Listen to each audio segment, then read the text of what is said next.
one of the people involved in developing a new method of teleportation. He says that our approach is more in line with the original sci-fi concept. The Bradley Group's approach is to take a bunch of atoms, translate all its information into a beam of light, send that beam through a fiber optic cable, and then recreate the original bunch of atoms in another location. If the results are confirmed, it'll be a game changer for teleportation. It'll remove the main obstacle and open up a whole new way of transmitting larger objects over a distance. To avoid confusion with quantum teleportation, Dr. Bradley refers to his method as classical teleportation. The name is a bit misleading because his method also relies on quantum theory, but not in the way that people usually think of it. The key to this new type of teleportation is the recently discovered new state of matter known as the Bose-Einstein condensate, or QP, which is one of the coldest substances in the entire universe. The lowest temperature you can find in nature is in outer space. This 3 kelvins or 3 degrees above absolute zero.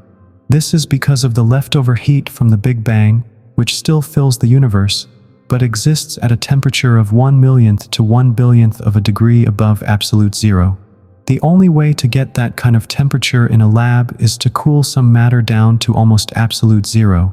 All of their atoms collapse to the lowest energy level and start vibrating together, which makes them agents. The wave functions of all the atoms are connected. So, in a way, the CP is like a giant superatom with all its parts vibrating together. Einstein and Bose predicted the existence of this unusual state of matter back in 1925. It took 70 years before CAMP was finally created in 1995 in labs at MIT and the University of Colorado. Bradley and his team have developed a teleportation device that works like this. It all begins with a set of supercold atoms. We're looking at a ruby in the PMA state. Then, a beam of atoms from the same ruby is directed at the PMA. The atoms in the beam also tend to move to the lowest energy state, which means they dump excess energy in the form of quanta of light. The light beam that's produced is then sent through a fiber optic cable. This is pretty amazing. This beam contains all the quantum information needed to describe the original beam of matter. That means it has information about the location and velocity of all its atoms. Once it's passed through the cable, the light beam goes into another PMA, which turns it back into the original stream of matter. This new method of teleportation is very promising because it doesn't involve entanglement of atoms. There are a few issues with this method, though. It's very specific to the properties of the Bose-Einstein condensate, which is really tough to get in a lab. On top of that, the PMA has some pretty unusual properties. In some ways, it acts like one giant atom. Some pretty unusual quantum effects can be seen in PMA with the naked eye, which is pretty cool. This was once thought to be impossible. The closest thing we have to a practical use for PMA is creating atomic lasers. As you probably know, a laser is based on a beam of photons that vibrate in unison. But the PMA is a set of atoms that vibrate in unison too. This means that a stream of PMA atoms can be created. Simply put, the PMA can be used to create devices that work similarly to a conventional laser. These are atomic or matter lasers, which are made of PMA atoms. Lasers are already used in many everyday applications, and atomic lasers will probably become just as commonplace. But since PMA can only exist at temperatures barely above absolute zero, progress in this field is going to be slow, but it'll happen. Given everything that's already been achieved, can we say when we'll be able to do it ourselves? In the next few years, physicists are hoping to develop a way to transport complex molecules. After that, it'll probably take a few decades to develop a way to teleport DNA or maybe some sort of virus against human teleportation, just like in sci-fi movies. There's no reason it can't be done, but there are some huge technical challenges to overcome first. So far, the world's best physics laboratories have been the only ones able to achieve the value of tiny light photons and individual atoms. And quantum networks involving real microscopic objects such as humans are not yet in question and will not be for a long time to come. It'll probably be a few centuries before we can teleport ordinary objects, if that's even possible. As it happens, the future of quantum teleportation is closely tied to the progress of quantum computer development. The two fields use the same laws of quantum physics and the same technologies. That's why there's a lot of back and forth between them. It's possible that one day, quantum computers will completely replace the digital computers we use every day. What's more, one day it might even be the case that the future of the world economy depends on these computers. That's why these technologies are of huge commercial interest. New technologies based on quantum technologies will replace the current ones. And who knows, Silicon Valley might as well be yesterday's news, following the capitals of the American automobile industry. Traditional computers work in binary with only two states, zeros and ones or bits. But quantum computers are much more powerful. They can work with bits or quantum bits, which can also handle intermediate bits. They fall between 0 and 1. Just picture an atom placed in a magnetic field. It spins like a top, with its axis of rotation pointing up or down. It makes sense that an atom's spin can only point up or down, not both at the same time. But in the strange world of quanta, an atom is described as the sum of both of these states as a superposition of a positive spin atom and a negative spin atom. In the non-human measure of quanta, every object is described as the sum of all possible states. If you want to give a quantum description of a large object, such as a cat, you have to add up the wave function of a living cat to the wave function of a dead cat. So, the result would be a cat that is both dead and alive. Now, picture this. A chain of atoms, lined up in a magnetic field, with all the spins pointing in the same direction. If you shine a laser beam on this chain of atoms, some of the atoms will reflect the beam, which will invert the spin axis of some of them. By measuring the difference between the original and reflected laser beams, we can see that a complex quantum computational operation has been carried out, which has flipped the rotation axis of many atoms.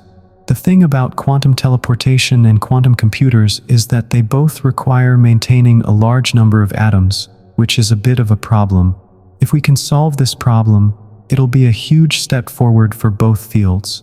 It seems that the CIA and other secret organizations are taking an active interest in quantum computers. The foundation of most of the world's secret codes is a key, which is a very large integer that must be decomposed into prime factors. If the key is the product of two significant numbers, it could take digital computers more than 100 years to find those two multipliers. Without any extra info, at this point, such codes could be considered almost impossible to break. But back in 1994, Peter Shor of Bell Labs demonstrated that for a quantum computer, decomposing it into multipliers would be a breeze. As you can imagine, this discovery got the attention of the intelligence community right away. In theory, a quantum computer could break all the codes in the world and completely destroy the security system of modern computers. The first country to get this technology up and running could use it to get a peek at the deepest secrets of other countries and organizations. Some scientists think that in the future, the world economy might depend on quantum computers.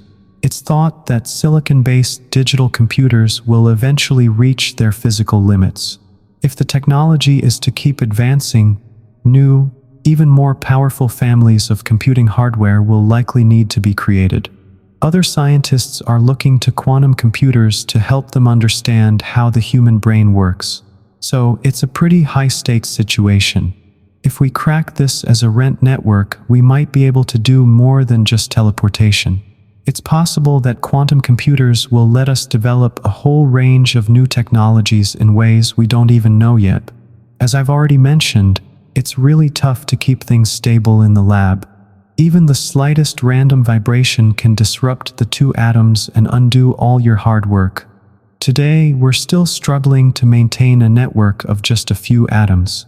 The atoms that were originally in sync start to lose their rhythm. In just a few seconds, At best, they're held in that state for up to a second. Teleportation has to be done pretty quickly before the atoms start to lose synchronization. This is another thing that makes it tricky for quantum computing and teleportation. Despite all the obstacles, David Deutsch of Oxford University is optimistic that these issues can be resolved with the latest theoretical advances. If we're lucky, a quantum computer would probably take less than 50 years to build. It would be a whole new way of tapping into nature's resources. Teleporting Captain Kirk would be an extremely challenging and costly endeavor. To do that, we'd have to establish quantum entanglement with a copy of Captain Kirk's twin. It's tough to picture how this could be done in practice, even with nanotechnology and the latest computers. So, at the atomic level, teleportation is already a reality. It's likely that within the next few decades, we'll be able to teleport complex and even organic molecules. But we'll have to wait a lot longer than that to teleport microscopic objects. Could be several decades or even centuries, if this is even something we can do. So, teleporting complex molecules, maybe even viruses or living cells, is probably out of the question. This means we should be able to find a solution within the next 100 years. While human teleportation doesn't violate the laws of physics, it's unlikely to be achieved in the near future. If there is a solution, it might take more than another 100 years to find it. So I'd say this kind of teleportation is second-class impossible. I think it's safe to say that if there's a way to do it, one of the 1 million tech-savvy societies out there will figure it out. Freeman Dyson, it's not a matter of chance. It's a matter of choice. We shouldn't wait for it. I think we should go to it. William Jennings, Brian, are there some things that will always be out of our reach? Is there a storehouse of knowledge that will be beyond even the most advanced civilization? Of all the technologies, only perpetual motion and foreseeing the future are considered to be in a class of their own, as far as impossibility is concerned. Are there other technologies that are equally impossible? Pure mathematics is full of theorems that show that this or that event is impossible. Let me give you a simple example. It's not possible to divide an angle into 3 using only a circlet and a ruler. This was proven as early as 1837. Even in simple systems like arithmetic, there are impossible actions.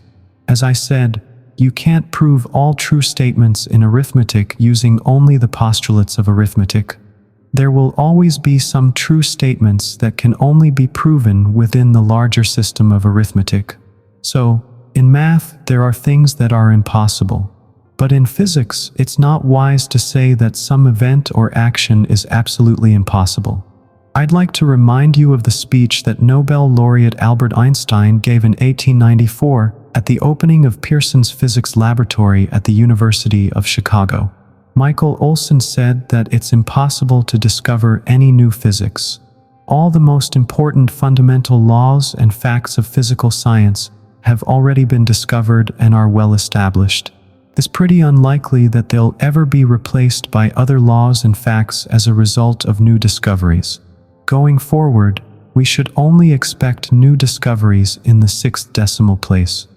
His comments came just before 2 of the biggest changes in the history of science: the quantum revolution of 1900 and the discovery of the theory of relativity. In 1905, the thing is, some of the things we think are impossible today actually violate the laws of physics as we know them. But the thing is, those laws can change. Back in 1825, the French philosopher Auguste Comte said in one of his lectures that science would never be able to figure out what the stars are made of. At the time, this seemed like a fair assessment, given that we didn't know much about what stars were made of. It was obvious that they were a long way away and that it was impossible to get to them. But just a few years after Comte made his statement, physicists learned through spectroscopy that the sun was made of hydrogen. What's more, we can now determine the chemical composition of most of the universe by analyzing the spectral lines of stars that emitted light 1 billion years ago. Comte also challenged the scientific community by listing a few other impossible events. He said that we'll always be unable to understand the fundamental structures of matter. Put simply, we'll never fully understand the true nature of matter. He thought math wasn't applicable to biology or chemistry. He said that these sciences can't be reduced to mathematics. He thought that studying celestial bodies wouldn't really benefit humanity. The philosopher had every reason to make such statements in the 19th century. After all, fundamental science was still in its infancy and knew very little. We didn't know much about the secrets of matter and life. But today we have the atomic theory, which has opened the door to new areas of scientific research. The study of matter at the atomic level. We now know about things like DNA and quantum theory, which have revealed a lot about the mysteries of life and chemistry. We also know that meteorites from space have influenced the development of life on Earth and may even have played a part in its origin. Astronomer John Barrow noted that historians still debate whether Kant's views were one of the reasons for the subsequent decline of French science. Mathematician David Hilbert, who didn't buy Kant's ideas, said that the real reason Kant couldn't find a single unsolvable problem is that unsolvable problems don't exist. Some scientists are even trying to come up with a new list of impossible events. We'll never know what happened before the Big Bang or why it happened. We'll never get a theory of everything. Physicist John Wheeler wrote about the first impossible question. 200 years ago, anyone could ask that question. Will we ever be able to figure out how life began and come up with an absurd answer? That's not something we can know for sure. I feel similarly about the question of whether we'll ever understand how the universe came to be. Astronomer John Barrow also pointed out that the speed of light is limited, so our knowledge of the structure of the universe is also limited. We just don't know if it's finite or infinite, whether it had a beginning and will have an end. Does its structure stay the same across the board?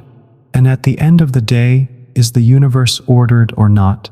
It seems that no matter what we ask about the nature of the universe, from its beginning to its end, the answer is always the same: we just don't know. Barrow is right that we'll never know the true nature of the universe in all its glory with absolute precision. But we can definitely chip away at these big, open-ended questions and get closer to the truth. The idea that nothing is possible shouldn't be seen as the ultimate limit to what we know. It should be seen as a challenge to the next generation of scientists. These limits are like the crusts of a pie that are always breaking. The period before the Big Bang. As for the Big Bang, a new generation of instruments is being built that could help us answer some of the universe's oldest questions. Right now, our cosmic radiation detectors only record microwave emissions from 300,000 years after the Big Bang. When the first atoms were formed, we can't use this radiation to understand what came before because the radiation from the original fireball was too hot and random to be useful.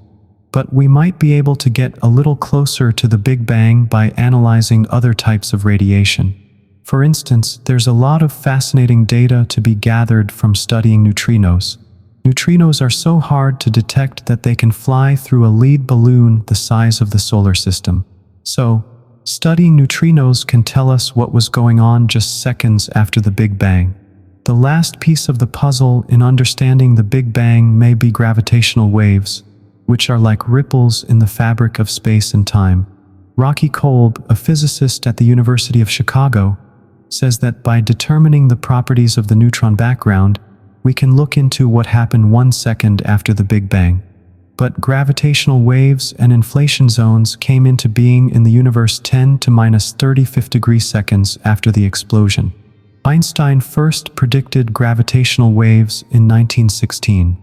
Maybe they'll become a key tool for astronomy in the future. If we look at history, we can see that with each new form of radiation, we entered a new era in astronomy. At first, there was only visible light, which Galileo used to study the solar system. Radio waves were next, and they eventually let us peer into the cores of galaxies and spot black holes. It's possible that gravitational wave detectors will help us understand a little more about how the universe was created. It seems like gravitational waves are just a natural part of the universe. Of course, we've been asking ourselves this question for a long time. What would happen if the sun suddenly disappeared? Newton said we'd feel it right away. The Earth would be thrown out of its orbit and plunged into darkness. Newton's law of universal gravitation doesn't account for the speed of interaction, so the gravitational force acts instantly across the universe. But Einstein said nothing can move faster than light, so the news about the sun disappearing will reach the Earth in 8 minutes. In other words, a spherical gravitational shock wave will exit the sun and reach the Earth a short time later. Outside the spherical boundary of this gravitational wave, it'll seem like the sun is still shining and in place. After all, we haven't received any information about its disappearance yet. However, inside the sun's gravitational wave, it will no longer be, because the wave is moving at the speed of light. Another way to know for sure that gravitational waves are real is to picture a really big sheet. Einstein said that space-time is like a sheet of fabric that can be rolled up or stretched. If we grab the sheet by its edge and shake it quickly, we'll see that the waves or ripples run along the cloth, and they move at a certain speed. Similarly, we can think of gravitational waves as a slave running through the fabric of space-time. Gravitational waves are one of the fastest developing topics in modern physics. In 2003, the first large-scale detectors of gravitational waves, called the IGO, were put into use. The detectors are 4 kilometers long and are located in Hanford, Washington State, and Livingston, Louisiana. The $365 million Aero detectors are designed to register radiation from colliding neutron stars and black holes. 3 satellites are set to be launched into near-solar orbit, forming a system called ALICE. It's a space antenna with a laser interferometer. These satellites will be able to record gravitational waves that originated less than 1/trillionth of a second after the Big Bang. As it passes through one of the satellites, the gravitational wave from the Big Bang is still moving through the universe and is affecting the laser beams. We'll record and measure these as accurately as we can, and they'll give us a picture of what happened at the very moment of creation. ALICE is made up of 3 satellites that orbit the sun and form a triangle. They're linked by laser beams that are 5 million kilometers long, and together they make the largest scientific instrument ever built by humans. The system will consist of 3 vehicles, which will orbit the sun at a distance of about 50 million kilometers from Earth. Each satellite will send out a laser beam. We'll also be comparing the laser beams from the other 2 satellites in the total chamber. Each satellite will plot the corresponding interference of the total pattern. If a gravitational wave affects the interference laser beams, the pattern will change, and the satellites will be able to register this change. The satellites themselves won't be affected by the gravitational waves, and they won't wobble. This will cause distortions in the space between the 3 satellites. The laser beams will be pretty weak, though. They'll allow for astonishing accuracy. The system can detect wobbles down to a fraction of a trillion. That's about the same as a shift of 1 whole number and 100 fractions the size of an atom. Each laser beam can pick up gravitational waves from as far away as 9 billion light-years, which covers most of the visible universe. The facial apparatus could potentially be sensitive enough to discern several scenarios of events before the Big Bang. One of the most talked about topics in theoretical physics today is calculating what the universe was like before the Big Bang. Right now, inflationary theory does a pretty good job of explaining how the universe evolved after the Big Bang. But this theory doesn't explain why this explosion happened the way it did.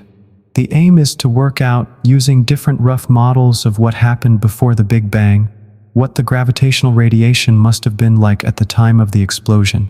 Each theory makes a different prediction. For instance, the Big Bang radiation predicted by the Big Bang theory differs from the radiation predicted by some inflationary theories. And Fox may be able to rule out some of the theories that exist today. It's not possible to test models of how the universe behaved before the Big Bang directly, because you need to understand how the universe behaved before time began. But we can try to test them indirectly. Ultimately, each of these models predicts a different spectrum of radiation that emerged after the Big Bang. Kip Thorne, a physicist, believes that gravitational waves from the Big Bang singularity will be detected. This discovery will usher in a new era that will last until at least 2050. This will show us the subtle details and properties of the Big Bang singularity, so we can test which version of string theory is the right one for quantum theory of gravity. If Fox can't decide on one of the many explosive theories, its successor Big Bang observer BB might be able to. We're aiming to launch it in 2025. BB will be able to scan the whole universe for double systems, including neutron stars and black holes with masses below 1,000 solar masses. But his main focus is on studying the gravitational waves that came about during the Big Bang's inflationary phase. So, we can say that BB is designed to test the predictions of the inflationary Big Bang theory. In terms of design, BB is reminiscent of a Fox. It'll be made up of 3 satellites orbiting the Sun in a coordinated way, with a distance of 50,000 kilometers between them. The satellites will be much closer together than those in the Fox system. Each satellite will be able to fire a 300-watt laser beam. BB will be able to register gravitational waves with frequencies that fall between what Ellis can do, which is really important. Fox will be able to register gravitational waves with frequencies from 10 to 3000 Hz, whereas the range available is 10 microhertz to 10 millihertz. BB will be able to register waves across a wide range of frequencies, including both ranges that will be available by then. By 2040, we'll be able to use these quantum gravity laws to answer many of the big, puzzling questions, Thorne says. This could even include what was before the Big Bang singularity. In fact, was there anything before that? Is it possible that there are other universes out there? If there are, how do they connect to our own universe? Can the laws of physics allow highly advanced civilizations to create and maintain Krotov and Nora for star travel, and to create time machines to travel back in time? It seems likely that in the next 10 years, space-based gravitational wave detectors will provide enough data to distinguish between the various explosive theories. The end of the universe. The poet T.S. Eliot once asked, "Will the universe die in a blaze of glory or in tears?" Robert Frost once asked, "What will destroy us, fire or ice?" Recent evidence suggests that the end of the universe will be a big freeze, with temperatures dropping to near absolute zero. It seems pretty clear that intelligent life will disappear. But is that something we can say for sure? Some people also ask whether it's even possible to answer this question. Is it even possible to know what will happen to the universe in 1 trillion years? Scientists think that dark energy or vacuum energy is pushing galaxies apart and causing them to fly apart at ever-increasing speeds. It seems like the universe is undergoing some pretty wild changes. The expansion should gradually cool the universe and eventually lead to a big freeze. But what if this expansion isn't permanent? Could a reverse process like a Big Bang happen in the future? One Big Bang theory, which posits that the universe came into being when 2 membranes collided, suggests that these membranes may have collided periodically. If this is true, then the expansion we're currently seeing, which seems destined to lead to the big freeze, is just a temporary condition followed by a reversal process. The current accelerated expansion of the universe is driven by dark energy, which is probably caused by the cosmological constant. So, the key is to understand this mysterious constant or vacuum energy. Does this constant change over time, or is it actually constant? Right now, nobody really knows for sure. The data from the satellite suggests that it is this cosmological constant that is causing the current acceleration of the universe's escape. But we don't know if this state is constant or not. This problem actually goes back to 1916, when Einstein first introduced a cosmological term into his equations, having proposed the general theory of relativity a year earlier. He then worked out what this meant for the universe as a whole and was surprised to find that it isn't static. It's either expanding or contracting. But this idea seemed to go against what the data was actually showing. Einstein faced the same problem that Bentley had struggled with as early as Newton in 1692. The Honorable Richard Bentley wrote Newton an innocent-seeming letter and asked an essentially dreadful question. If Newton's gravitational force can only attract, then, Bentley asked, why doesn't the universe collapse? If the universe is made up of a finite number of stars that are mutually attracted, then it stands to reason that all the stars should, in theory, have merged into one place. And then the whole universe would basically become one big ball of fire.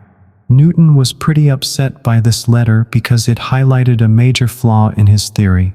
Any theory of gravity that relies solely on attraction is inherently unstable. It's inevitable that any finite number of stars will form. The collapse will be due to gravity. Newton replied that the only way to create a stable universe is to assume that there are an infinite number of evenly distributed stars. In this case, each star is pulled in all directions, and all the forces are offsetting each other. It wasn't a foolproof solution, but Newton was smart enough to see that such stability is deceptive. Even the slightest change could cause this system to collapse like a house of cards. It's meta and stable, but only until any slight change causes it to collapse. Newton figured there was no way around it without some kind of divine intervention. It seems that God must occasionally adjust the stars and put them in place to avoid the collapse of the universe. In other words, Newton believed the universe is like a giant clock that was wound up by God at the beginning of time and now exists, obeying Newton's laws. Once it's wound up, the universe runs on its own, without any divine intervention. Newton believed that God had to adjust the stars from time to time to keep the universe from collapsing into a single ball of fire. Einstein came across Bentley's paradox in 1916, and the equation showed him that the universe is dynamic. It's either expanding or contracting. If the universe is static, it's unstable and would collapse under gravity. But at the time, astronomers were saying that the universe was static and unchanging. So Einstein, in line with what astronomers were seeing, added to the cosmological constant a force that was the opposite of gravity and made the stars move further apart. This force was meant to balance out gravity and prevent the universe from collapsing. This force, which is the opposite of gravity, corresponds to the energy contained in the vacuum. Put simply, Einstein believed that the vast, empty spaces of space were filled with large amounts of invisible energy. It was thought that this constant, which should exactly balance out the force of gravitational attraction, should be chosen very carefully.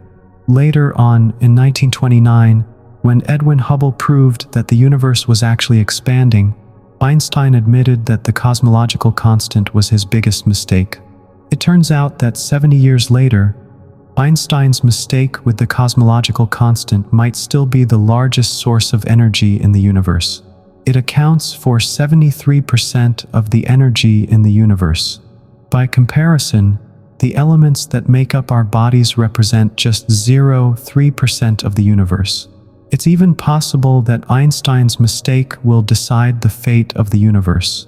But nobody knows where the cosmological constant came from at the moment. It's thought that at the beginning of time, the force of anti-gravity was strong enough to cause the universe to inflate and thus a Big Bang. Then, for reasons that remain unclear, it vanished. During this period, the universe kept on expanding, but at a slower pace. Then, about 8 billion years after the Big Bang, the force of gravity reasserted itself. It started pushing galaxies apart and speeding up the expansion of the universe again. So, is it really impossible to figure out what will happen to the universe in the end? Or is there still a chance it could happen? Most scientists think that the size of the cosmological constant is ultimately determined by quantum effects. But the simplest calculation using a simplified version of quantum theory shows that the theoretical value of the cosmological constant differs from the real one by a factor of 10,120. This is undoubtedly the biggest discrepancy in the history of science. But physicists also agree that this oddity simply means that we lack a theory of quantum gravity. Since the cosmological constant arises from quantum corrections, we need to build a theory of everything. This will allow us to calculate not only the standard model, but also the size of the cosmological constant, which will determine the ultimate fate of the universe. So, to figure out what's going to happen to the universe, we need a theory of everything. Some physicists even believe it's impossible to develop such a theory of everything. As I said earlier, the best candidate for a theory of everything right now is string theory. But there are also some who say that string theory doesn't live up to expectations. On the one hand, you've got scientists like Professor Max Mark, who thinks that in 2056 it'll be possible to buy a t-shirt with formulas describing the unified physical laws of our universe. On the other hand, there's a group of critics who are convinced that string theory still has a lot to prove. No matter how many positive articles or TV documentaries there are about it. Some say that string theory has yet to produce a single fact that can be verified. The debate got a lot more intense in 2002 when Stephen Hawking changed his mind and said that the theory of everything might actually be impossible to prove mathematically. As you might expect, the heated debate has led to some physicists disagreeing with other physicists. After all, it's a noble pursuit, though it's not without its challenges. For millennia, philosophers and physicists alike have been drawn to the quest to unify all the laws of nature. Socrates once said, "To me, it seemed like the highest goal was to understand why things happen the way they do, why they come into being and why they cease to exist, and what the first crucial assumption is relevant to the theory." The whole thing was proposed around 500 BC. It's thought that around this time, the Koreans and the Greeks figured out the mathematical laws of music by analyzing the knots and vibrations of the lyre string. They demonstrated that music follows some surprisingly straightforward mathematical principles. Then came the idea that maybe there could be harmony, like peaceful strings. They thought they could explain everything in nature. In a way, modern string theory has brought Pythagoras' dream back to life. We can say with confidence that even today, most of the top physicists have tried to create a unified field theory. But as Freeman Dyson warned, the field of physical science is littered with the remains of unified theories that didn't make it. In 1928, the New York Times ran a sensational headline, "Einstein on the threshold of a great discovery, angry at uninvited intruders." The note that was left under it caused a huge stir in the media and got people talking about the theory of everything.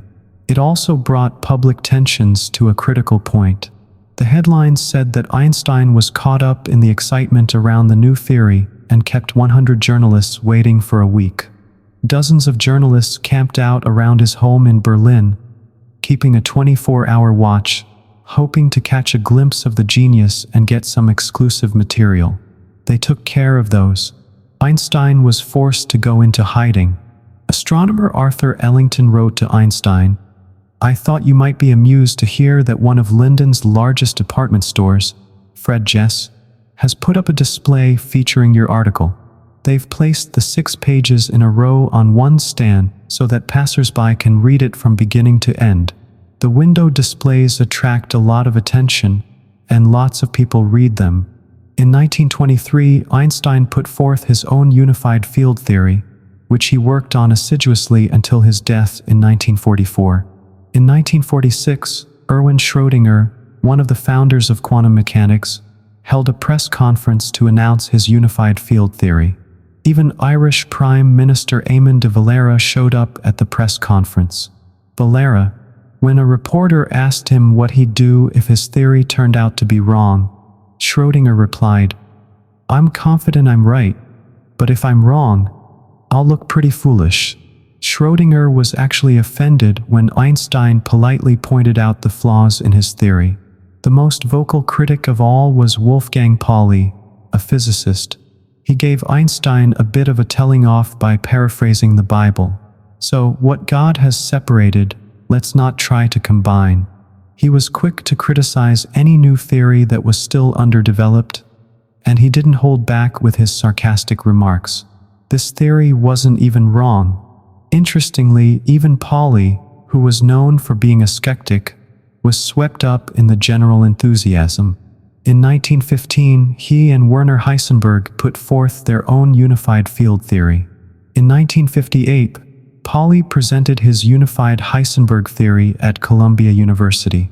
Niels Bohr, who was there in the audience, wasn't particularly impressed. Bohr stood up and said, "We're in the back rows here.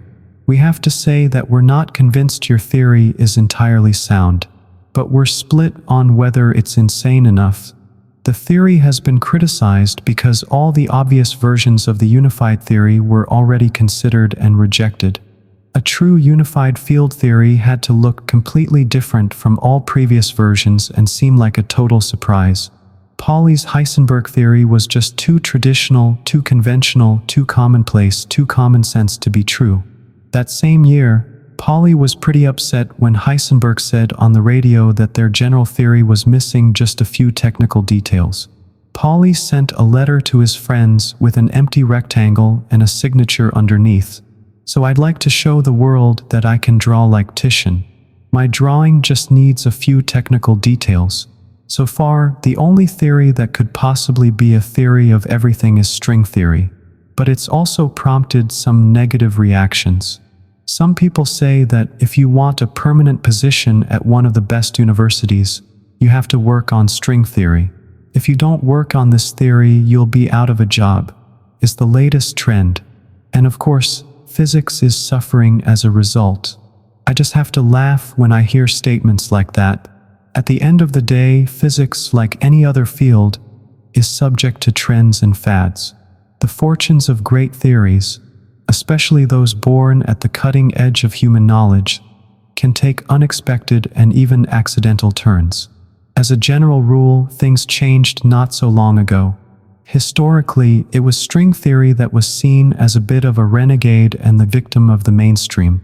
String theory was born in 1968 when two young scientists, Gabriel Venezia and Mahi Suzuki, came up with a formula that seemed to describe a collision of atomic particles. It wasn't long before people realized this amazing formula could also describe the collision of oscillating strings. But by 1974, work on this theory had basically come to a standstill. With the new theory of quantum chromodynamics, or the theory of quarks and strong interactions, on the horizon, it quickly became the dominant theory in physics. Many physicists abandoned string theory to work on this promising new theory. All the funding, jobs, and recognition went to the scientists working on the quark model. But only the determined and bold kept working on string theory. And when it turned out that the strings in question could only oscillate in 10 peaceful spaces, the theory in general was seen as ridiculous. John Schwartz, a pioneer of string theory at Caltech, sometimes ran into Richard Friedman in the elevator. Feynman, who always liked to joke around, would often ask, "Well, John, how many dimensions are there in space where you are today?" There was even a joke that the only place you could find a theoretical physicist, a specialist in string theory, was at the labor exchange. Nobel laureate Murray Gell-Mann, who came up with the idea of quarks and the model, once told me that he'd set up a safe space for string theory specialists at the California Institute of Technology because he felt sorry for them, so that people like John wouldn't lose their jobs. Steve Weinberg also noted that many young physicists are eager to work on string theory.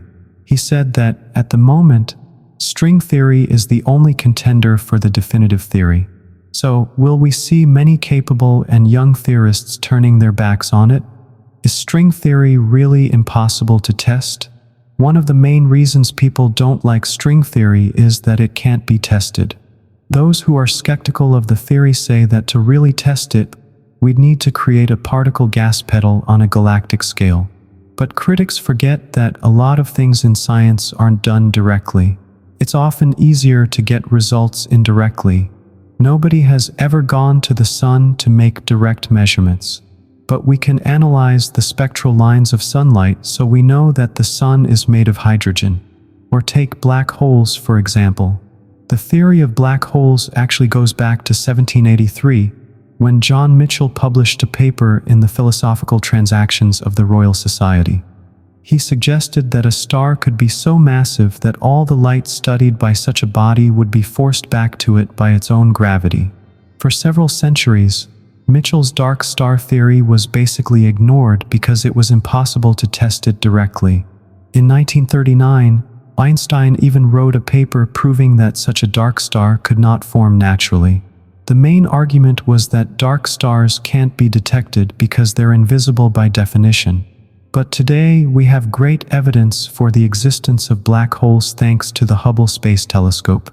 It seems pretty clear now that there could be as many as 1 billion black holes lurking in the centers of galaxies. It's possible there are dozens of stray black holes in our galaxy. The thing is, all the data we have about black holes is indirect. Specifically, we get data about black holes by studying the accretion disk that orbits around them. What's more, many unverifiable theories eventually become verifiable. It took 2,000 years to prove the existence of atoms, which were first predicted by the Democrat. Back in the 19th century, a physicist like Ludwig Boltzmann who saw atomic theory could have been killed. And today we have some pretty amazing pictures of atoms. In 1930, the great skeptic Pauli introduced the concept of the neutrino, a particle so elusive that it could fly through a lead balloon the size of the solar system without interacting with anything. Pauli said I'd done something wrong. I suggested the existence of a particle that couldn't be observed. The neutrino was undetectable, so for several decades, the unusual particle was considered science fiction. And today, we have the technology to create neutrinos and beams. There are already a few experiments in the works that physicists are hoping will help them verify string theory indirectly. The Large Hadron Collider could be powerful enough to produce the superparticles that are predicted by superstring theory. As with other supersymmetry theories, they represent higher modes of oscillation. The Fox and its Big Bang observer receiver will likely be sensitive enough to test several theories about what happened before the Big Bang, including different versions of string theory. Many labs are now trying to figure out if Newton's famous law, that the force of attraction is inversely proportional to the square of the distance, holds up on the millimeter scale. If there are differences from this law, it could mean there are higher dimensions. If there is, for instance, a fourth spatial dimension, then the force of attraction should decrease in proportion to the cube, not the square of the distance. The latest version of string theory claims there are actually 11 dimensions. Many labs are trying to detect dark matter or hidden mass because the Earth is moving through a cosmic flow of dark matter.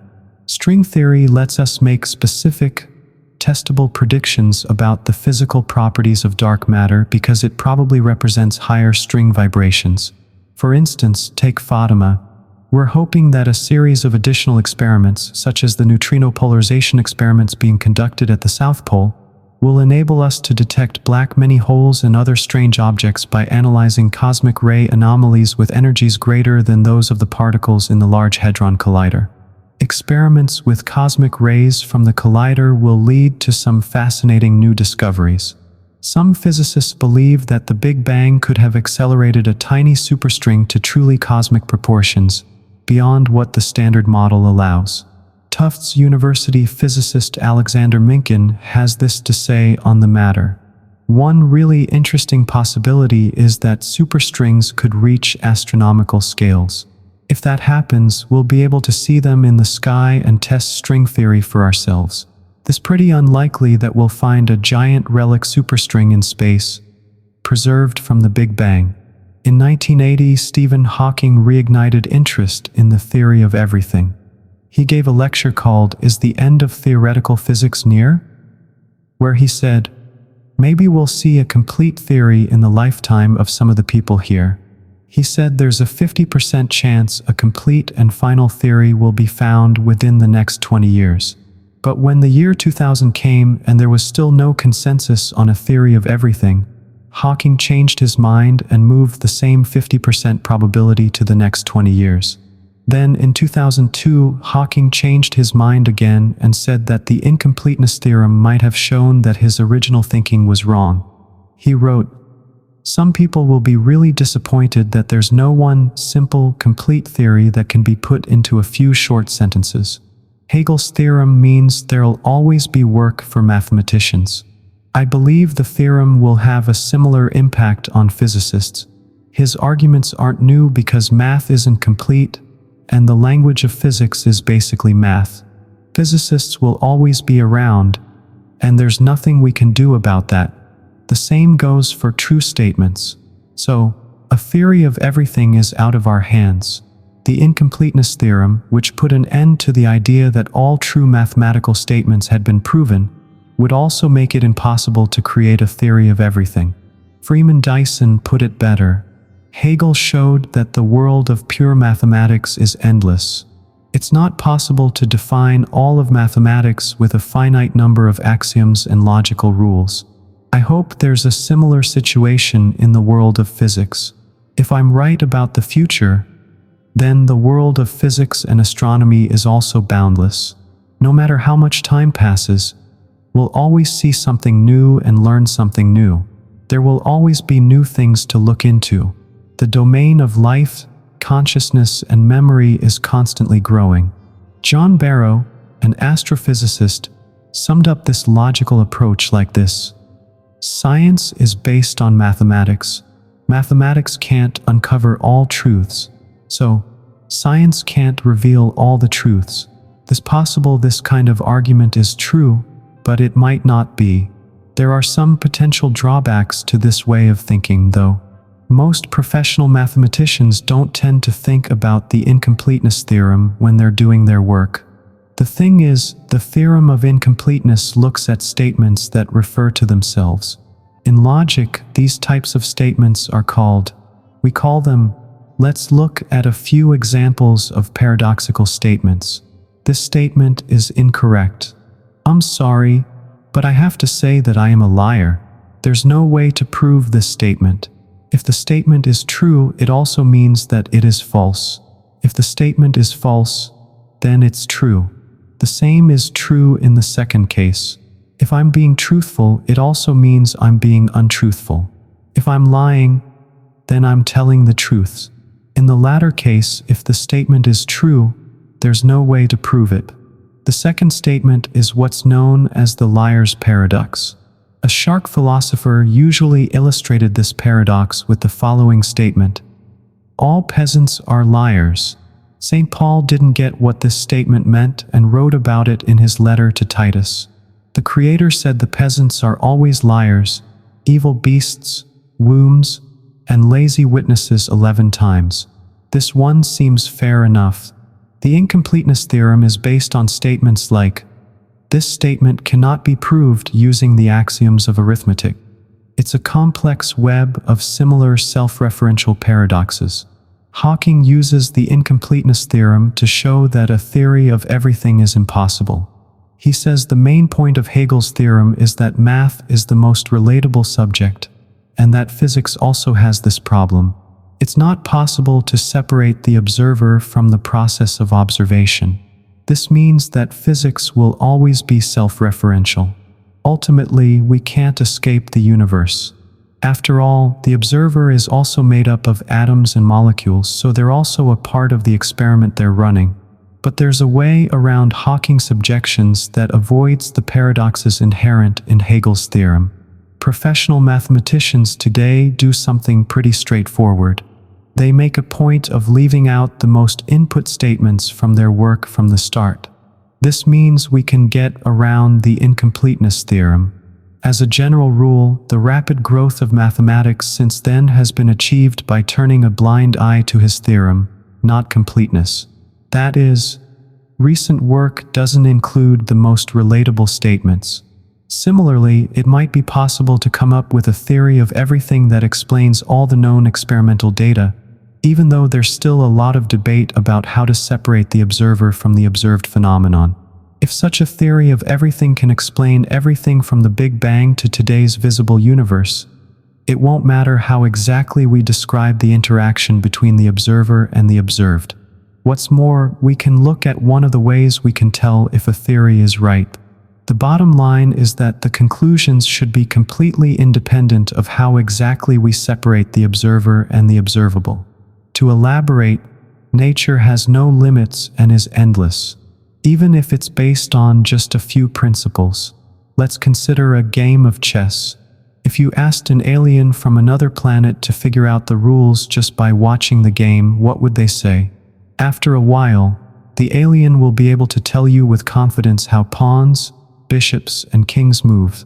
The rules of the game are straightforward and limited, but there are truly endless variations.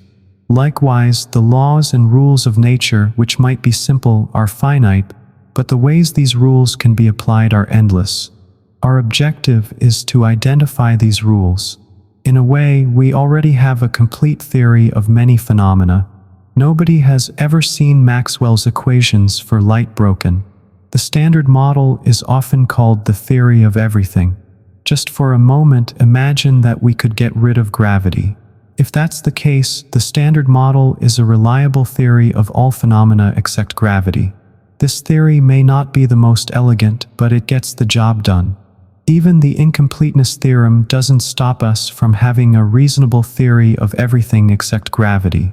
It's pretty amazing that we can write down the laws that govern all known physical phenomena on a single sheet of paper, from the far reaches of space over 10 billion light-years away to the microcosm of quarks and neutrinos. There'll be just two formulas on this sheet: Einstein's theory of gravity and the Standard Model. To me, this shows that nature is really quite simple and harmonious at its core. The universe could be wrong, random, or impermanent, but we can see that it is, in fact, unified, harmonious, and beautiful. Nobel laureate Steve Weinberg compares our search for a theory of everything to the search for the North Pole. For centuries, sailors used maps that didn't show the North Pole. All the compass arrows and routes were pointing to this missing piece of the map, but in reality, no one had ever been there. Similarly, all our data and theories point to the theory of everything without a doubt. It's missing from our equations because they're not yet complete. There will always be things that science just can't explain.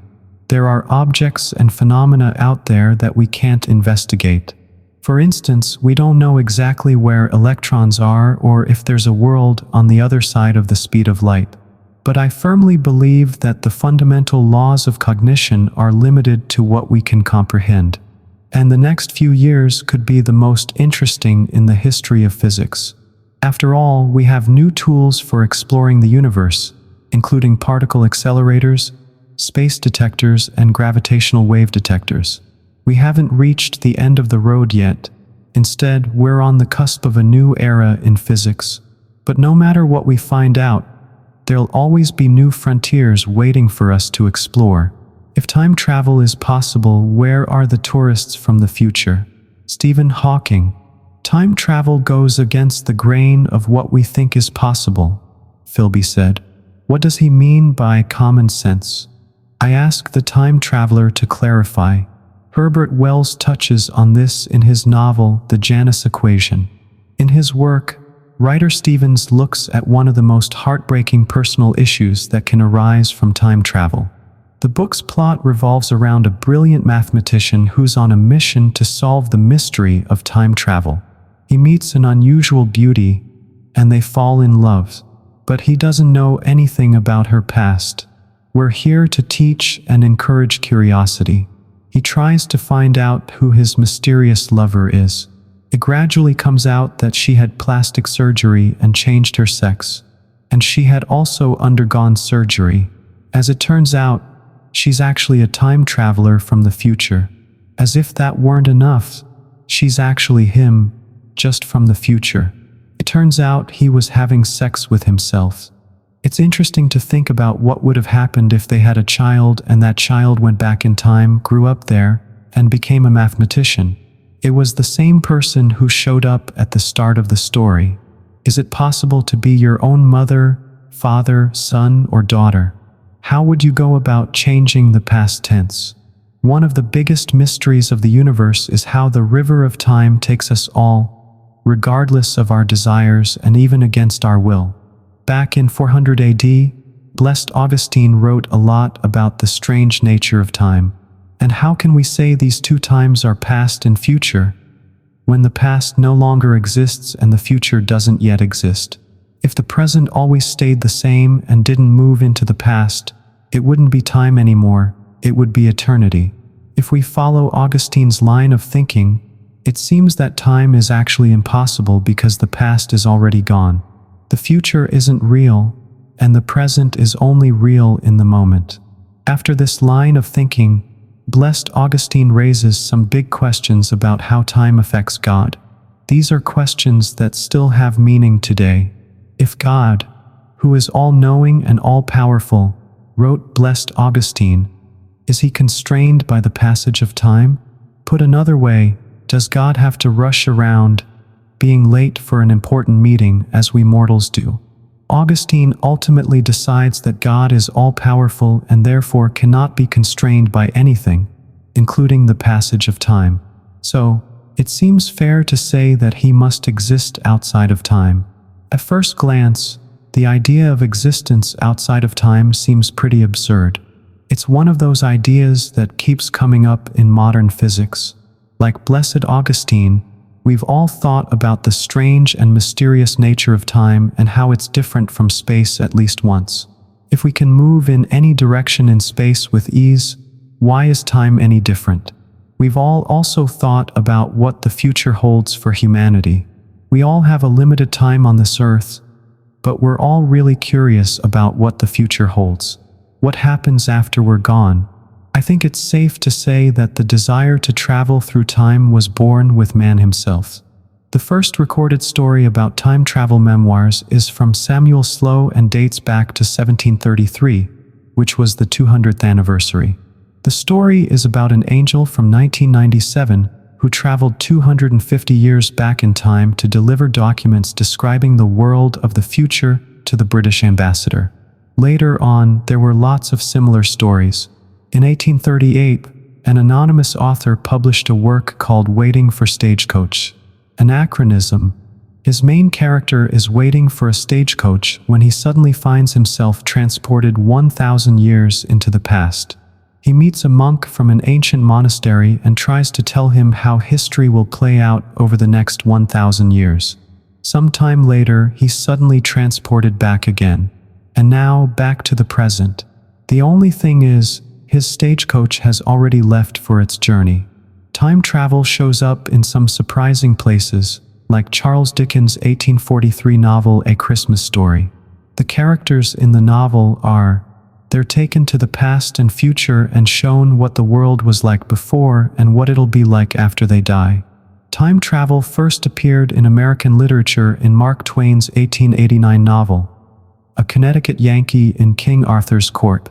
In it, a 19th century Yankee is transported back in time and finds himself in King Arthur's court. In 528 AD, he was captured and was about to be burned at the stake. But the resourceful Yankee says he has the power to extinguish the sun. He knows there's a solar eclipse happening today, when the moon will cover the sun. The crowd is terrified.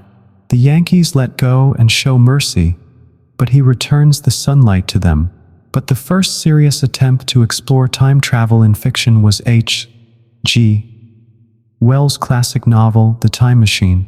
In the story, the main character travels hundreds of years into the future.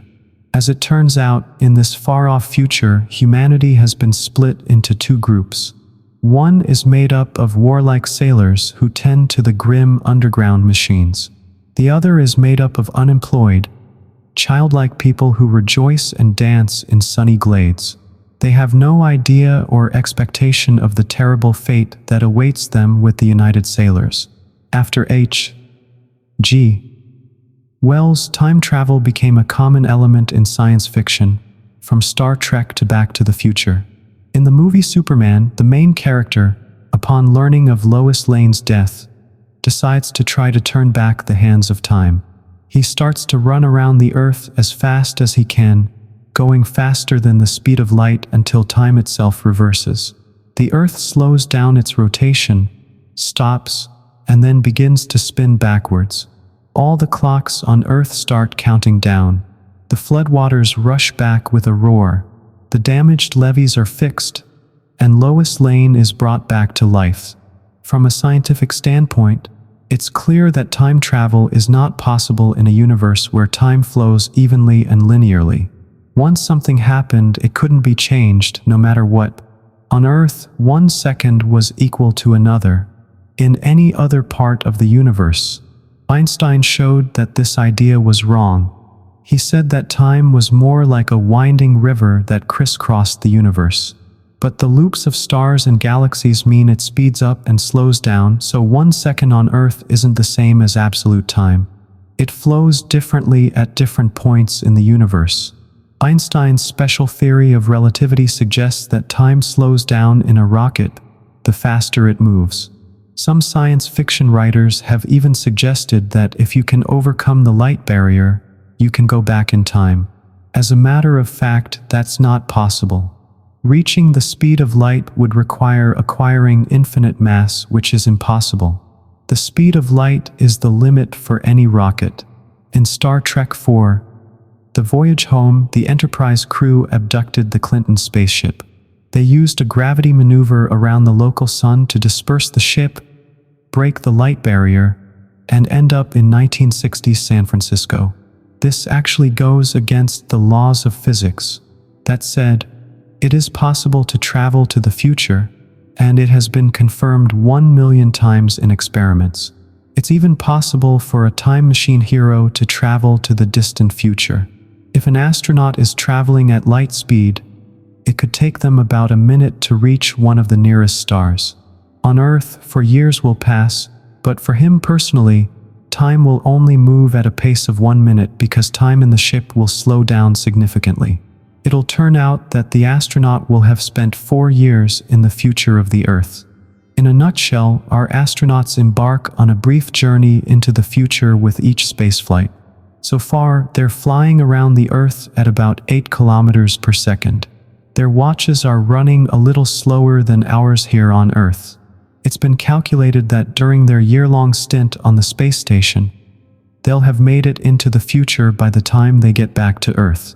By a small amount of time, the current world record for time travel is held by Russian cosmonaut Sergei Avdeev, who spent 748 days in orbit and moved into the future by 2/100th of a second. So, the time machine for traveling into the future is in line with Einstein's special theory of relativity. But what about traveling to the past? If we could travel back in time, it would be impossible to study history. If a historian were to record a past event, how could anyone possibly go back in time and change it? If we had a time machine, it wouldn't just put historians out of work. It would also let us change the past however we want. If someone were to travel back in time to the age of the dinosaurs and accidentally crush the first mammals of our common ancestor, they could potentially wipe out the entire human race. At best, history would have become an endless, crazy attraction, with tourists from the future running around with cameras trying to get a better shot of the historical events of time travel. A playground for physicists. Maybe the best way to describe him is as someone who distinguished himself the most in the mathematical jungle of black holes and the cosmology time machine. I'd say it was Stephen Hawking. In 1990, Hawking got to know his colleague's work, which proposed all possible versions of the time machine, and gave it a critical review. His gut feeling was that time travel wasn't possible. Otherwise, why wouldn't we bump into tourists from the future? If going back in time was as simple as having a Sunday picnic in the park, if time travel were possible, we'd probably meet visitors from the future on the streets every day. They'd probably ask us to take pictures with them for the family album. And Hawking challenged the world of physics. He said there should be a law against time travel. Put simply, he suggested a hypothesis to safeguard chronology, which would rule out time travel based on natural laws and preserve history for future generations. But then something unexpected happened. No matter how hard they tried, physicists couldn't find a law that explicitly forbade time travel. It seems they don't contradict any of the known laws of nature. Even Hawking himself doesn't know what the rule is. Just recently, he had a change of heart. He made headlines again when he said that if time travel is possible, it's not feasible. But while time travel was once considered a topic that was almost within the realm of science, it has now suddenly become a favorite area of study for theoretical physicists. Kip Thorne, a physicist at the California Institute of Technology, once said that time travel was once the exclusive domain of science fiction writers. Even when they wrote novels under a pseudonym or read them surreptitiously, serious scientists avoided them like the plague. How things have changed. These days, you'll find scholarly analysis of time travel in serious scientific journals, written by top theoretical physicists. What caused this shift? It's pretty simple. Physicists have realized that the nature of time is too important a topic to be left to science fiction writers. The reason for all the fuss and confusion is that Einstein's equations allow for the existence of many different types of time machine. It's still unclear whether they'll hold up to verification by quantum theory. Moreover, in Einstein's theory, we often see something called closed time. A curve like this is what we call a time machine. If we follow a closed time-like curve, we can come back from an earlier point in time than we left from. The first type of time machine uses ready-made normals. Einstein's equations have lots of solutions that can be used to connect two distant points in space. But since time and space are closely connected in Einstein's theory, the same ready-made tunnel can also connect 2 points in time. Once you're in the ready-made hole, you can move, at least in theory, into the past. It seems that after that, you can move back to the original point and meet yourself there before starting. A ready-made burrow in the center of a black hole is a one-way trip. Richard Goad, a physicist, says the question isn't whether a person can travel back in time while in a black hole. The question is whether he can get out of there to share his experience. Another time machine could work in a spinning universe. In 1949, the renowned mathematician Kurt Gödel discovered the first solution to Einstein's equations relevant to time travel. If the universe is spinning, you can go around it fast enough to end up in the past and get back to where you started before you even left. It turns out that traveling around the universe is basically the same as traveling backwards in time.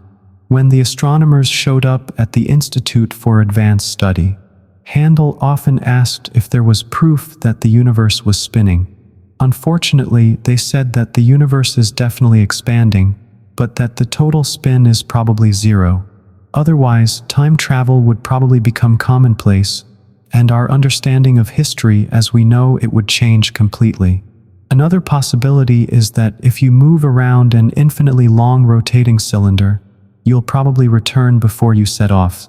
Willem van Stochem came up with this solution in 1936 before Handel did. But it seems the author didn't realize that his solution meant time travel was possible. It turns out that if you dance around a pole with ribbons at the May Festival, you can end up in the previous April by mistake.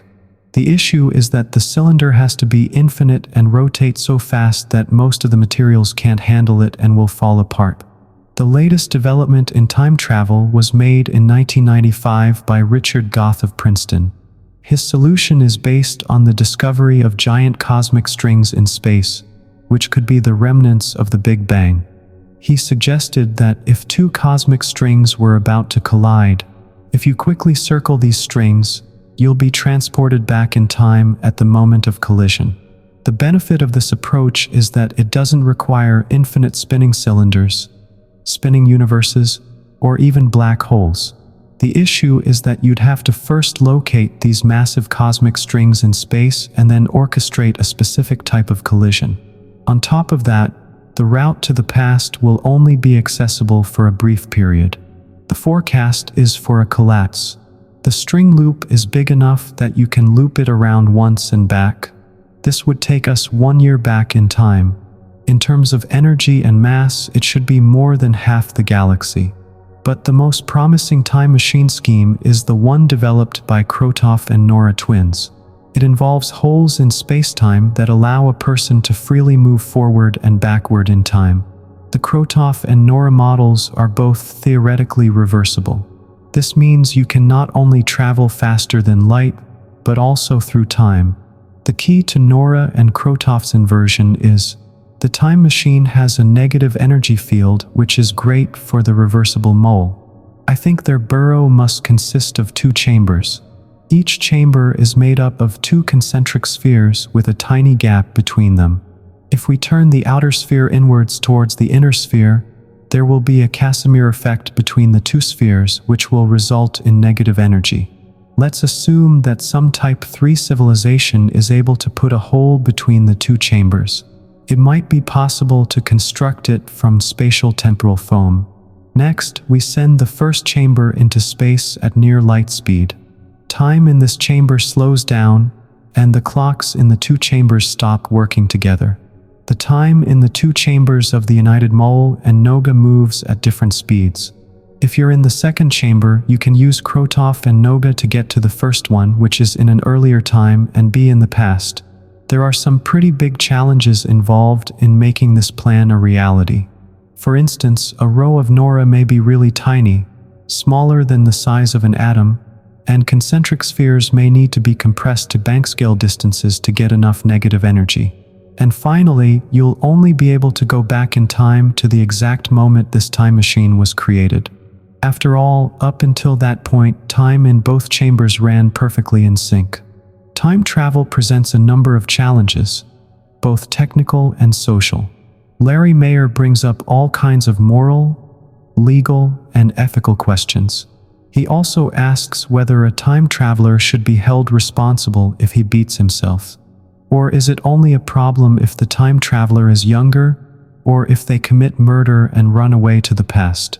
Should he be tried for a crime he hasn't even committed yet? If he gets married in the past, can he be tried for 2? What if the other wife is to be born, say, 5,000 years from now? But the biggest challenge is probably figuring out how to deal with the logical paradoxes that come up in time travel. What if, for instance, we were to kill our parents before we were even born? That's not something that can happen, logically speaking. So you get a paradox. Sometimes it's called the grandfather paradox. There are 3 ways to resolve these paradoxes. First, it's possible that when you go back in time, you just have to experience the same thing again, which would restore history as it was. In this case, you're not free to choose otherwise and have to repeat the past in the same way it happened. In this case, if you go back in time to get the secret of time travel, then it's meant to be that way. The secret of time travel was delivered from the future, as it were. That's just how things are. I think I'd better say so. It's still not clear where the original idea came from. The second option is that you have free will and can therefore change what happened in the past, but only to a certain extent. As long as you don't create temporary paradoxes, your free will work. If you try to kill your parents before you're born, something mysterious will stop you from pulling the trigger. This view is supported by Russian physicist Igor Novikov. He says there's a natural law that stops us from walking on the ceiling, even though we might want to. Why not assume there's a law that'll stop us from killing our parents before we're born? In that case, an unknown force would stop us from pulling the trigger. The third option is that the universe splits in 2. The people you KLL look exactly like your parents, but they're not really your parents because you're already in a parallel universe. This seems to be the option that fits best with quantum theory. The second option is explored in the movie Terminator 3, where Arnold Schwarzenegger plays a robot from the future where aggressive machines have taken over. The few surviving humans are hunted by the machines like animals. The machines can't destroy the leader of the resistance, so they send a whole series of killer robots to the past, at a time shortly before the birth of the leader. Their mission is to destroy his mother. But in the end, after some pretty epic battles in the film's finale, the machines do destroy human civilization, just like they had planned from the beginning. The movie Back to the Future looks at a third option.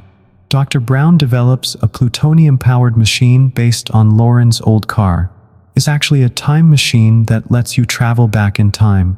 Marty McAfee, played by Michael Fox, gets in the car, travels back in time, and meets his young mother there. They fall in love. If Marty's future mother rejects his future father and they don't get married, then Fox's character simply won't be born. It's a complicated problem. Doc Brown helps us understand the issue a bit better. He draws a horizontal line on the blackboard to show how time passes in our universe. He then draws a second line, which is the same as the first, representing a parallel universe. This is when you change the past. So, as soon as you move backwards along the river of time, it splits into two branches. One line of time becomes two. This is called the concept of multiple worlds. It means that all the paradoxes of time can be resolved if you were to kill your parents before you were born. It just means you killed people who aren't your biological parents, but who are genetically identical to them and share the same personality and memories. The idea of multiple worlds helps us understand at least one serious problem with time travel. For physicists, the number one issue with time travel is, on top of the search for negative energy, there's also the issue of radiation buildup. This could lead to one of two outcomes. Either you'll die trying to get into the machine, or the finished burrow will collapse as you go through it. The radiation effects will build up because any radiation that goes through the time portal will come back in time. So, that radiation will spread out and wander around the universe until today, when it will be time for it to re-enter the portal. Since the radiation can enter the portal an infinite number of times, it can reach an incredibly high level inside the portal, more than enough to kill anyone who enters it. However, if we're talking about the multiple worlds version, this problem is already taken care of. The radiation that enters the time machine does travel back in time, but it enters a new universe. Can't keep going back in time and entering the portal over and over. This means that there are an infinite number of universes for each cycle, and in each cycle only one photon of radiation enters the time portal, not infinitely many. In 1997, physicists proved that Hawking's intention to ban time travel was incorrect in principle, which helped clarify the controversial issues. Bernard K. Marek-Radzikovsky and Robert Bolt have shown that time travel doesn't violate any known physical laws, except for one thing when it comes to time travel. All the issues boil down to what's going on near the event horizon at the entrance to the mouth hole. But this horizon is where, according to current thinking, Einstein's theory gives way to quantum effects. The issue is that when we try to calculate radiation effects at the entrance to the time machine, we have to use a theory that combines Einstein's general theory of relativity and the quantum theory of radiation. But no matter how we try to combine these two theories, we can't get a definitive result. Sometimes the answer is infinite, which doesn't make sense. This is where the theory of everything comes in. Physicists also have a lot of trouble with the problems of traveling through Krotov and Nora. For instance, the radiation emitted by Krotov and Nora is so powerful that it could pose a serious health risk. The slamming of Krotov and Nora when trying to travel through it is centered on the event horizon, which is where Einstein's theory loses its meaning. So, the bottom line is that to understand time travel, you've got to get your head around the physics of the event horizon. It's the only way to describe and explain it. This is why most physicists currently agree that the only way to resolve the issue of time travel is to develop a complete theory of gravity and space-time. A theory of everything needs to bring together the four main physical forces in the universe and let us work out what would happen if we built a time machine. A theory of everything would be the only way to successfully calculate the radiation effects created by Krotov and understand its role. It would also help us figure out how stable Krotov-Nora will be when we enter the time machine. But even after creating such a theory, we may have to wait several centuries or even longer before the first time machine can be tested.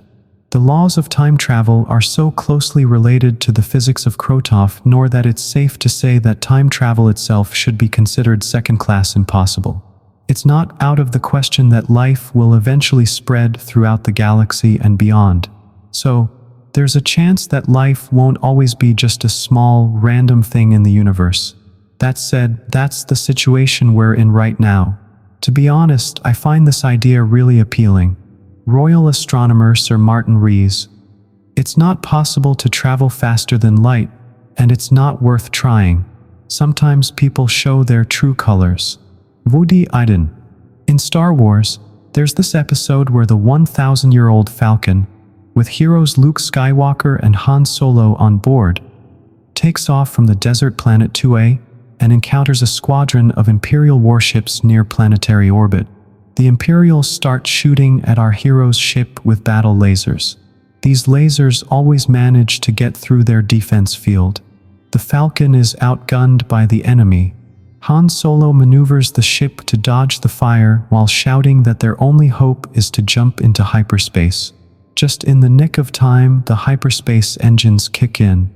All the stars around them suddenly explode, blinded by the beams they find, and rush towards the center of the view screen. A gap opens up, and the 1,000-year-old Falcon rushes through to hyperspace and freedom. It's a fantastic idea, of course. But is there any truth to the idea that it's based on scientific fact? There's certainly a possibility. Traveling faster than light has always been one of the main themes of science fiction. But recently, physicists have also started to think seriously about the possibility of such travel. Einstein said that the speed of light is the fastest anything in the universe can travel. Even our most powerful breaks can impart incredible energies to particles. Particles with such energies can only be found at the center of an exploding star or, say, the Big Bang. They can't accelerate elementary particles to speeds faster than the speed of light. Clearly, the speed of light is the ultimate speed limit in the universe. If that's true, it means we'll never be able to reach distant galaxies. Or perhaps it's not as bad as it seems. In 1902, few would have predicted that the young physicist Albert Einstein would go on to become regarded as the greatest physicist since Isaac Newton. On the contrary, this year has been one of the most unfortunate in his life. The newly minted PhD candidate was unable to secure a teaching position at any of the universities he applied to. He later found out that his professor, Heinrich Weber, had written some pretty terrible letters of recommendation for him. Maybe it was payback for all those classes he kept disrupting. On top of that, Einstein's mother was not happy about his girlfriend, Leva Merrick, who was pregnant at the time. So, their first daughter, Lisa, was born out of wedlock. Albert also had some bad luck with a temporary job. He was suddenly let go from his job as a teacher, which was pretty much the worst position he could be in. In his letters from that time, he even considers taking up a trade to make a living. He even wrote to his family that it would be better if he'd never been born because he was a burden and had no chance of success. Einstein felt ashamed when his father passed away. His father passed away with the impression that his son had not succeeded in life. But luck was on Einstein's side later that same year in 1902. A friend helped him get a job at the Swiss Patent Office as an examiner. It was from this modest starting point that he set in motion the most significant revolution in modern physics. He didn't have to spend much time analyzing inventions, and Einstein spent hours pondering the physics problems that had fascinated him since childhood. What made him so brilliant?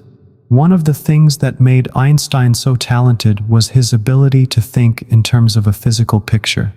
He could imagine moving trains, speeding clocks, stretched canvas, and so on, rather than just pure concepts. Mathematicians. Einstein himself once said that if you can't explain a theory to a child, it's probably useless. This means that the core of the theory should be expressed by the physical picture itself. How many physicists have gotten lost in the maze of math, which doesn't actually lead anywhere? But Einstein, like Newton before him, couldn't do it without a physical representation. The math came later on. Newton's physical picture was best illustrated by the falling apple and the moon. The same forces are at work in both the apple falling and the moon orbiting, or different ones, for that matter. When Newton decided that these forces were the same, he built the mathematical structure of the universe and made a startling discovery: the laws of motion of the heavenly bodies themselves.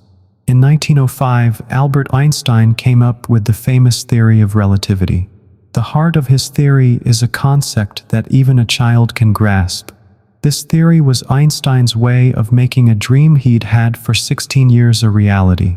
He then asked himself a big question: what would happen if you outrun a ray of light? Even as a young man, he understood that the motion of objects on Earth and in the heavens is subject to Newton's mechanics, and that light is described by Maxwell's theory. Back then, all of physics was based on these two pillars. Einstein was the first to see that the two theories didn't fit together. Maybe that's what made him so brilliant. One of the two theories had to be wrong. Newton said you could outrun light without too much trouble. After all, neither light itself nor its speed is anything out of the ordinary. This meant that if you carried a beam of light at the same speed as light itself, the beam would stop in your coordinate system. But Einstein figured out when he was young that no one had ever seen a stationary light wave.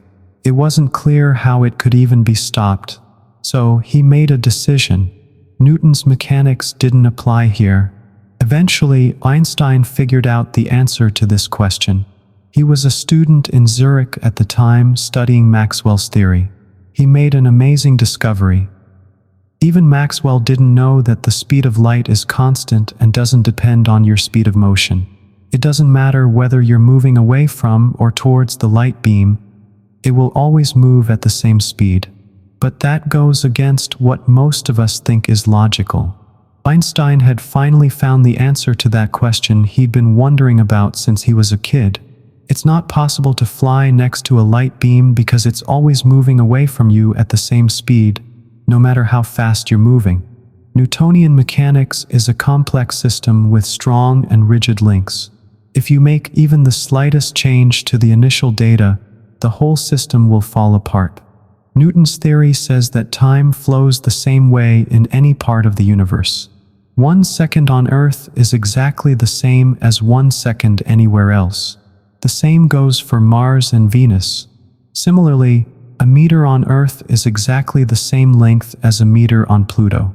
But if we assume that the speed of light is a fixed, universal constant and not dependent on the speed of the observer, then we have to completely rethink our concept of space and time for the speed of light to remain constant. Both space and time would have to be significantly distorted. Einstein said that if you're in a spaceship moving really fast, time slows down compared to what you'd experience on Earth. The time in the ship and on Earth moves at different speeds depending on how fast the ship is going. On top of that, the space inside the ship is compressed, and depending on how fast it's going, a meter can change in length and the ship's mass increases. If we were to take a look inside such a spaceship, say with the help of a telescope, we'd see that the clock is running slowly and the people who've descended as the ship moves are moving slowly too. As a general rule, if the rocket were flying at the speed of light, time would probably stop inside it. It would basically just reach zero length and its mass would become infinite. Given that all this seems implausible and contrary to common sense, Einstein said that it's impossible to get through the light barrier. The idea that an object becomes heavier the faster it moves is based on the idea that the energy of motion is converted to mass. It's pretty straightforward to figure out exactly how much energy gets converted into mass. In just a few lines of conversions, you can get the famous equation E equals ms superscript 2. Einstein's famous equation has been confirmed in over 1 million experiments. For instance, the GPS system, which can pinpoint your location on Earth to within a few meters, can't function unless you make a relativistic adjustment. The military also relies on the GPS system these days. Even Pentagon generals have had to learn about Einstein's theory of relativity. As it turns out, the GPS clock does indeed slow down as satellites orbit. Einstein said that the best way to prove this was by accelerating particles to near-light speeds in a gas pedal. And that's exactly what scientists are doing. The giant CERN gas pedal, built in Switzerland near Geneva, is where it all happens. At the Large Hadron Collider, protons are accelerated to a whopping 1.2 trillion electron volts and approach the speed of light. For the rocket scientist, the light barrier isn't a pressing issue yet because modern rockets only reach speeds of 10 to 15 kilometers per second. In 100 or 200 years, when scientists are seriously thinking about sending probes to the nearest star, which is separated from the Earth by 4 light years, the light barrier is likely to become a problem. For several decades now, physicists have been trying to find some loopholes in Einstein's famous postulate. Some have been found, but most of these loopholes don't really have any practical use. For instance, if you shine a flashlight across the sky, the light beam's reflection can move faster than light. In just a few seconds, the image of the light beam travels the distance between opposite points on the horizon, which is, as a general rule, hundreds of light years. But it doesn't matter because you can't transmit any information this way. It turns out that the image of the light ray has exceeded the speed of light, but the image itself doesn't carry any energy or information. Similarly, if we look at a pair of scissors, we can see that the point where the blades meet moves faster the farther we move away from the nail. If we picture a pair of scissors that are 1 light year long, the point where the blades meet will move faster than light as we close them. Once more, this is irrelevant because the point where the blades meet doesn't carry any energy or information. This means that nothing can be transmitted this way. Another example is the Einstein-Podolsky-Rosen experiment. TPR, in theory, allows information to be sent at a speed faster than the speed of light. Remember, in this experiment, 2 electrons that oscillate in unison are then taken away in opposite directions. Since these electrons act as information carriers, information can be transmitted between them at a speed greater than the speed of light. The downside is that the information is random and therefore useless. This is why GPS machines aren't suitable for sending probes to distant stars. It seems that the most significant flaw in his theory was actually identified by Einstein himself.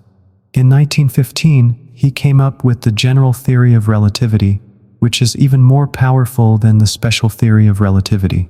Einstein first had his light bulb moment when he observed the motion of a child's merry-go-round. As we mentioned earlier, as we approach the speed of light, objects shrink. The faster we move, the more compressed we become. But in a spinning disk, the outer parts move faster than the inner parts, while the center basically stays put. This means that a ruler placed on the edge of the disk will have to be stiffer, while the same ruler closer to the center will remain almost unchanged. This means that the surface of the carousel will no longer be flat, but will curve inwards. So, we've covered how the carousel accelerates and how it affects space and time. In the general theory of relativity, space-time can be thought of as a canvas that can be compressed and stretched. In certain situations, this fabric can stretch faster than the speed of light. For instance, picture the Big Bang happening 13.7 billion years ago. The Big Bang is thought to be the origin of our universe. We can figure out that the universe was originally expanding at a speed faster than the speed of light. This doesn't contradict the special theory of relativity because it was empty space between stars that was expanding, not the stars themselves. The expansion of empty space doesn't carry any information. The key thing to remember here is that the special theory of relativity only applies locally. In other words, it only works in the immediate vicinity of the observer, in our own local area. For instance, it's been shown to work in the solar system, as we can see from the data our space probes have collected. But when we look at things on a larger scale, like the whole universe, we need to use the general theory of relativity, not the special one. In this theory, space and time are viewed as a kind of fabric and cloth, can stretch faster than light. It also allows for the existence of spatial holes, which means you can travel through space and time instantly. So, one way to travel faster than the speed of light is to make use of the general theory of relativity. There are two ways to do this. The first option is to expand the space around us. If we could stretch space behind us and compress space in front of us, it would seem like we'd have traveled from one place to another faster than light. In reality, we wouldn't be moving at all. But by warping space ahead and behind the ship, we could reach distant stars in no time at all. A second ripping through space. In 1935, Einstein came up with the idea of a wormhole. Picture this. Alice's mirror is a magical device that connects Oxford and Wonderland. A mole burrow is a device that can act as a link between two populated areas. In school, we learned that the shortest distance between 2 points is a straight line. That's not necessarily the case, though. If you roll up a piece of paper so that the dots connect, the shortest distance between them is the finished burrow. Matt, a physicist at the University of Washington, says that the relativistic community has been thinking about what it would take to create a space warping engine. Or we could look at Krotov and Nora from the science fiction category. And Sir Martin Rees, a royal astronomer in the UK, says that even so, if Krotova and Nora are right about extra dimensions in quantum computers, it could lead to a whole host of hypothetical scenarios that might someday turn our entire universe into a living cosmos. Space stretching is a great example. The Cube Euro engine was first proposed in 1994 by physicist Miguel. It uses Einstein's theory of gravity. As it happens, this is the very engine that features in the Star Trek TV series. The pilot of the Star of Lethe is protected by a bubble that keeps him and the star safe from the warping of space. Inside the bubble, everything looks normal, even when the star crosses the light barrier. On top of that, it seems like nothing is happening to the pilot. As a matter of fact, space-time is distorted pretty badly outside the bubble. The space in front of the bubble is compressed, while inside the bubble, time is not stretched and continues to flow normally. He also realized that Star Trek had a big impact on how the engine was designed. The characters in the series are always talking about the warp engine, which is the concept of artificially distorting space, he says. We already had a theory about how space can and can't be distorted. It's the general theory of relativity. I figured there must be a way to apply these concepts and figure out how the information engine should actually work. It's likely the first time a TV show has inspired a scientist and helped them find a solution to one of Einstein's new equations. Alex thinks that traveling on his proposed starflight would be like flying the 1,000-year-old Falcon in Star Wars. I think it'd be good for the crew to see something similar. As the ship moves forward, the stars will appear as long lines. The dashes behind will be invisible. It'll just be blackness because the starlight won't be able to move fast enough to catch up. The scientist says that the star is the highlight of the year. The key to Engine 3 is the energy used to accelerate the star to superlight speeds. Typically, physicists talk about a ship having some positive amount of energy to start with. This energy is used to accelerate the ship, which always travels slower than light. If we want to move faster than light, we'll have to change the fuel. The standard calculation shows that we'd need negative mass or negative energy. If they even exist at all, these are probably the most exotic objects in the universe.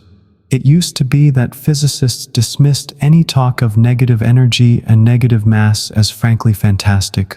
But now it's become clear that, first of all, you can't travel at superlight speeds without them, and secondly, they may well exist in reality. Scientists are on the lookout for negative matter in nature, but haven't had any luck so far. Antimatter and negative matter are two completely different things. We know for sure that antimatter exists and has positive energy, but we don't know if it has the opposite charge. We don't yet have proof that negative matter exists. It seems fair to say that negative matter must have some pretty unusual properties. For instance, it would have to be lighter than the void. On top of that, it's got to be able to fly. If negative matter existed from the beginning of time, it probably escaped into space when the universe was born. Unlike meteorites, which sometimes crash down on planets under the influence of gravity, negative matter must flee from the planets. It should be repelled, not attracted. This would include large bodies like stars and planets. It's possible that negative matter exists, but it's probably only found in deep space and not on Earth. One project searching for negative matter in deep space suggests using a phenomenon called Einstein's lens. When light passes by a star or galaxy, it's affected by the gravity of the star or galaxy, as per the general theory of relativity. In 1912, Einstein, even though he hadn't finished his work on the general theory of relativity, predicted that a galaxy could act like a lens for light from a distant object. The light from the object bends around the nearby galaxy, gathering behind it in a beam and forming the characteristic pattern of concentric circles. This is how it reaches Earth too. These days, these kinds of things are called Einstein rings. The first Einstein lens was spotted by astronomers in space in 1979. Since then, these objects have become an essential tool for astronomers. I'll give you one example. It used to be thought that hidden mass couldn't be detected in space. Also known as dark matter, hidden mass is a mysterious, invisible but quite massive substance. It surrounds galaxies, and there's probably 10 times more of it in the universe than there is of ordinary visible matter. But NASA scientists have managed to map the distribution in space of the hidden mass, which deflects light as it passes through it just like glass and binds light. Theoretically, Einstein's lenses could help scientists in their search for negative matter and ready-made normals. They should affect the path of light in a particular way, which the Hubble Space Telescope should be able to register. So far, there's no evidence of negative matter or moles, but the search is still on. If the Space Telescope detectors register one of Einstein's new lenses, it could mean the presence of negative matter, moles, or burrows. This discovery is going to have a big impact on the entire field of physics. The difference between negative energy and negative matter is that negative energy is a reliable phenomenon, even though it's present in only tiny quantities. In 1933, Hendrik Casimir made an unusual prediction based on the laws of quantum theory. He said that two uncharged, parallel metal plates would be attracted to each other as if by magic. Typically, parallel plates don't affect each other because they don't have a total charge. But the space between the two plates isn't really empty. It's full of virtual particles that pop in and out. For a moment, pairs of electron-positrons emerge from the void, and then they're generated again and dissolved in the vacuum. It's ironic that the void, which was once thought to be devoid of anything, is actually filled with quantum events. It seems logical that tiny bursts of matter and antimatter would violate the law of conservation of energy. But the uncertainty principle says these bursts are really short-lived, so on average, energy is still conserved. Casimir found that when lots of virtual particles are present, the vacuum exerts a non-zero total pressure. The space between two parallel plates is limited, so the pressure of virtual particles there is pretty low. But outside of the plates, there's a lot of space and nothing stopping them from unfolding properly, so the pressure is higher. So, in the end, there's a force that pulls the plates towards each other. In normal circumstances, when the plates are at rest and separated by a considerable distance, there's a state of zero energy. But if you bring the plates closer together, they start to attract each other and you can get some energy out of them. Once the kinetic energy is gone, the plate's intrinsic energy is less than zero, which is negative energy. Negative energy was first measured in a lab in 1948, and the result matched Casimir's prediction exactly. Now that negative energy and the Casimir effect had been proven, they were no longer regarded as science fiction. The issue is that the Casimir effect is really quite weak. To detect this energy in the lab, you need to use more precise and up-to-date measuring equipment. As a general rule, the Casimir energy is inversely proportional to the fourth power of the distance between the plates. This means that the closer the plates are together, the more energy there is. In 1996, Stephen Amara of Los Alamos and the National Laboratory accurately measured the Casimir effect. He found that the force of attraction was 30,000 times less than the weight of an ant.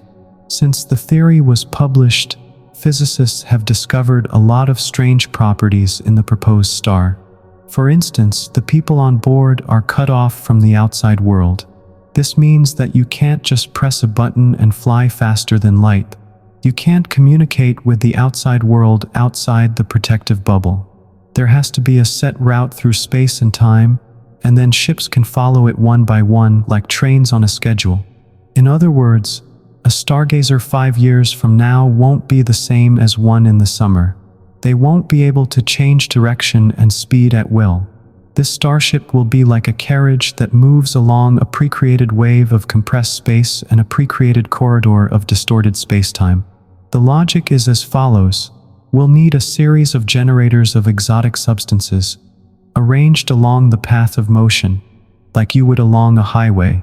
These generators will control the space at the same time, because we can't rule out the possibility that in the future, people will come up with even stranger and more unusual solutions to Einstein's equations.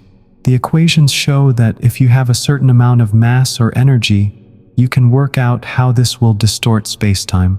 Similarly, if you throw a stone into water, you can calculate the circles it will create.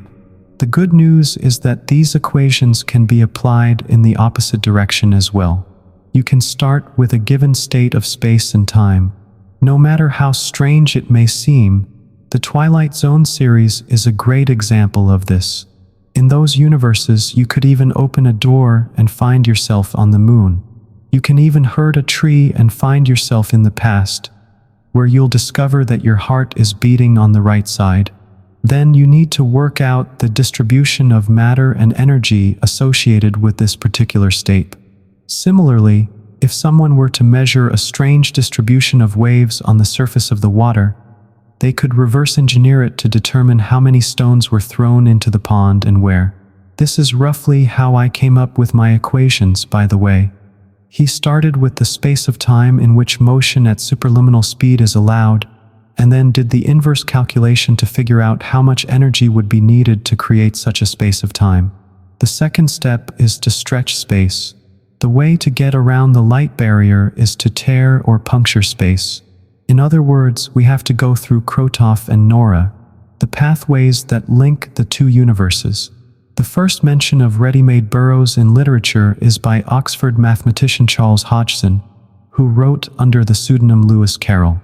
His fairy tale, Alice in the Looking Glass, features a ready-made hole connecting Oxford with Wonderland. Alice's mirror has a built-in opening that links the Oxford area with the magical Wonderland. By putting her hand through the mirror, Alice can instantly be transported from one universe to another. In math, these are called multiply connected spaces.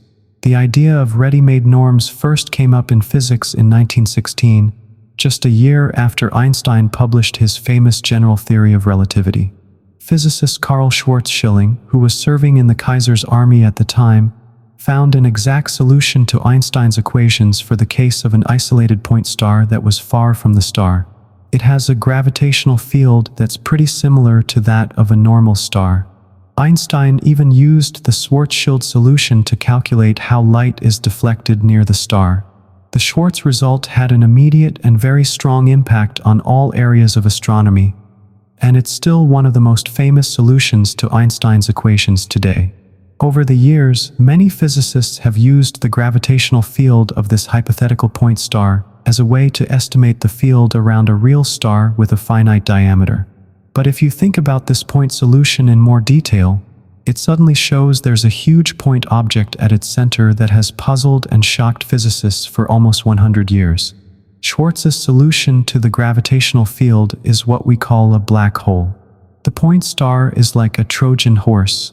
It may look like a gift from heaven on the outside, but it's hiding all kinds of demons and spirits on the inside. If you accept one, you're forced to accept the other. From Schwarz's solution, It was evident that peculiar occurrences take place when one approaches the infamous point star. The star is surrounded by an invisible sphere called the event horizon, which is like a line of no return. It's like a one-way street. Anything can get in, but nothing can get out. Once you cross the event horizon, there's no going back. If you're inside the event horizon, you'll need to move faster than light to get out again. That's impossible when you're approaching the event horizon. The tidal forces will start to act on your body, stretching the atoms of your body. Your legs will feel a lot more gravity than your head, so you'll first be stretched to the point of breaking and then simply torn apart. The same thing will happen to the atoms in your body. The result is that the atoms will be stretched by gravity and then torn apart. From the perspective of someone watching from outside, it'll seem like you're slowing down in time as you approach the event horizon. On top of that, when you reach the event horizon, it'll seem to the observer like time has stopped. This isn't sufficient. Once you fall below the event horizon, you'll see light trapped inside the sphere and wandering inside the black hole for 1 billion years. It'd be like watching a movie that captures the entire history of the black hole from the moment it was born. Finally, if you could fly through the black hole, on the other side, you'd find a whole different universe. This phenomenon, first described by Einstein in 1935, is called the Einstein-Rosen bridge. It's also known as Krotovo, which is what I call it. Einstein and other physicists were convinced that no star could naturally transform into such a monstrous object. In 1939, Einstein even published a paper showing that a rotating gas field mass would never condense into a black hole. So, even though there was a hole in the middle of the black hole, he was certain that nothing like it could ever occur in nature. As astrophysicist Arthur Eden Cotton once said, "There must be a law of nature that stops stars from behaving in such an absurd way." Put simply, a black hole is a valid solution to Einstein's equation, but the process by which it could form naturally is still a mystery. Things took a turn in 1946 when Robert Oppenheimer and his student Hartley Snyder published a paper on the topic. In this study, the researchers demonstrated that black holes can still form naturally. They suggested that a dying star that has almost completely used up its nuclear fuel collapses under the influence of gravitational forces. In other words, collapses under its own gravity. If gravity can make the star smaller than the radius of the event horizon, then nothing can stop it from shrinking to a point and turning into a black hole. It's possible that the collapse mechanism discussed here inspired Oppenheimer a few years later when he created the Nagasaki bomb, which uses the explosive plutonium in his balloon. The next big breakthrough came in 1963, when New Zealand mathematician Roy Kerr looked at what might be the most realistic example of a black hole compressing objects to speed up their rotation. It's a bit like how skaters start to spin faster when they press their arms against their bodies. It seems fair to say that black holes must be spinning at incredible speeds. Kerr showed that a spinning black hole won't collapse into a point star, which was previously thought to be the case. The seams will expand and contract to form a rotating ring. If you happen to find yourself in this ring, you're going to die. But anyone who gets into the ring will not die. They will pass through it and find themselves in another universe. Once he's inside the ring, he'll pass through the Einstein-Rosen bridge. In other words, the rotating black hole is like the mirrors Alice passed through in the story. If that person then goes around the ring and passes through it again, they'll be in the next universe. As a general rule, each time you pass through the rotating ring, you'll be taken to the next parallel universe. It's a bit like pressing the up button on an elevator. In theory, there could be an infinite number of universes stacked on top of each other. If you pass through this magic ring, you'll find yourself in a completely different universe where the mass radii are negative. Kerr wrote, "There is, however, a significant catch. Black holes are a great example of irreversible Krotoff and Nora, which means you can only go through the event horizon in one direction. Once you pass the event horizon and the Kerr ring, you can't go back the same way. But in 1988, Kip Thorne and his colleagues at Caltech figured out that by reversing the process, you can pass freely in both directions. One of their solutions is that traveling through a mouth hole is no more dangerous than flying in an airplane. In normal circumstances, gravity would crush Krotov and Nora's tube and kill the astronauts trying to reach the other end. This makes it impossible to travel instantly through Krotov and Nora. It's possible that the repulsive force of negative energy or negative matter could keep the tube open long enough for the astronauts to get past the danger zone. Simply put, negative matter or negative energy is a must for both the engine and the Mull-Burrow plan. In recent years, there have been some pretty amazing discoveries in the field of theoretical physics. One of the most exciting developments is the discovery of a number of exact solutions to Einstein's equations that allow for the existence of moles and their holes. But are they actually real? Or could they just be a mathematical fantasy? On top of that, there are a few big issues with moles in the real world. First of all, it would take an incredible amount of positive and negative matter, on the order of a huge star or black hole, to create the severe time-space distortions needed to travel through Mull holes and nor'easters. Matt Cheese, a physicist at the University of Washington, estimates that creating a Krotov and Nora 1 meter in diameter would require so much negative energy that its amount could be compared to the mass of Jupiter. The catch? It would have to be negative. This would require about -1 Jupiter mass, and controlling even positive energy comparable to the mass of Jupiter is a challenge. It's well beyond our capabilities. Let's consider what they might be like in the future. Kip Thorne of the California Institute of Technology came up with STARK. It seems that the laws of physics allow for the existence of exotic matter in quantities sufficient to hold it in a stable state. Krotov and Nora are about the size of humans. But it quickly becomes clear that the technology needed to build ready-made burrows and keep them open is beyond our capabilities. Secondly, we don't know how stable these Krotovs and Noras will be. On top of that, the radiation that will be generated inside could be lethal to anyone who gets inside. Or maybe the Krotovas and Noras will be unstable and collapse once someone or something gets inside. Third, light rays will experience a blue shift as they enter the black hole. This means that as they get closer to the event horizon, they'll gain more and more energy. On top of that, light should theoretically experience infinite blue shift and have infinite nocturnal energy at the event horizon.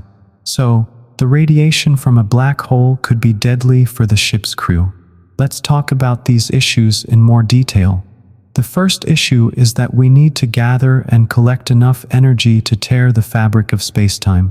The simplest way to do this is to compress an object so that it's smaller than its own event horizon. To give you an idea of what this would look like, imagine compressing water with a diameter of about 3 kilometers.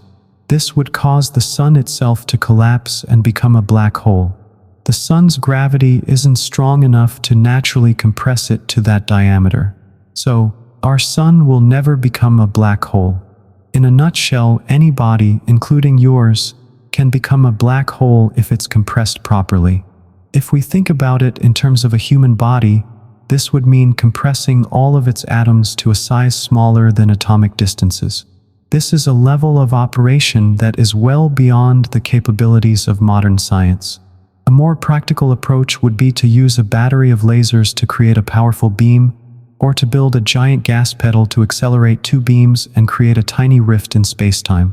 It's possible to figure out in advance how much energy is needed to create a spacetime instability.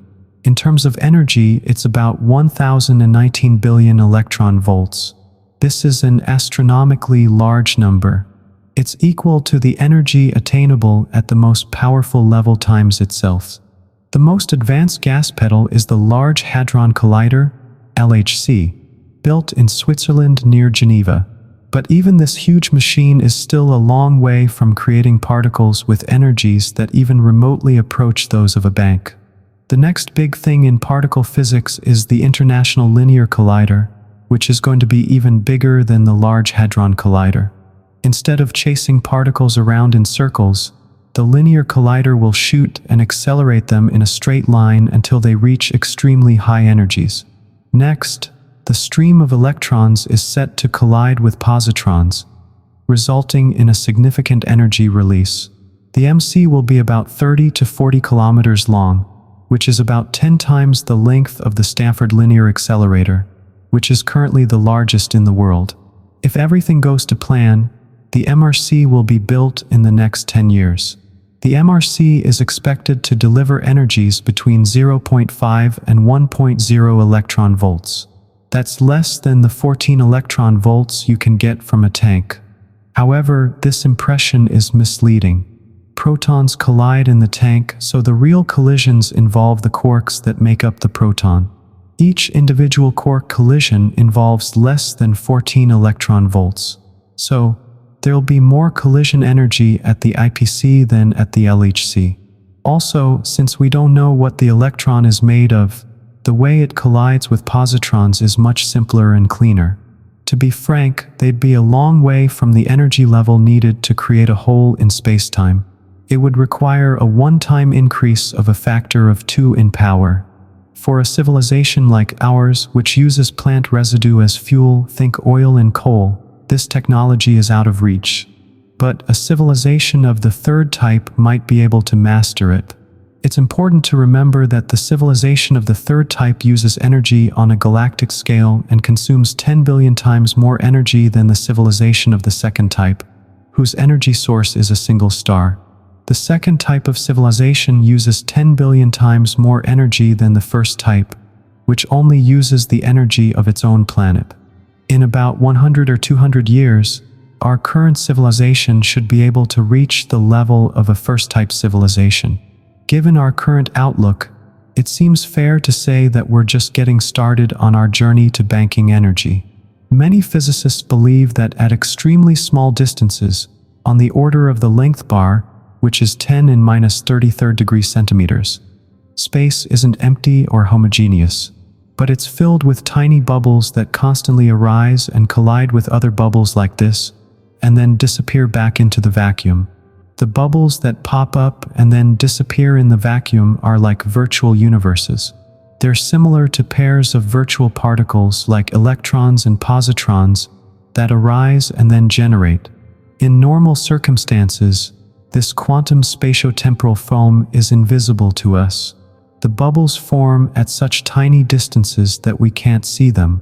But quantum physics says that if you focus enough energy, up to and including energy, at one point these bubbles can get bigger. This means that the space-time continuum is filled with tiny bubbles. And each of these bubbles is like a ready-made tunnel connecting our world to a whole new universe.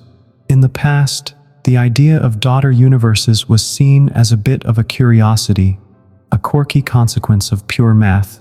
But now, physicists are seriously considering the possibility that our universe may have originated from one of these.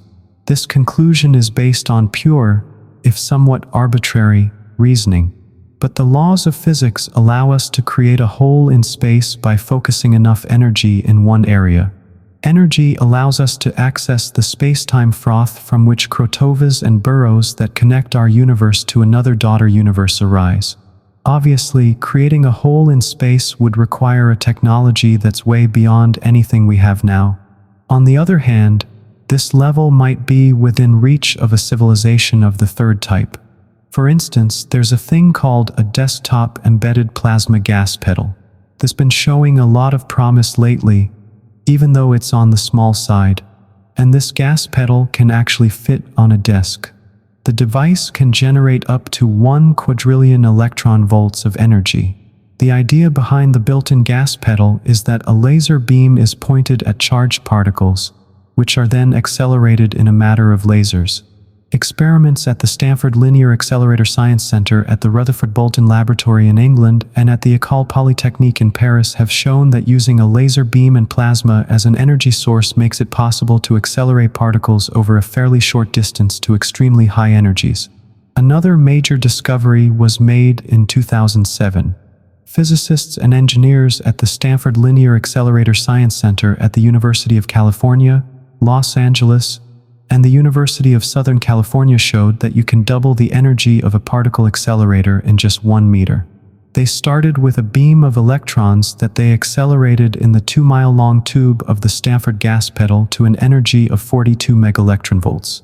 The high-energy electrons are then put through a plasma afterburner into a new chamber that's just 88 centimeters long. In the new chamber, the electrons gain another 42 gigas each. This means that the volta electron effectively doubles its energy. The plasma chamber is filled with lithium gas.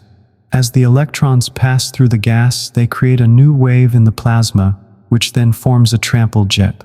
This stream then picks up the next electrons in the beam and pushes them forward, giving them more acceleration.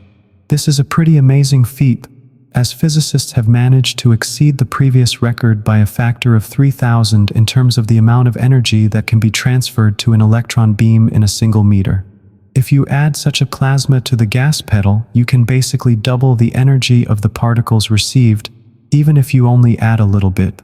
The current world record for a benchtop slender gas pedal is 200 gig-electron-volts per meter. The issue with increasing the length of the gas pedal is that it's still a challenge. There are too many problems, like keeping the beam stable while accelerating it with a laser beam. If we can figure out how to make these gas pedals longer without losing energy, then we'd need a gas pedal that's 10 light-years long to accelerate particles to the same energy level. This is well within the capabilities of a civilization of the third type. It seems that the most realistic ways to overcome the light barrier are through Kratovo, Nora, and stretch space. It's still unclear if these technologies are stable, but even if they are, we'd need a huge amount of energy. Are you asking whether it's positive or negative? To get them to actually work, it's possible that a civilization of Type 3 already has this kind of technology. It would probably take about 1,000 years before we could even think about controlling such power. On top of that, there are still some disagreements about the laws that govern space that haven't been settled yet. Time at the quantum level is a whole other ballgame. Given all of these factors, I would consider breaking the light barrier to be a second-class impossibility. Let's talk about teleportation and quantum theory. The TV series Star Trek really made teleportation a big thing in popular culture. Gene Roddenberry had to add teleportation to the plot because the studio didn't have enough money to create the special effects needed to simulate the launch and landing of rocket ships on Earth and distant planets. Over the years, scientists have made a lot of arguments against the possibility of teleportation. If you wanted to teleport someone, you would have to know the exact location of every atom in their body. That would probably violate Heisenberg's uncertainty principle, which says it's impossible to know the exact position and velocity of an electron at the same time. The folks behind Star Trek, in response to criticism, added Heisenberg compensators to the teleportation and camera. It seems like the laws of quantum physics could have been corrected with any additional unit in the teleportation device. As it turns out, though, the filmmakers rushed to add the Heisenberg compensators at the last minute. Maybe the scientists and critics of the past were wrong after all. In the context of Newton's theory, teleportation is simply not possible. Newton's laws are based on the idea that matter is made up of tiny solid billiard balls. Objects don't move unless they're pushed. They don't just suddenly disappear and reappear elsewhere. But in quantum theory, particles can do just such tricks. Newton's laws were the gold standard for 250 years until they were replaced in 1925 by quantum theory. This new theory was developed by Werner Heisenberg, Erwin Schrödinger, and their colleagues after they analyzed the strange properties of atoms. The physicists found that electrons act like waves and can make sudden changes in the seemingly chaotic nature of their motion within an atom. Erwin Schrödinger, the Viennese physicist who came up with the famous wave equation and named one of the most important equations in physics and chemistry after him, is most closely associated with the concept of quantum waves.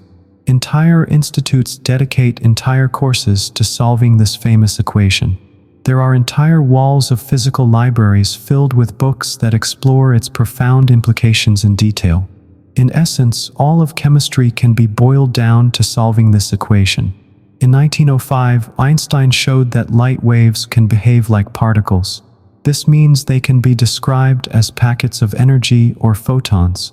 But around 1920, Schrödinger figured out that it was also true in reverse.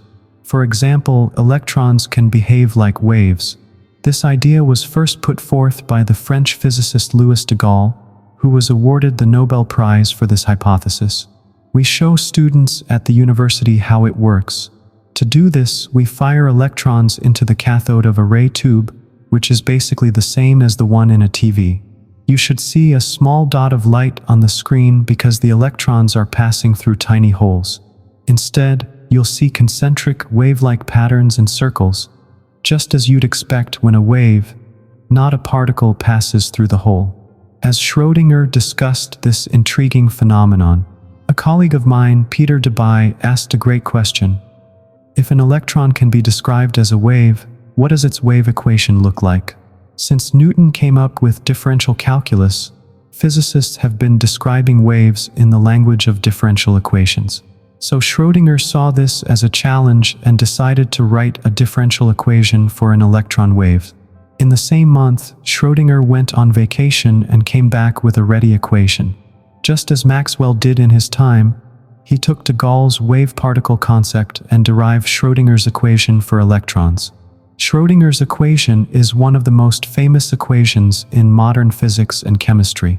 Historians of science have spent a great deal of effort trying to find out exactly where Schrödinger was and what he was doing when he discovered it. It turned out that Schrödinger was a free love advocate and often traveled with his wife and mistresses on vacations. He also kept a detailed diary in which he recorded all of his many mistresses and labeled each encounter with a complex cipher. It seems that the weekend Schrödinger came up with his equation was spent in the Alps at his home in the 19th century. He was working with one of his girlfriends to solve the equations for the hydrogen atom. Much to his surprise, Schrödinger discovered that the energy levels of electrons had already been accurately established and published by other physicists before him. He then realized that Niels Bohr's old model of the atom, where electrons are carried around the nucleus, is actually wrong. It's still used as a symbol of modern science in books and handbills, but it's inaccurate. The idea that electrons move in circular orbits around the nucleus of an atom needs to be replaced with the idea that they move in waves. Schrödinger's work really shook up the physics community. It was like a thrown stone that started a ripple effect. Physicists suddenly found that they could take a close look at the atom, examine the waves that made up its electrons and shells, and accurately predict their energy levels. But there was still another question that kept physicists on their toes even today. If electrons are waves, what's the source of the vibrations? The answer to this question came from the physicist Max Born. He said that these waves are nothing but probability waves. They just tell you the likelihood of finding a specific electron at a specific point in time. Simply put, an electron is a particle, but the probability of detecting it is given by the Schrödinger wave. The higher the wave, the greater the chance of detecting the particle at that particular point. It turns out that chance and probability were at the heart of physics, which had previously given us accurate predictions and detailed trajectories of any object, from planets and comets to cannonballs. Heisenberg formalized this fact by proposing the uncertainty principle, which basically says that it's impossible to know the exact velocity and exact position of the electron at the same time. You can't also determine its energy precisely at a given time interval. At the quantum level, all the fundamental laws we're used to breaking down into simple terms are violated. Electrons can even disappear and reappear in a different location, or be in more than one location at the same time. It's ironic that Einstein, the godfather of quantum theory and a key figure in the revolutionary transformations of 1905, and Schrödinger, the author of the wave equation, came to be horrified by the emergence of random processes in fundamental physics. Einstein said that quantum mechanics is something to be respected, but he also said that he felt it was not the right thing. This theory explains a lot, but it doesn't really help us understand the mystery of God. Well, I can say that about myself, at least. I'm convinced he doesn't make things up as he goes along. Heisenberg's theory was a game changer, and it sparked a lot of debate, but it delivered results. With this theory, physicists were able to explain a lot of mysterious phenomena, including the laws of chemistry, in one go. When I'm explaining the oddities of bizarre quantum theory to my graduate students, I sometimes ask them to calculate the probability that the atoms in their bodies will suddenly scatter and reassemble. On the other side of the brick wall, teleportation like this is not allowed in Newtonian physics, but it doesn't contradict the laws of quantum mechanics. The answer is that such an event would have to wait for the rest of the universe's life, and even longer. If you were to use a computer to plot the Schrödinger and wave function for your own body, you'd see that it looks a lot like your body, but a bit chunky because some of your waves spread out beyond it in all directions. Some of them even reach distant stars. So there's still a small chance that one day you'll wake up on a distant alien planet. The idea that electrons can be in multiple places at once is the basis of all chemistry. We tend to think of electrons as orbiting around the nucleus of an atom, like the bodies of miniature solar systems.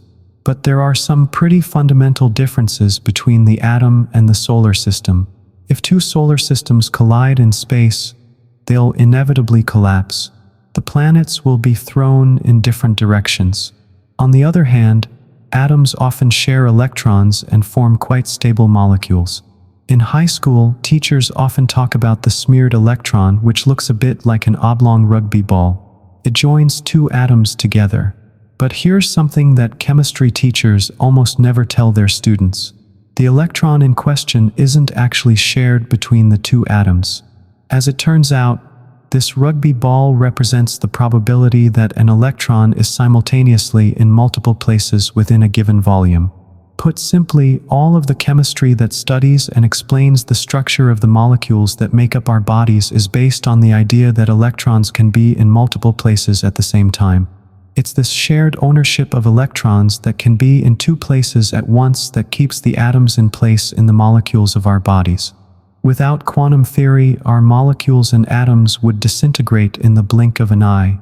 This strange but essential quality of quantum theory, the possibility of unlikely events, was humorously referenced by Douglas Adams in his famous novel, The Hitchhiker's Guide to the Galaxy. The author needed a way to get around the galaxy, so he came up with the infinite improbability engine. A great new way to get around the vast distances between stars. In a split second, his machine lets him change the odds of any quantum event. So even the most unlikely events become common and familiar. In a nutshell, if you want to go to the nearest star system, you just need to tweak the probability of your materialization there and you're good to go. You're instantly transported to the right place. It's not so easy to transfer the quantum jumps that happen within an atom to larger objects like humans, which are made up of 1 billion atoms. Even if the electrons in our bodies jump and bounce from place to place on their journey around the nucleus, there are so many of them that the jumps average out and smooth out. This is why, in simple terms, substances seem solid and unchanging to us. So, while it's possible to teleport at the atomic level, given that this is such a rare occurrence, we'll have to wait until the end of our universe to see it happen. But could we use quantum theory to build a machine that can teleport objects on demand, like in science fiction? Not really. The answer is a resounding yes, you can. The key to quantum teleportation can be found in a famous 1935 paper by Albert Einstein and his colleagues Boris Podolsky and Nathan Rosen. Interestingly, the three scientists were trying to get rid of the idea of probability in physics. They came up with a mental experiment called the RP experiment, which stands for the first letters of their last names. They wanted to show that quantum theory was a success. Einstein said, "The more success a quantum theory has, the sillier it looks. If two electrons start out oscillating together in unison, a state called rent, they can maintain wave synchronization even when they're far apart. Even if these electrons are separated by light years, the invisible Schrödinger wave will still connect them like an umbilical cord. If one of the electrons is affected, the other one will know about it almost instantly. This is what's known as quantum entanglement. It's based on the idea that rent particles are somehow connected. Let's just imagine for a second two rent electrons. Since they're quantum entities, they vibrate in unison. Then, let's see what happens when we send these electrons flying in opposite directions. Each electron is like a ticket. Bolchkova, moreover, its spin can be directed either upward or downward. Let's say the total spin of the system is 0. If we know that one electron's spin is upward, then another's must be downward. Quantum theory says that before a measurement is made, the spin of an electron is neither up nor down. The electron is in a state of flux, spinning up and down at the same time. Once you make the observation, the wave function collapses, leaving the particle in one particular state out of all the possible states. Next, we measure the spin of one electron and find that it's spinning up. So we immediately know that the other electron is spinning down. Even if the electrons are separated by a lot of light years, we'll know the spin of the second one right away. Once we measure the spin of the first one, we'll have that information in no time, faster than the speed of light. The reason we can know the spin of the second electron so quickly is that our two electrons are entangled. This means that their wave functions oscillate in unison. The two wave functions are linked by an invisible connection, like a thread or umbilical cord. If one particle experiences something, the other one will too. In a way, this means that everything that happens to us affects events in distant corners of the universe almost instantly. It's likely that our wave functions have been entangled since the beginning of time. In a way, you could say that there's a web of entanglement connecting the far reaches of the universe, including you and me. Einstein, in an ironic twist, dubbed this phenomenon ghost action. He used it to debunk quantum theory, arguing that nothing can travel faster than light. At first, Einstein thought the NP mental experiment meant that quantum theory was dead. But in 1980, Allen and his colleagues did a real experiment in France with two detectors 13 meters apart. He measured the spins of photons emitted by calcium atoms, and the results matched what quantum theory says. It seems that God is playing dice with our universe after all. So, is it really possible for information to travel faster than the speed of light in this case? Did Einstein make a mistake? And is the speed of light not the fastest thing in our universe? That's not quite right. Yes, information is transmitted faster than light, but it's random and therefore useless. The method described in the RP experiment doesn't allow for transmitting real messages in, say, Morse code. It doesn't matter how quickly the information is sent. It's not useful to know that some electron on the other side of the universe is spinning downward. This method isn't going to help you get the latest stock quote information. Let me give you an example to illustrate this. Let's say one of our colleagues always wears different colored socks, red and green for example, without paying attention to which color ends up on which foot. Let's say we take a look at one foot and see that it's wearing a red sock, so we can find out more quickly than the speed of light which sock is on the other foot. Green sock. The information did reach us faster than light, but it's useless. This method can't be used to send a signal with non-random information. For a long time, the CNN experiment was seen as a great example of how quantum theory was making progress. But it turned out to be a wasted triumph, and it didn't actually give us any practical benefits. Up until recently, quantum teleportation was the talk of the town. But then, in 1993, Charles Bennett and his team showed everyone that teleportation was not just a theory, it was possible. At the atomic level, at least. To be more precise, they showed that it's possible to send all the information about a particle. As time has gone on, physicists have learned how to transmit photons and even whole cesium atoms. Maybe in a few decades, scientists will be able to teleport the first DNA molecule and the first virus. Quantum teleportation makes use of one of the most unusual aspects of the PGP experiment. In their experiments, physicists start by taking two atoms, A and C. Let's say we want to teleport information from an atom, in this case atom C, to another atom, B. To do this, we introduce a third atom which is entangled with atom C. In this case, atom B is like Goring while atom C is like Bates. Atom A then touches atom A and scans it, transferring the information in atom A to atom B. During this process, atoms A and B become entangled. But since it was initially entangled with atom U, now the information in it is also transmitted to atom C. This means that atom A has been teleported to atom C. In other words, the information content is now identical to the information content of C.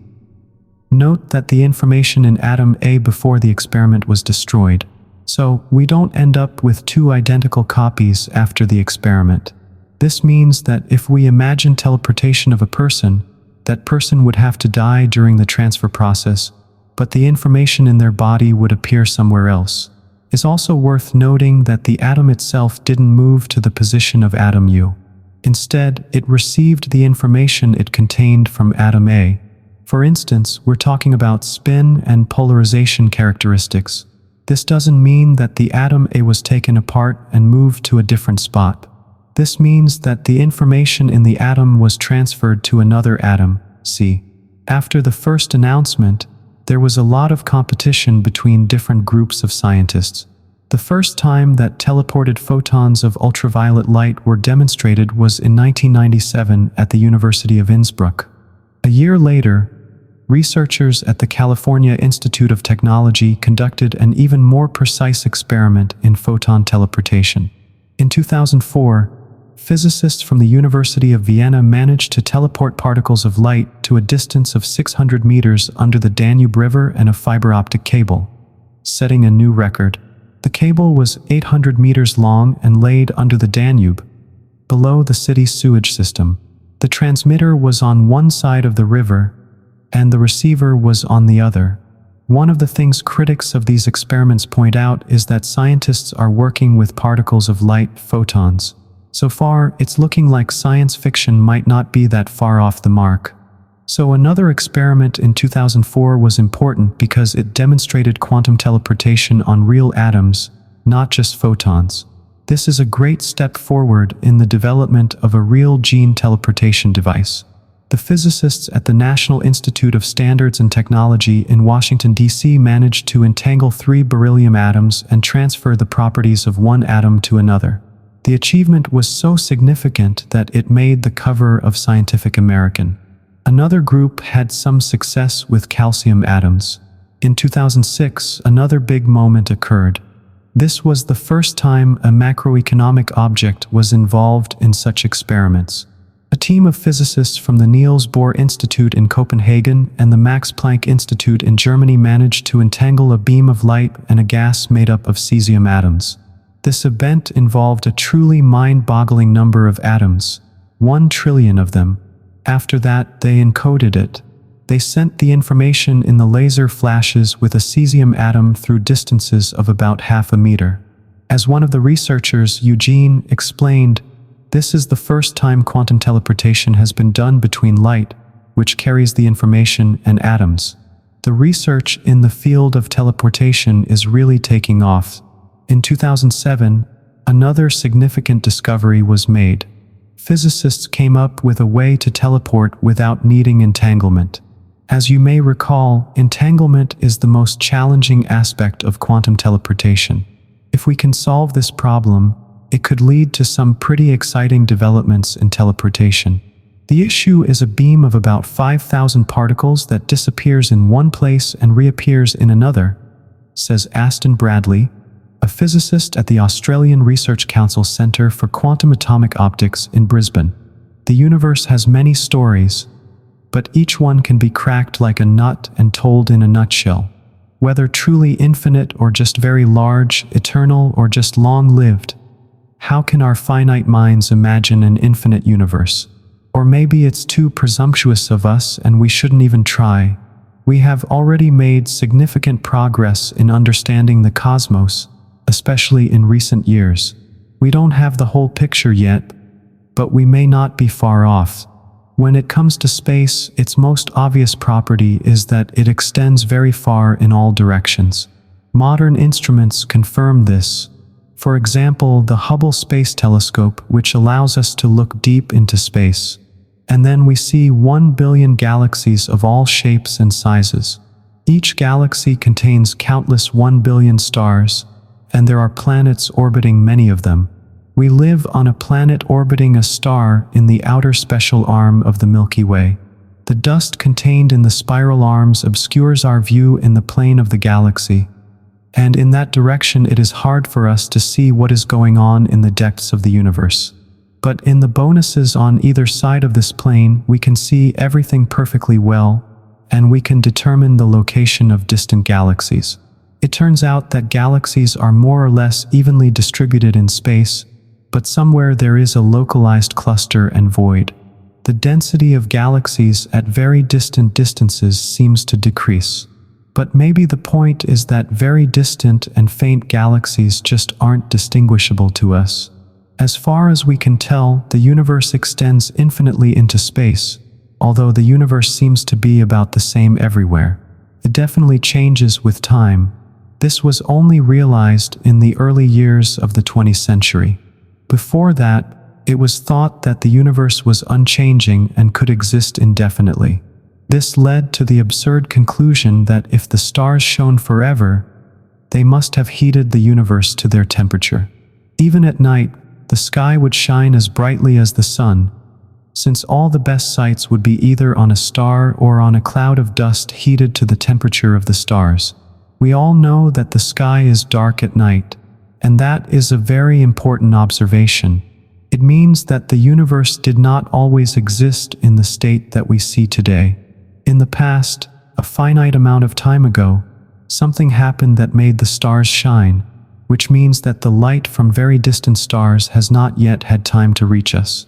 This explains why the night sky isn't completely bright.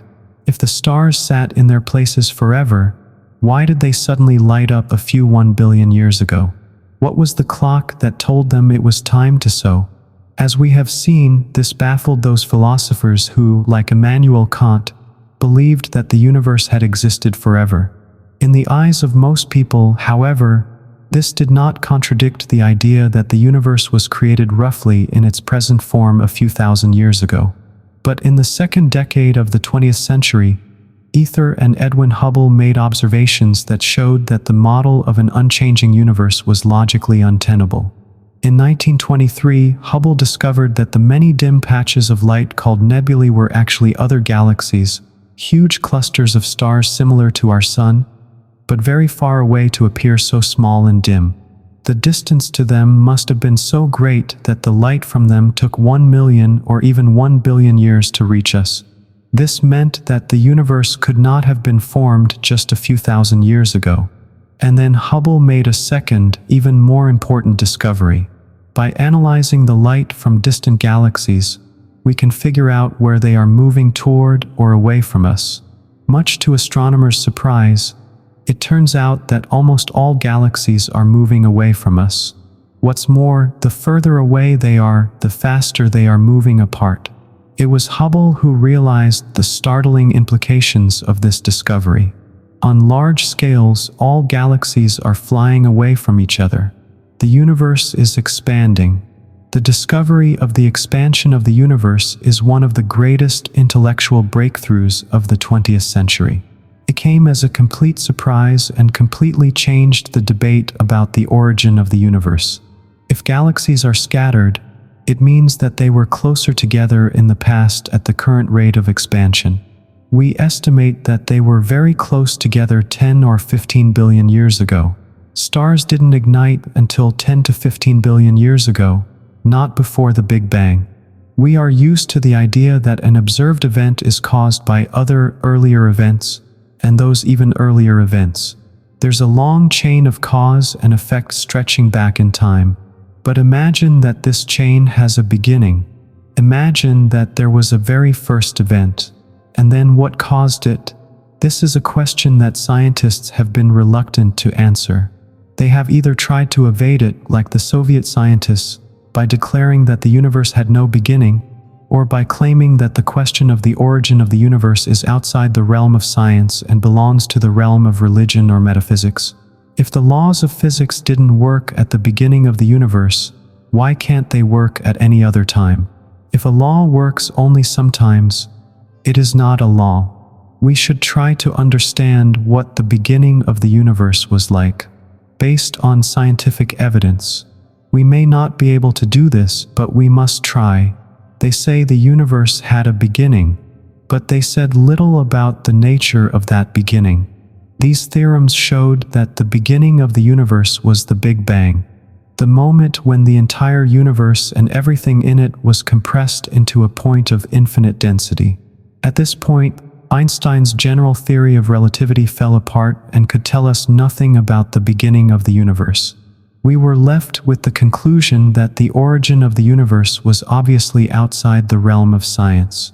But scientists should not be satisfied with such a conclusion.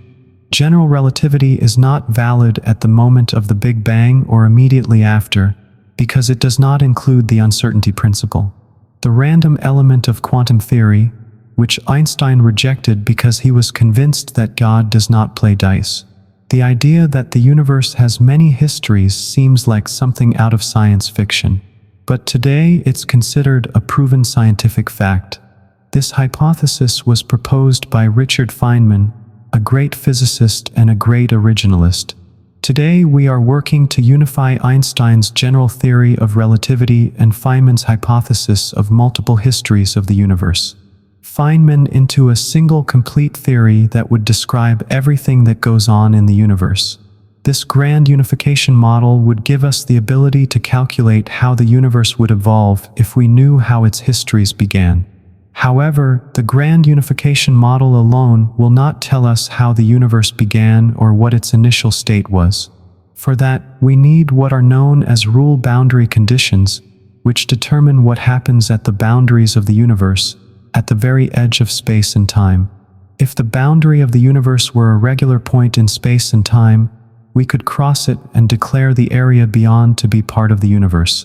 On the other hand, if the boundary of the universe were a jagged edge where space and time are compressed and density is infinite, it would be very difficult to define a meaningful boundary condition. Perhaps the universe has no boundary in space and time. The history of the universe in actual time determines its history in imaginary time, and vice versa. But they could be two completely different histories. In particular, there is no need for universes in imaginary time. No beginning, no end. Imaginary time simply behaves as another spatial dimension of the history of the universe in imaginary time. You can think of it as the surface curvature of a sphere, plane, or saddle, but with 4 dimensions instead of 2.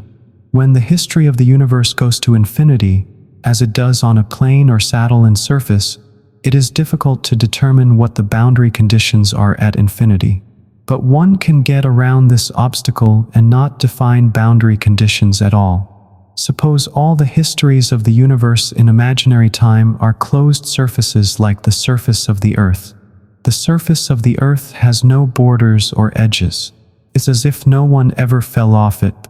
And if the stories of the universe in imaginary time are indeed a closed space, this requires a fundamental revision of philosophy and our ideas about our own origins. In such a case, the universe is completely self-sufficient. It does not need any external influences to wind up, to start its mechanisms. On the contrary, everything in the universe is determined by the laws of physics and the roll of the dice within the universe itself. As presumptuous as it may sound, this is the way I and many other scientists see the world. Even if the boundary conditions of the universe are that it has no boundaries and that the universe does not have one history, it has many histories. As Feynman suggested, every possible closed surface in the universe corresponds to a history in imaginary time, and every history in imaginary time determines a history in actual time. Thus, there is an overabundance of possibilities in the universe. What distinguishes the particular universe in which we live, out of the multitude of all possible universes? First, we can observe that many possible histories of the universe have not gone through the stage of galaxy formation, without which you and I could not have come into existence. Of course, it is not impossible that intelligent beings could arise and evolve without a galaxy of stars, but it is unlikely. So the story we live in is partly determined by what is already in it. We are beings capable of asking why the universe is the way it is. Consequently, we are in the minority of history that has galaxies and stars. This is an example of the so-called anthropic principle. The anthropic principle says that the universe must be approximately the way we observe it, because otherwise there would be no one to observe it. Many scientists don't like this principle because it's not very rigorous and doesn't seem to have predictive power, but it lends itself to precise formulation, and without it, it seems impossible to answer the question of the origin of the universe. Most of these stories do not suggest the origin of intelligent life. Such universes are either empty, have very little life, are too warped, or don't fit other parameters. However, according to the Richard phenomenon and its idea, multiple stories of uninhabited histories probably have a high probability. Moreover, it is not very important how likely stories without room for intelligent beings are. We are only interested in the subset of stories in which intelligent life has appeared. An intelligent life doesn't have to be anything like humans. Little green aliens are fine. Maybe they're even better. Humans don't usually behave very intelligently. As an example of the anthropic principle, consider the number of spatial dimensions. In everyday life, we are taught that we live in three-dimensional space.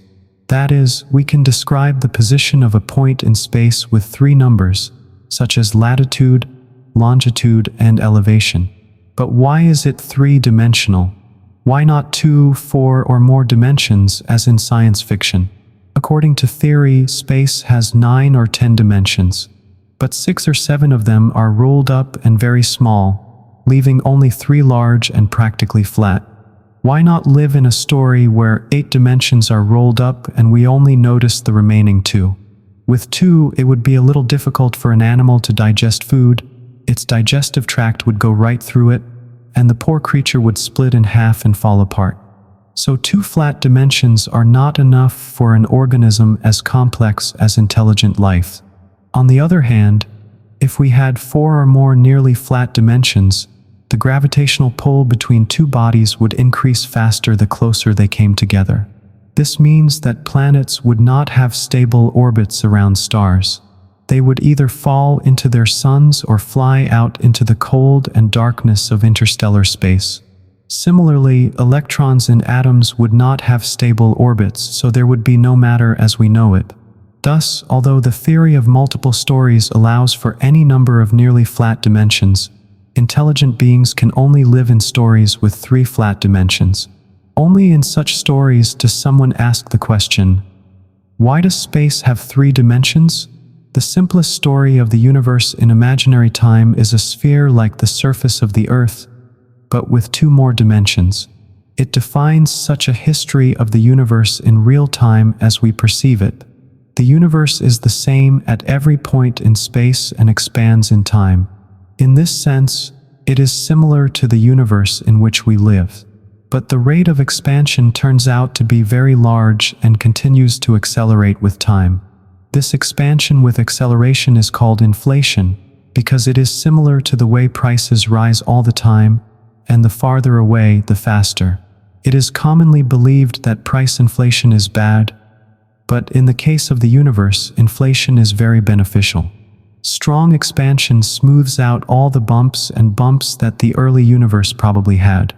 As the universe expands, it borrows energy from the gravitational field to create additional matter. The positive energy of matter is perfectly balanced by the negative energy of gravity. So the total energy is 0. When the size of the universe doubles, the energy of matter and gravity also doubles. But twice 0 is still 0. If only banking were that simple. If the history of the universe in imaginary time were a perfectly round sphere, the corresponding history in real time would be a universe expanding forever at an inflationary rate.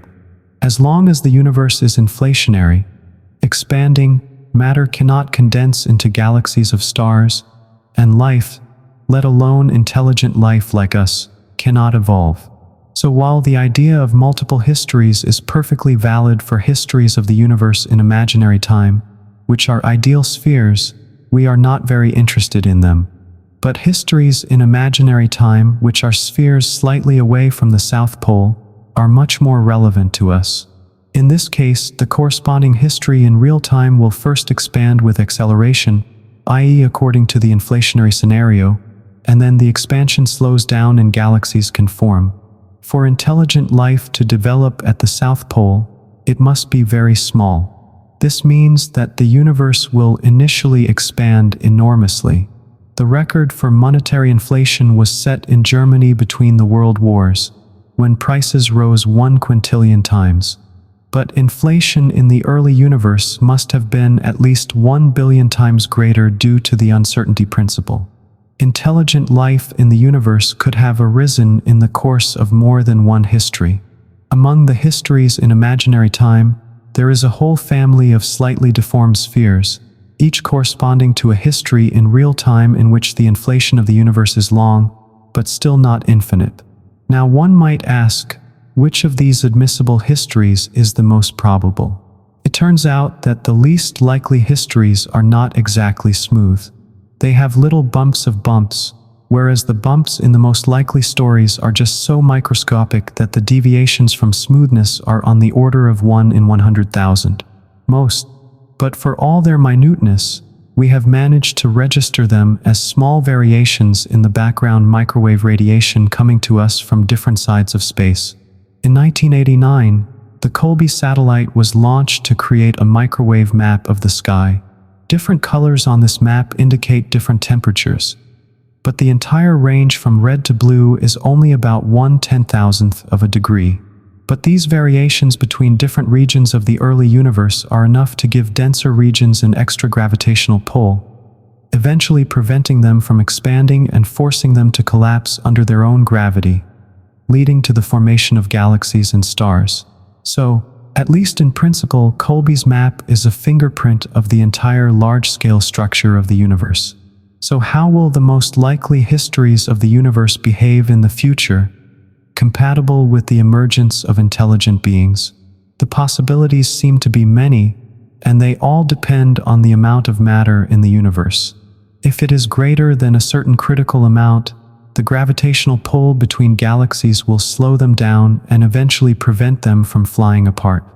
Then they will start falling on each other, and at the end of the history of the universe in real time there will be a pileup of Mala, a great compression.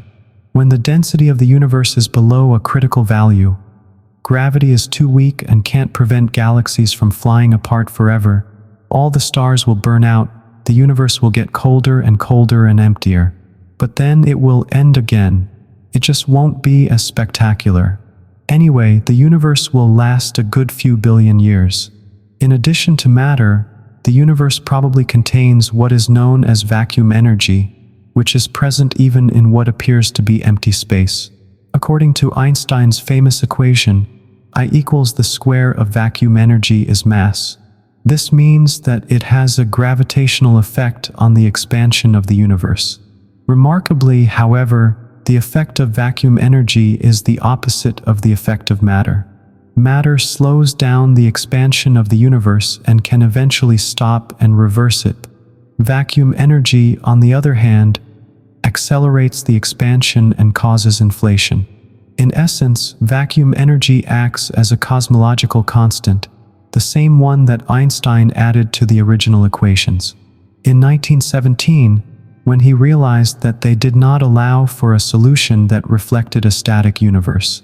When Hubble discovered that the universe was expanding, there was no need to add another term to the equation.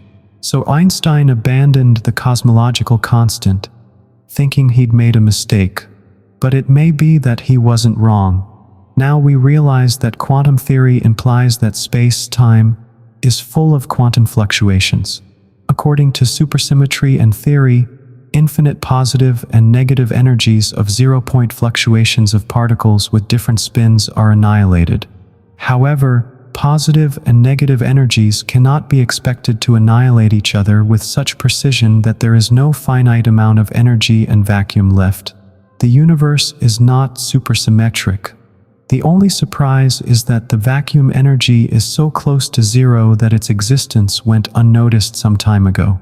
This is probably another example of the anthropic principle in history, where vacuum energy no longer forms galaxies. So there are no beings there to ask why we are observing this particular amount of vacuum energy. The amounts of matter and vacuum energy in the universe can be measured by various observations. The results can be plotted on a graph with the density of matter on the horizontal axis and the vacuum energy on the vertical axis. The dotted line indicates the boundary of regions where intelligent life is possible.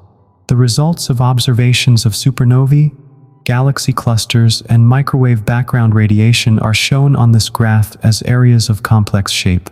Fortunately, they all overlap. When matter density and vacuum energy fall within this intersection, it means that the expansion of the universe has begun to accelerate again. After a long period of deceleration, similar inflation is a law of nature, the relationship between the speed of a wave source and the wavelength registered by the receiver. The so-called fuel effect is something we see almost every day. Listen to the sound of an airplane as it approaches. The roar of the engine sounds higher, and as it passes and fades into the distance, the sound becomes lower. Higher pitches are shorter sound waves. They have shorter distances between adjacent peaks and a higher frequency. The number of vibrations per second. The fact is that as the airplane moves toward you, it sends each wave closer and closer to you. Therefore, as the plane moves away from you, the distance between the peaks also decreases. The wavelengths increase and the sound you perceive becomes lower. The Lyre effect also applies to light waves. If the distance from the Earth to a galaxy were constant, the characteristic lines in its spectrum would be at a standard place on the wavelength scale. However, if the galaxy is moving away from us, the wavelengths would appear longer and stretched, and the characteristic line would shift to the red side. On the other hand, if the galaxy is moving toward us, the light waves will be compressed and the lines will shift to the blue side. In 1912, he analyzed the light of 4 nebulae and found that 3 of them were red-shifted and Andromeda was blue-shifted. He concluded that Andromeda was moving toward us and the other nebulae were moving away from us. 1912 and 914. Slider analyzed the light from 12 more nebulae. All but 1 were found to have a redshift. 1914. Slavomir reported his discoveries to the American Astronomical Society. This report was heard by Hubble in 1918. Hubble also began studying nebulae in 1923. Hubble discovered that spiral nebulae, including Andromeda, were other galaxies. Pfeiffer and other scientists continued to analyze the redshifts until 1925. The count was 43 redshifts to 2 blue shifts. 1929. Continued to study the Arabian shifts and found that on large scales all galaxies were scattering away from each other.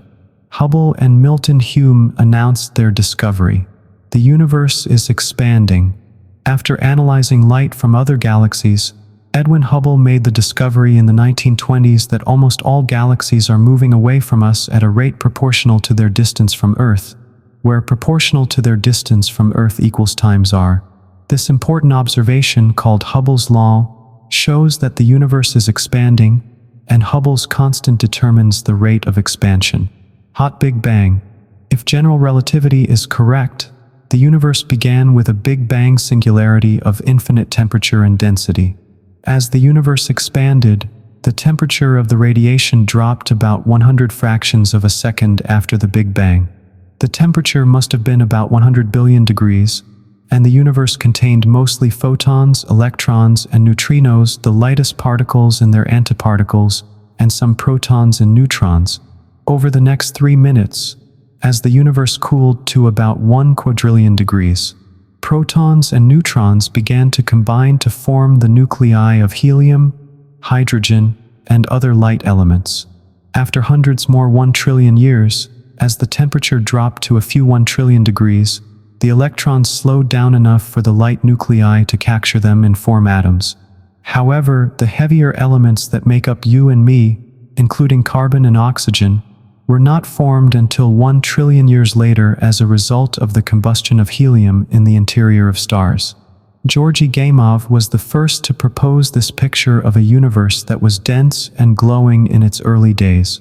In 940, a paper he co-authored with Ralph Albert made the extraordinary prediction that the radiation from this hot early history should persist to the present day. In 1965, when physicists Arno and Robert Wilson detected the cosmic microwave background radiation, Richard Feynman was born in Brooklyn, New York in 1918 and defended his doctoral dissertation with John Fuller at Princeton University in 1942. Shortly thereafter, he was recruited to work on the Manhattan Project. There he became famous for both his irascible temper and his penchant for pranks. For example, he liked to break into top-secret safes at the Los Alamos laboratory. He also had a remarkable scientific record. He became one of the principal authors of the theory of the atomic bomb. The essence of Feynman's character was his irrepressible curiosity. It not only served as the driving force behind his scientific achievements, but also inspired the most amazing adventures, including the deciphering of Mayan writing. After World War II, Feynman found a fundamentally new and promising approach to quantum mechanics, for which he won the Nobel Prize in 1965. Feynman challenged the fundamental classical assumption that each particle has only one history. He hypothesized that particles move from place to place along all possible trajectories in spacetime. Feynman characterized each trajectory by two quantities. One was its magnitude, or the amplitude of the wave. The second was its phase, that is, its peak or minimum. The probability that a particle will travel from point A to point B, A, is calculated from the sum of the waves associated with each of the possible trajectories between A and B. However, everyday experience teaches that objects between a starting point and an ending point follow a single trajectory. This corresponds to Friedman's hypothesis and to multiple trajectories or the sum of trajectories, since for large objects his law, which assigns to each trajectory and numerical characteristics, leads to the fact that if the totality of trajectories is taken into account, all but one of them cancel each other out in the motion of microscopic bodies, and only one of the infinite set of trajectories plays a role. And this is exactly the trajectory given by Newton's classical laws. The initial state of the system changes with time according to the laws of physics. For example, if you throw a stone, its subsequent motion is exactly described by the laws of gravity. However, based on these laws, it is impossible to predict exactly where the stone will land. To do so, we need to know the speed and direction at which it was thrown. In other words, we need to determine the initial conditions of the stone's motion. Cosmology tries to describe the evolution of the universe based on the same laws of physics. But in order to do that, we have to ask what the initial conditions were in the universe so that we have something to apply these laws to. The initial conditions probably had a profound effect on the fundamental properties of the universe, and perhaps on the properties of elementary particles and interactions necessary for the origin of biological life. One of the hypotheses of the no-boundary hypothesis is that time and space are finite and form a closed surface without boundaries, just as the surface of the Earth is finite but unlimited. The no-boundary hypothesis is based on Feynman's idea of a set on history, but now instead of the history of a particle in the sum of the phenomenon appears all spacetime, reflecting the history of the entire universe. The no-boundary condition allows us to limit all possible histories of the universe to those variants of spacetime, which have no boundaries in imaginary time. In other words, the boundary condition of the universe is the absence of boundaries. Cosmology now investigates whether it is possible that the initial configurations are preferable. The hypothesis is that the absence of boundaries, perhaps in the presence of a weak anthropic principle, leads to exactly the kind of universe we observe now. Roughly speaking, the principle says that we see the universe exactly as it is, at least in part, because we exist. This view is diametrically opposed to the dream of a single theory that unambiguously predicts everything in the world, in which the laws of nature are perfect and the world is as it is because it cannot be otherwise. There are several versions of the detailed principle, some weak to three realities, others strong to the point of absurdity. Most scientists are slow to recognize the strong version of the anthropic principle. However, some weak arguments are so useful that they are rarely challenged by the weak ones.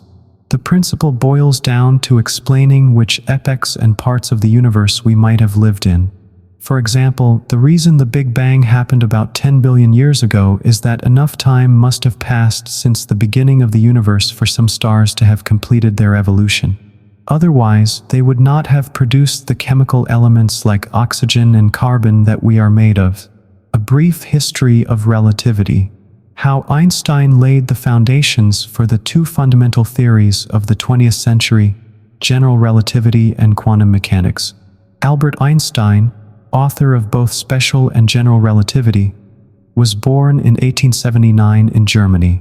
But a year later, the family moved to Munich, where Einstein's father, Hermann, and uncle, Jacob, founded a small and not too prosperous electrical equipment trading company.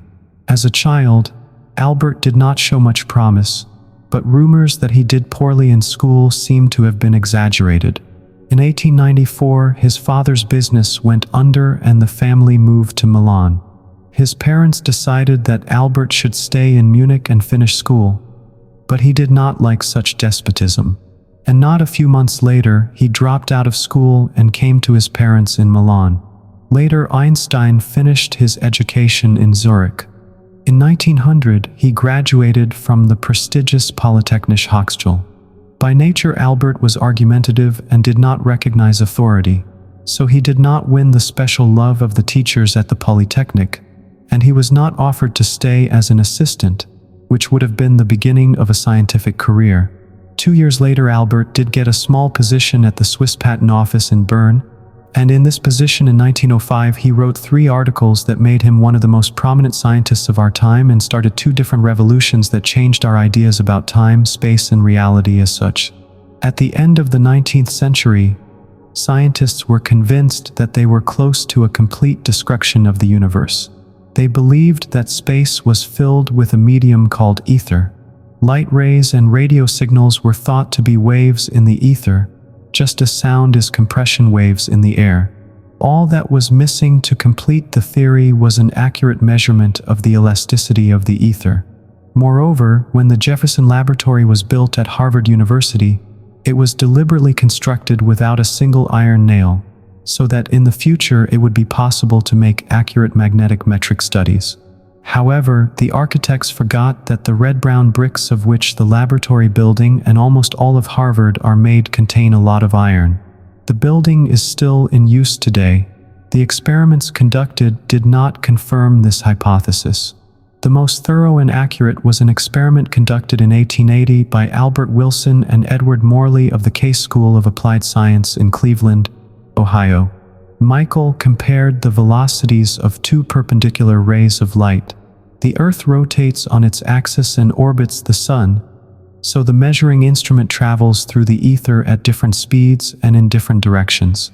However, Michael Nielsen and Morley found no difference in the speed of the 2 rays of light. It didn't build up over the course of a day or a year. It was as if the light always traveled at the same speed relative to the observer, in whatever direction and at whatever speed the observer was moving. Based on this experiment, Michael Morley, the Irish physicist George Fitzgerald, and the Dutch physicist Hendrik Lorentz assumed that the bodies moving in the other half of a transparent mirror would converge into one, and that if light traveled in different directions at different speeds, this would cause the maxima of the light wave of the first ray to arrive at the endpoint at the same moment as the minima of the light wave of the second ray, and these waves would cancel each other out. However, Einstein pointed out in a paper written in June 1905 that if an observer could not determine whether he was moving or not, then the idea of an ether was redundant. Einstein argued that the laws of physics must remain the same for all freely moving observers. In particular, the measured speed of light should be the same for all, regardless of the speed of the observers themselves. The speed of light does not depend on their motion and is the same in all directions. To do this, it was necessary to abandon the idea of universal time measured by all clocks. Time is different for each person. The time of two people coincides when they are both at rest relative to each other, and does not coincide when they are moving. This has been confirmed by a number of experiments, including one with two precision clocks that fly around the world in opposite directions and show slightly different times when they return. This means that if you want to live longer, you should try to fly east, so that the speed of the plane is equal to the speed of the Earth's rotation. However, the benefit of a microscopic fraction of a second is more than offset by the harmful airplane food. Einstein's postulate that all laws of nature must be the same for all free-moving observers formed the basis of the theory of relativity, so-called because it assumes that only relative motion matters. The beauty and simplicity of relativity convinced many thinkers, but it also had its critics. Einstein disproved two unbreakable axioms of the 19th century: the axiom of absolute rest, exemplified by Fair, and the axiom of universal time, which all clocks measure. This aroused the displeasure of many. They asked whether it did not follow from Einstein's theory that everything is relative and that there are not even absolute moral standards in the world. Doubts about relativity did not diminish in the 20s and 30s. In 1921, Einstein received the Nobel Prize in Physics for another also important but faded work. Einstein's own less significant paper, also published in 1905. Relativity was not mentioned in the Nobel Committee citation because it was considered too controversial. Nevertheless, today the scientific community has fully accepted relativity, and its predictions have been verified by a wide variety of experiments and are used in modern technology. The most important consequence of relativity is the relationship between mass and energy. Einstein postulated that the speed of light is constant regardless of the observer. It follows that it's impossible to travel faster than light. And here's why. When someone expends energy to accelerate a body, mass and energy are equal, as shown in Einstein's famous equation, E equals E squared. Energy equals mass times the square of the speed of light in free space. This is probably the only equation in physics that everyone recognizes right away. A corollary of this equation is that when a uranium nucleus decays into two nuclei with slightly less total mass, an enormous amount of energy is released. In 1939, on the eve of World War II, several scientists, realizing where this might lead, persuaded Einstein to abandon his pacifist beliefs and excessive scruples and put his signature on an address to President Roosevelt stating that the U.S. should launch a nuclear research program. Einstein's credibility added weight to this appeal. As a result, the Manhattan Project was launched and the bombs that were dropped on Hiroshima and Nagasaki in 1945 were created. Einstein is sometimes blamed for this, since he was the one who discovered the relationship between mass and energy. But that's like blaming Newton for airplanes falling down because he was the one who discovered gravity. Einstein was not personally involved in the Manhattan Project and was horrified to learn of the atomic bomb. After the revolutionary articles of 1905, I had developed a strong reputation in scientific circles. However, it was not until 1909 that he was offered a position at the University of Zurich, and only then was he able to leave the Swiss Patent Office. 2 years later, he moved to the German University in Prague, and in 1912 he returned to Zurich, this time to the School of Engineering. Despite the anti-Semitism then prevalent in Europe, even in universities, Einstein was now a hot commodity in academia. He was offered professorships in both Vienna and Utrecht. However, he decided to accept a research position at the Prussian Academy of Sciences, as this relieved him of his teaching duties. In April 1914, he moved to Berlin, where his wife and 2 sons soon joined him. However, the couple's relationship had long since mended, and Einstein's family soon returned to Zurich. Einstein visited them occasionally, but eventually divorced his wife. Einstein then married his cousin Elise, who lived in Berlin. It is possible that the years of World War I were so scientifically fruitful for him, especially since he led a hellish life and was not burdened with domestic chores. Although the theory of relativity fits well with the laws of electricity and magnetism, it contradicts Newton's law of universal gravitation. According to this law, if you change the distribution of matter in any region of space, changes in the gravitational field will be felt immediately, everywhere in the universe. And this not only means that you can send signals faster than light, which relativity forbids, but it also requires that there be an absolute universal time. Otherwise, it is not clear what is instantaneous, which relativity abandons in favor of local time. Einstein suspected this complication in 1907, when he was still working at the patent office in Bern, but he did not seriously consider the problem until 1911, when he had already moved to Prague. He realized that acceleration and the gravitational field were closely related. An observer in a closed car, such as an elevator, does not know whether the car is resting in the Earth's gravitational field or is being accelerated by a rocket in space. Of course, this was before the age of Star Trek. That is why Einstein envisioned elevators, not spaceships. However, you can only accelerate or free fall for a short time in an elevator, or you will have a catastrophe. If the Earth were flat, one could just as well claim that the apple fell on Newton's head because of gravity, or because Newton was accelerating upward along with the surface of the Earth. But on a round Earth, acceleration and gravity are not equivalent. People on opposite sides of the globe would have to accelerate in opposite directions while remaining at a constant distance from each other. However, upon his return to Zurich in 1912, Einstein realized that acceleration and gravity would remain equivalent on a sphere if the geometry of spacetime were not flat, as previously thought, but curved. According to Einstein's thinking, mass and energy bind together space and time. And how exactly was still to be determined. All bodies and apples and planets try to move in spacetime in a straight line, but their trajectories are excluded by the gravitational field because spacetime curvature. With the help of his friend Marcel Grossmann, Einstein explored the theory of coupled spaces and surfaces that George Friedrich Simon had developed in the mid-19th century. But he was thinking of only one space. It took Einstein to realize the curvature of all space-time. In 1913, Einstein and Grossmann wrote a paper together in which they hypothesized that we think of gravitational forces as merely a manifestation of the curvature of space-time. But Einstein made a mistake in one place. It is human nature to make mistakes, so he and Grossmann failed to derive equations that would relate the curvature of space-time to mass and energy.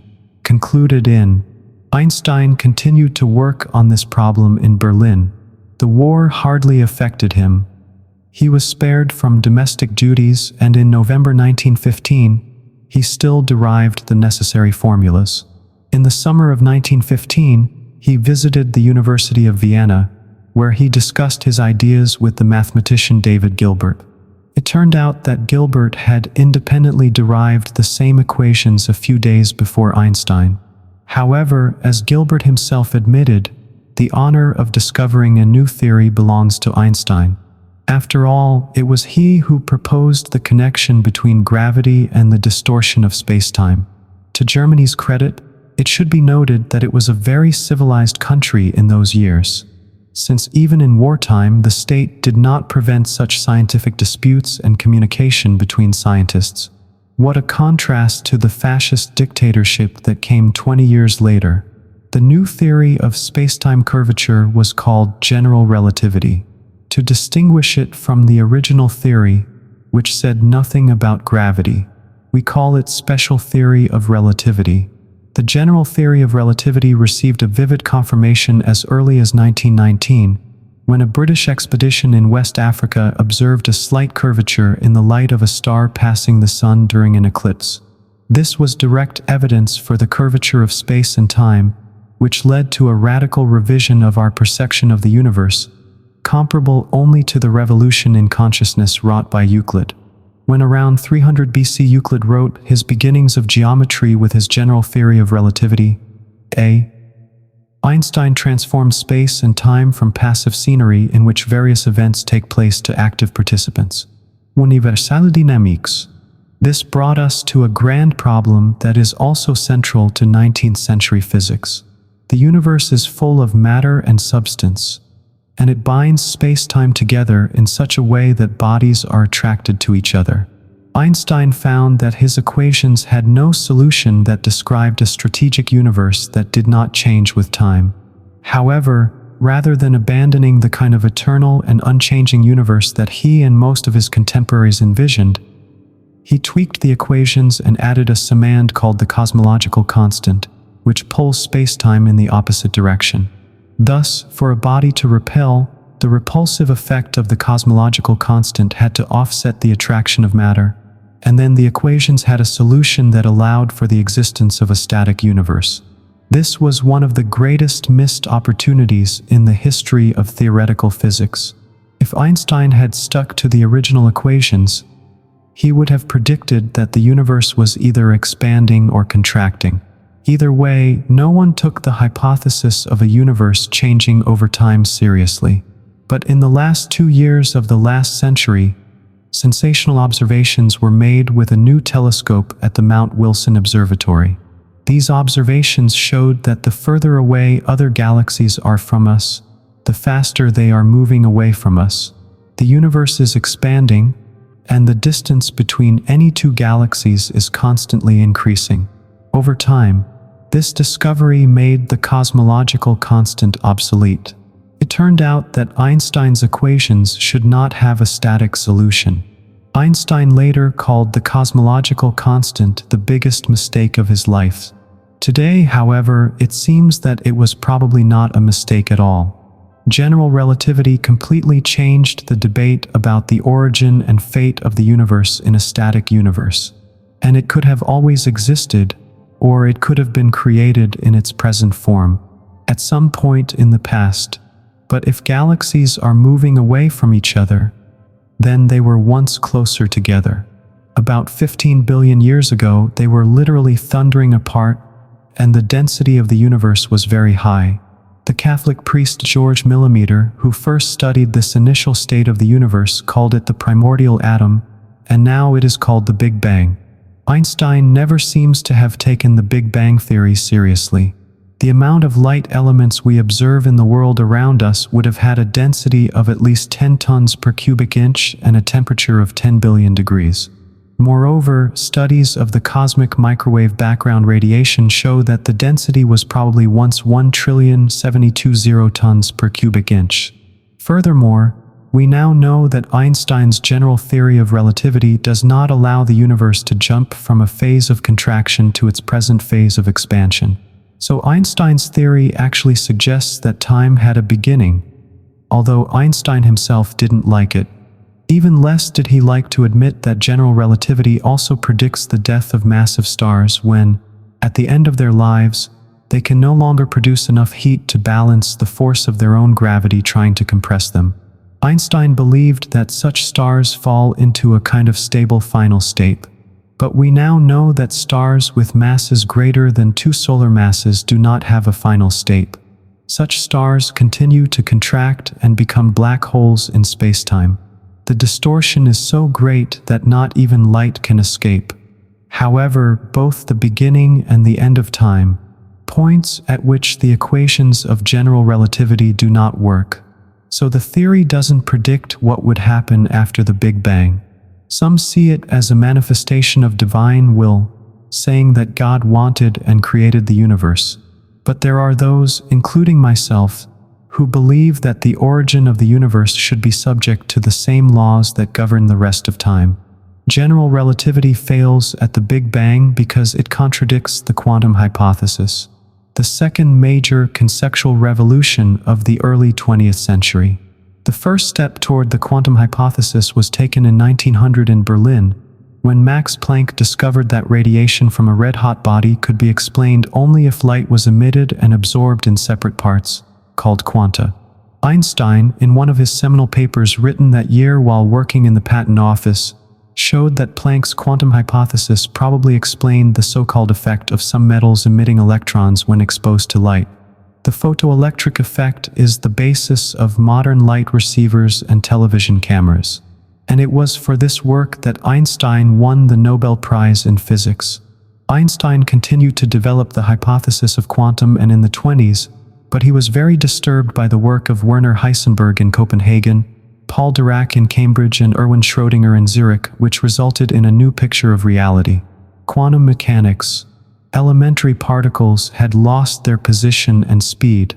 The more precisely a particle's position could be determined, the less precisely its speed could be determined, and vice versa. This is randomness. The unpredictability of the fundamental laws of nature frightened Einstein, and he never reconciled himself to quantum mechanics. Finally, he expressed his feelings in the famous aphorism, "God doesn't play dice." Nevertheless, most scientists recognized the validity of the new quantum laws because they could explain a number of mysterious phenomena. Moreover, they were perfectly confirmed by observations. The laws of quantum mechanics are the basis of modern concepts in chemistry, molecular biology, and electronics, and led to technological advances that changed the world for the next half-century.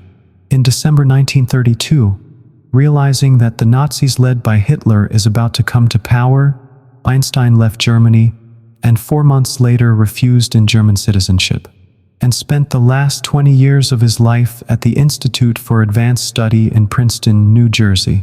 Meanwhile, in Germany, the Nazis launched a campaign against Jewish science and suppressed many Jewish scientists. This is partly why Germany was never able to build the atomic bomb.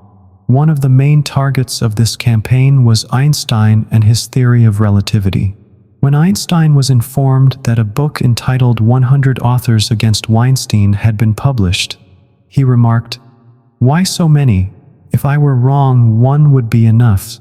After World War II, Einstein persuaded members of the anti-Hitler coalition to create a world government to control nuclear weapons.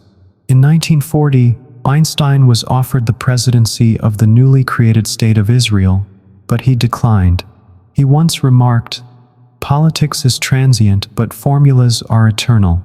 The formulas of general relativity are the best epitaph to Einstein and the best memorial to him.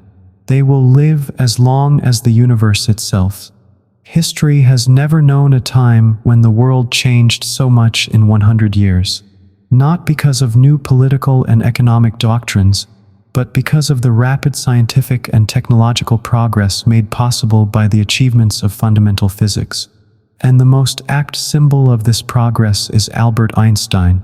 According to the theory of relativity, each observer measures time differently. This gives rise to the so-called twin paradox. One of a pair of twins goes into space and travels at almost the speed of light, while his brother remains on Earth because of the movement. And time passes more slowly in the spaceship than from the perspective of the twin who remains on Earth. So on his return, Traveler 2 finds that Brother 2 is now older than he is. At first glance, this seems counterintuitive. However, a number of experiments have shown that in this scenario, twin traveler Nick would actually end up younger. Einstein's prophetic letters to President Roosevelt, 1939. Thanks to the work of Julio in France and Fermi in Force in America, it has become clear in the last 4 months that it is possible to start a nuclear chain reaction in a large mass of uranium, resulting in the production of a great deal of energy and large quantities of new elements similar to those previously produced. It is now almost certain that this can be accomplished in the near future. This new phenomenon will also lead to the creation of bombs, and it is conceivable, though much less certain, that extremely powerful bombs of a new type will be created in this way. Atomic nuclei consist of protons and neutrons that are held together by strong interactions. However, the mass of the nucleus is always less than the sum of the masses of the individual protons and neutrons. The difference between the masses serves as a measure of the binding energy of the nuclei, which holds the nuclei together. This energy can be calculated using Einstein's formula. The binding energy of a nucleus is equal to delta times U squared, where delta is the difference between the mass of the nucleus and the sum of the masses of its constituent particles. Nuclear explosives have this destructive power. It is from the release of this potential energy that the chain reaction neutron, born in the decay of the U-235 nucleus, collides with another nucleus. As a result, this nucleus also decays, and a chain reaction of further collisions is set in motion. If the reaction is self-sustaining, it is called critical, and the mass of 235 is called the critical mass. Why do black holes prevent us from predicting the future by absorbing information? Humans have always wanted to control the future, or at least predict it. That's why astrology is so popular. Astrology claims that events on Earth are related to the movement of the planets in the sky. This hypothesis is scientifically testable. In fact, it could be if astrologers had the courage to make clear, verifiable predictions. But they do so cautiously and formulate their predictions so vaguely that they apply to any outcome. A statement like, maybe tension with loved ones, or don't miss an opportunity to improve your financial situation, can't be refuted. However, the real reason most scientists don't believe in astrology is not the scientific evidence or lack of it, but the inconsistency with other theories that have been tested experimentally. When Copernicus and Galileo discovered that the planets do not revolve around the Earth, but around the Sun, and Newton discovered the laws that govern their motion, astrology quickly lost its plausibility. Why should the position of the planets in the sky, from the point of view of an earthly observer, have anything to do with the molecules on the same planet that call themselves intelligent life? Yet that is exactly what astrology convinces us. The success of Newton's laws and other physical theories led to the idea of scientific determinism, first articulated in the early 19th century by the French scientist Marquis de Laplace. Laplace suggested that if we knew the position and velocity of every particle in the universe at any given moment, the laws of physics would allow us to determine the state of the universe at any other moment in the past and in the future. In other words, if scientific determinism holds, we should in principle be able to predict the future without any astrology. In practice, of course, even the most straightforward theory, such as Newton's law of universal gravitation, yields an equation that we cannot solve for a system of more than two particles. Moreover, equations often develop a quality we call recycling, where tiny changes in position or velocity at one moment can lead to huge changes in the behavior of the system at subsequent moments. Anyone who has seen Jurassic Park knows that a tiny change in one place produces colossal changes in another. A butterfly flapping its wings in Tokyo can cause rain. In New York's Central Park, the problem is that this sequence of events cannot be repeated. The next time a butterfly flaps its wings, many other factors will be different and affect the weather in a completely different way. This is why weather forecasts are so unreliable.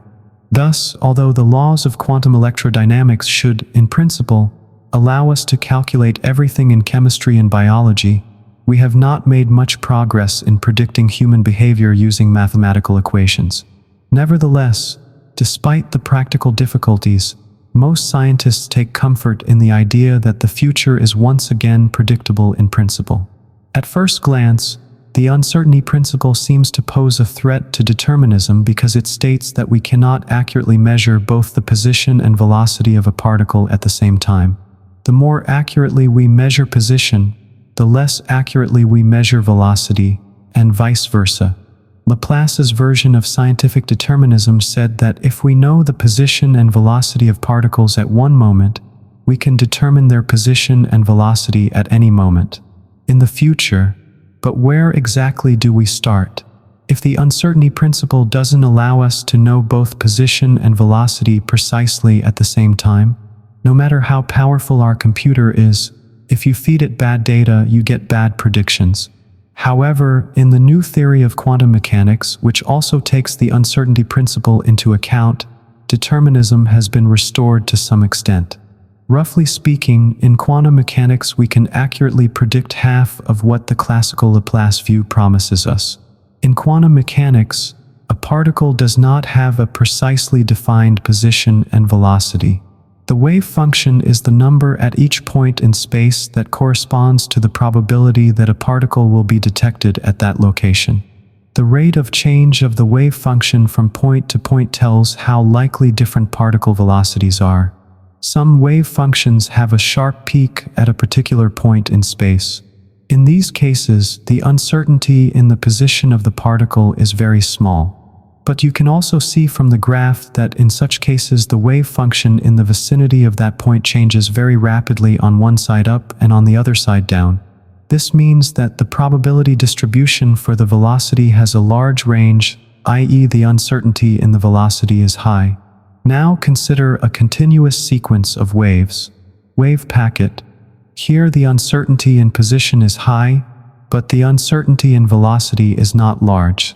So the description of a particle by the wave function does not imply an exact description of its position or velocity. It satisfies the uncertainty principle. Now we realize that we can only define a wave function well. We cannot even assume that the particle has a position and velocity known to God but hidden from us.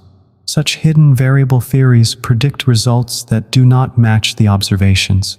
Even God is subject to the uncertainty principle and does not know the velocity, the position of a particle. He only knows the wave function. The rate of change of the wave function with time is given by the Schrödinger equation. If we know the wave function at a given moment, we can use Schrödinger's equation to calculate it at any other moment, in the past or in the future. So even quantum theory has only reductive determinism. We can only predict the wave function, not the position and velocity at the same time. So it is possible to predict either position or velocity, but not both exactly. That is, the ability to make accurate predictions in quantum theory is exactly half of what classical Laplace implies. Worldview. But even within this framework, it can still be argued that there is determinism. Nevertheless, using the Schrödinger equation to calculate the evolution of the wave function in time, i.e. to predict what will happen in the future, essentially assumes that time flows smoothly and eternally everywhere. In Newtonian physics, this is undoubtedly the case and time is absolute. That is, every event in the history of the universe is assigned a label called time, and a succession of such labels flows smoothly from the infinite past to the infinite future. This seems to be what time looks like from the point of view of common sense, and this is the picture of time that exists in the minds of most people and even most physicists. However, as we already know, in 1905 the concept of absolute time was disproved by the special theory of relativity, where time ceased to be an independent quantity and became simply one of the dimensions of the three-dimensional continuum called space-time. In special relativity, different observers moving at different speeds move through space-time on different trajectories, and each of them measures time on the trajectory. And different observers will have different time intervals between the same events. So in special relativity, there is no single absolute time that we can use to mark events. However, the space-time of special relativity is flat, which means that within the framework of special relativity, the time measured by a freely moving observer is smoothly increasing. In space-time from -infinity in the infinite past to +infinity in the infinite future. We can use all these measures of time in the Schrödinger equation to trace the changes in the wave function. So within special relativity, we still have a quantum version of determinism. In general relativity, things were different because their space-time is not flat, but curved and distorted by the matter and energy it contains. In our solar system, the curvature of space-time is quite small, at least on a macroscopic scale. Therefore, it does not affect our concept of time. In this situation, we can still rely on this time in the Schrödinger equation to get determinism, the evolution of the wave function.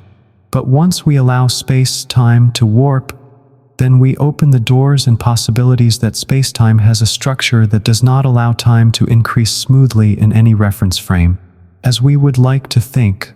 Suppose, for example, that space-time has the shape of a vertical cylinder. Along the height of the cylinder is time, which increases from the point of view of any observer, going from -infinity to +infinity. Now imagine that space-time has the shape of a cylinder with a Krotov knob and a foot that moves away from the knob and then moves back in. Then any measurement of time is bound to give stagnation points. Where the knob enters the master cylinder, the points where time stands at these points, time, from the point of view of any observer, does not increase. In such a space of time, it is impossible for determinism to calculate the wave function in the future using Schrödinger's equation. Beware of the bloody bunk. You never know what will come out of it. The reason we think that time does not increase for all observers is because of black holes. They were first discussed in 1783. John Michell, formerly a Cambridge lecturer, reasoned as follows: and if you launch a body like a cannonball vertically upward, its ascent will be slowed by gravity, and eventually the body will stop moving upward and fall back down.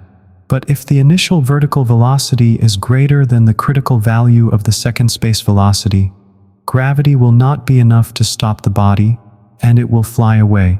The second space velocity at walking speed is about 12 kilometers per second for the Earth and about 618 kilometers per second for the Sun.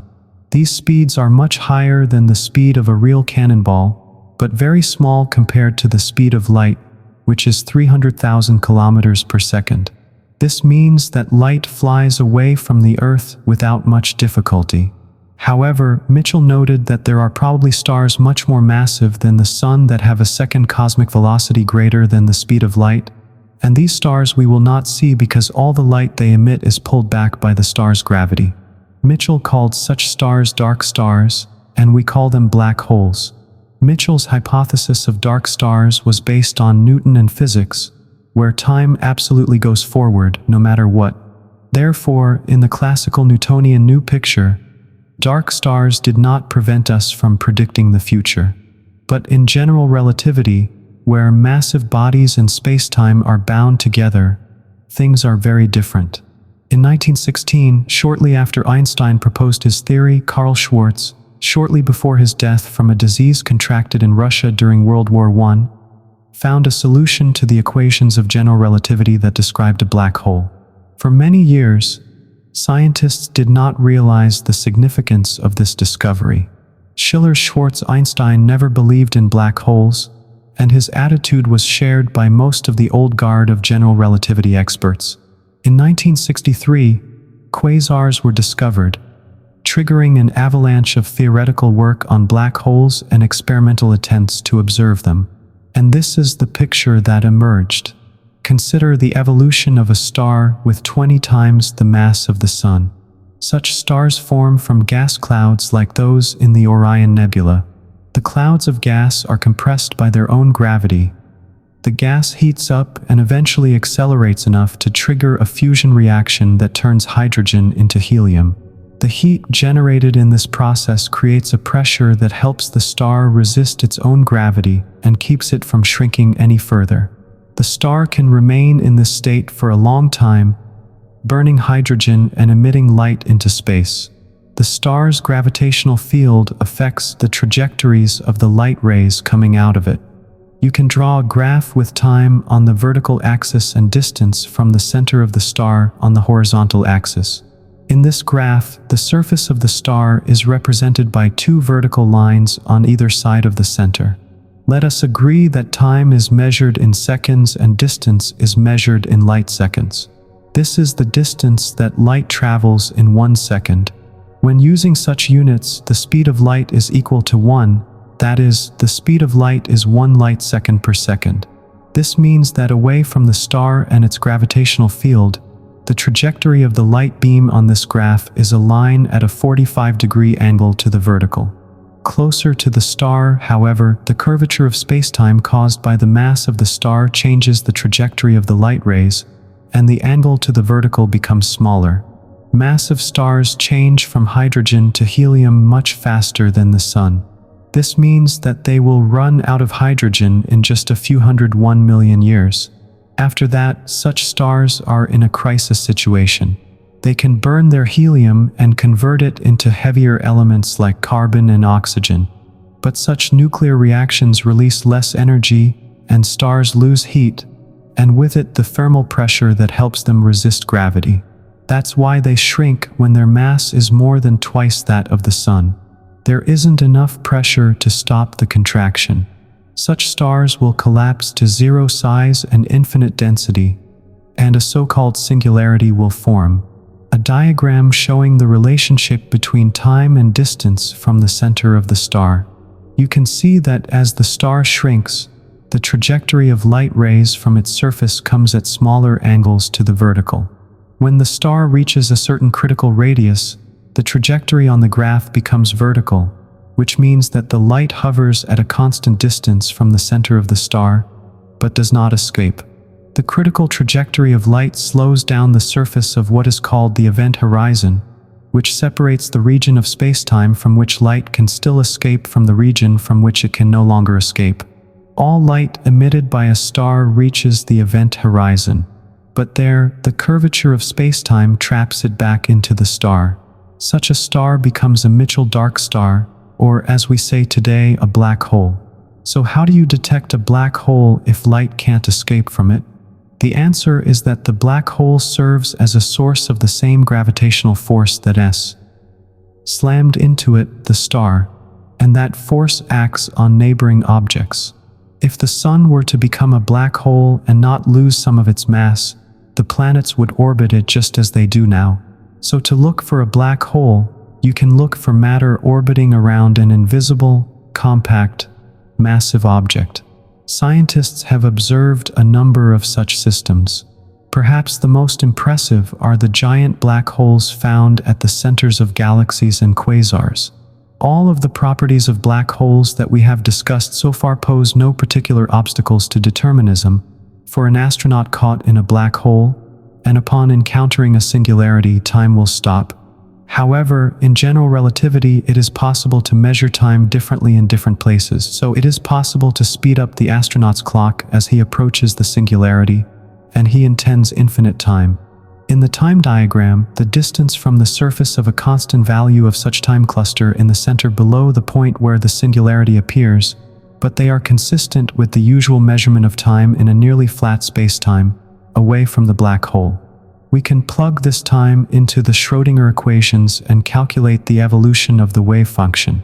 So determinism is still present, but it is of no use, because in the future part of the wave function will be trapped inside the black hole and cannot be observed from the outside. That is, an observer who has enough common sense not to fall into the black hole will not be able to use the Schrödinger equation to determine what the wave function was in the past. To do so, he would need the part of the wave function that is contained inside the black hole. Contains information about what fell into the black hole. This is potentially a lot of information, because a black hole of a given mass and rotational speed can be formed from a very large number of different sets of particles. A black hole is independent of the nature of the body from which it collapses. On this point, John Wheeler said, "A black hole has no hair." The French were confirmed in their suspicions. The difficulties with determinism began when I discovered that black holes are not really black. Quantum theory says that fields cannot be exactly zero even in a vacuum, and if they were zero, they would have an exact position of zero and an exact measurement or speed of the same zero. And this would violate the uncertainty principle that both position and velocity cannot be precisely determined. Instead, all fields must have a certain number of zero oscillations. Zero oscillations can be interpreted in several ways. At first sight, they are different. From a mathematical point of view, however, they are equivalent. From the point of view of positivism and philosophy, any picture can be used if it helps to solve this or that problem better than any other. In such a case, it is useful to think of zero-point oscillations as pairs of virtual particles that appear simultaneously at some point in spacetime, diverge, then meet again and generate. They are called virtual because they cannot be observed directly, but their indirect effects can be measured, and the results of these measurements agree with theoretical predictions. With remarkable precision in the presence of a black hole, one of a pair of particles can fall into the black hole while the other remains free and flies off into infinity. From the point of view of an observer far away from the black hole, the escaping particles are studied by the black hole. The spectrum of the black hole is exactly the same as we would expect for any heated body whose temperature is inversely proportional to the temperature at the horizon, i.e. the boundary of the black hole.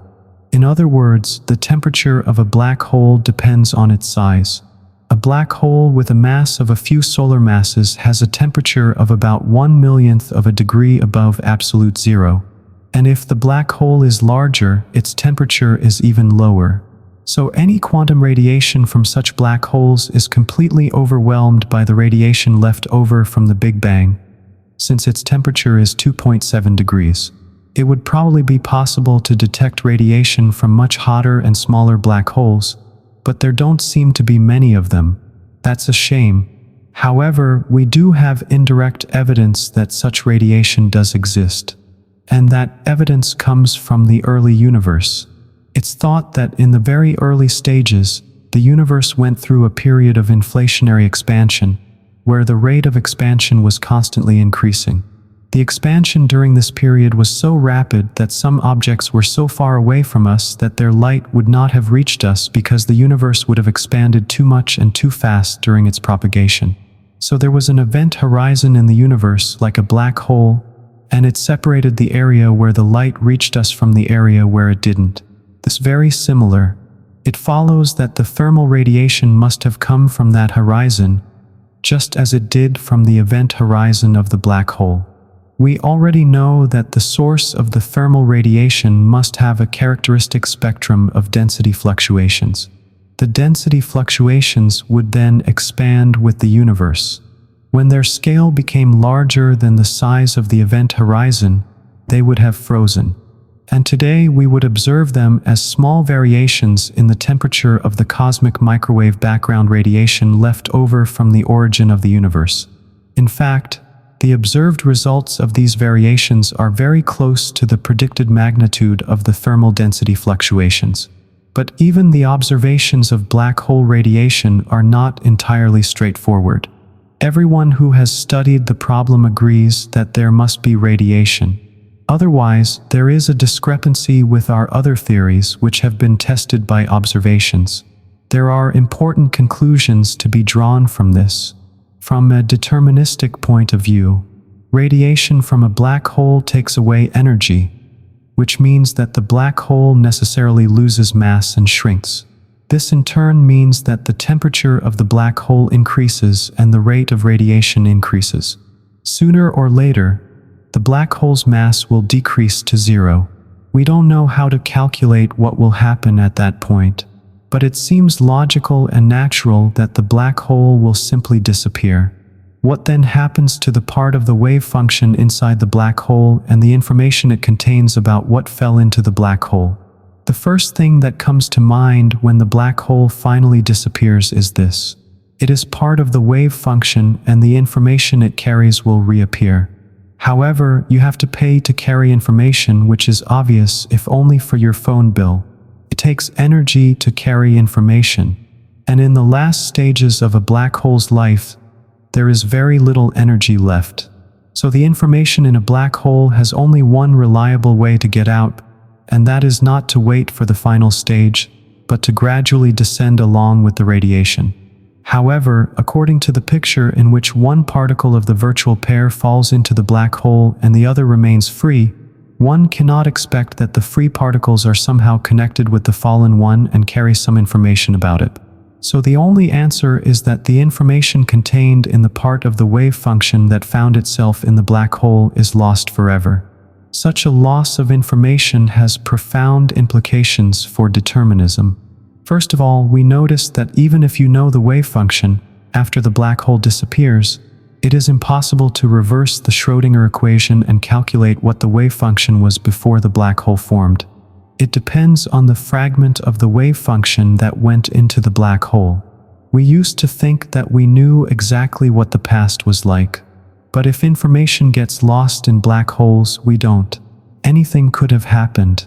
In general, however, people like astrologers and their advisors are more interested in predicting the future, if I may say so.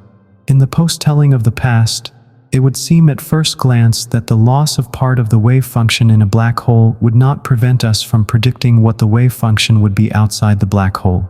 However, it turns out that this loss does prevent predictions. This becomes clear when we consider the thought experiment proposed by Einstein, Boris Podolsky, and Nathan Rosen in the 1930s. Imagine that a radioactive atom decays, emitting two particles in opposite directions and with opposite spins. An observer looking at only one particle cannot predict where it is spun, whether it is spun to the right or to the left. But if he determines that it is spun to the right, he can say with certainty that the second particle is spun to the left and vice versa. Einstein thought that this proved an absurdity in quantum theory. After all, the second particle could be on the other side of the galaxy by this time, but the observer would immediately know which way it was spun. Nevertheless, most other scientists agreed that it was Einstein himself, not quantum theory, who had made the mistake. Einstein-Podolsky-Rosen's thought experiment does not show that it is possible to transmit information faster than the speed of light. That would be ridiculous. You can't decide that your particle is twisted to the right and then claim that a distant observer's particle is twisted to the left. In fact, this mental experiment describes exactly what happens with black hole radiation. A pair of virtual particles has a wave function that predicts that they should have opposite spins. We want to predict the spin and wave function of free particles. What could we do if we observed a particle falling into a black hole? However, this particle is now inside the black hole, and there its spin and wave function are not measurable. Therefore, neither the spin nor the wave function can be predicted. Escaped particle. It can have different spins and different wave functions with different probabilities, but it does not have its own unique spin or wave function. So it may seem that our ability to predict the future is even more limited. Laplace's classical idea that we could predict the simultaneous position and velocity of a particle had to be modified when the uncertainty principle showed that this was not possible. But it is still possible to measure the wave function and use the Schrödinger equation to predict what it should be in the future. That is, one can accurately predict a combination of velocity and position exactly half of what one would know. In Laplace's thought, we can accurately predict that particles have opposite spins. But if a particle falls into a black hole, we can't say anything with certainty about the remaining black hole. There are no measurements that can be made with certainty. Our ability to make specific predictions is reduced to zero. So astrology predicts the future as well as the laws of physics. Many physicists were uncomfortable with this curtailment of determinism, so they suggested that it was still possible to extract information from a black hole about what was inside. For many years, it was just a fervent hope that some way could be found to preserve the information. But in 1996, Andrew Manager and Cameron Wafaa took a major step towards solving this problem. They envisioned a black hole as a construct of many parts called pi Brana. Recall that wounds, in particular, can be imagined as leaves that move not only through 3 spatial dimensions, but also through 7 folds, additional dimensions that we do not notice. In some cases, we can prove that the number of waves in IMAX is equal to the amount of information we calculate to be contained in a CO black hole. As the particles move away from the facets, they excite additional waves in the facets. Similarly, when waves traveling in different directions on the facets converge at some point, there is a peak of such magnitude that part of the brain separates and flies away as a particle. Turns out that brains can absorb and emit particles like black smoke. We can conclude that this is an effective theory. That is, while we don't have to imagine and believe in thin films moving in flat spacetime, black holes can behave as if they were made of such films. It's like water, but if we think of it as a homogeneous liquid, it's a beautiful, efficient model. The mathematical model that black holes are made of brains gives roughly the same results as the above hypothesis. A pair of virtual particles. So with a positive from the point of view, this model is no worse, at least for certain classes of black holes. For these classes, the brain model predicts exactly the same radiation rate as the pair of virtual particles model. But with one important caveat: in the pi brain model, the information about what falls into the black hole is stored in the wave function of the waves on the faces, and the brains are treated as sheets in flat spacetime, and so time will flow smoothly forward, the light rays will not hide, and the information in the waves will not be lost. On the contrary, sooner or later it will come out of the black hole as radiation from the pi brain. So, according to the brain model, we can use the Schrödinger equation to calculate what the wave function will be in the future. Nothing will be lost. Time will flow smoothly forward. We'll have complete determinism in the quantum sense. Which of these images is correct?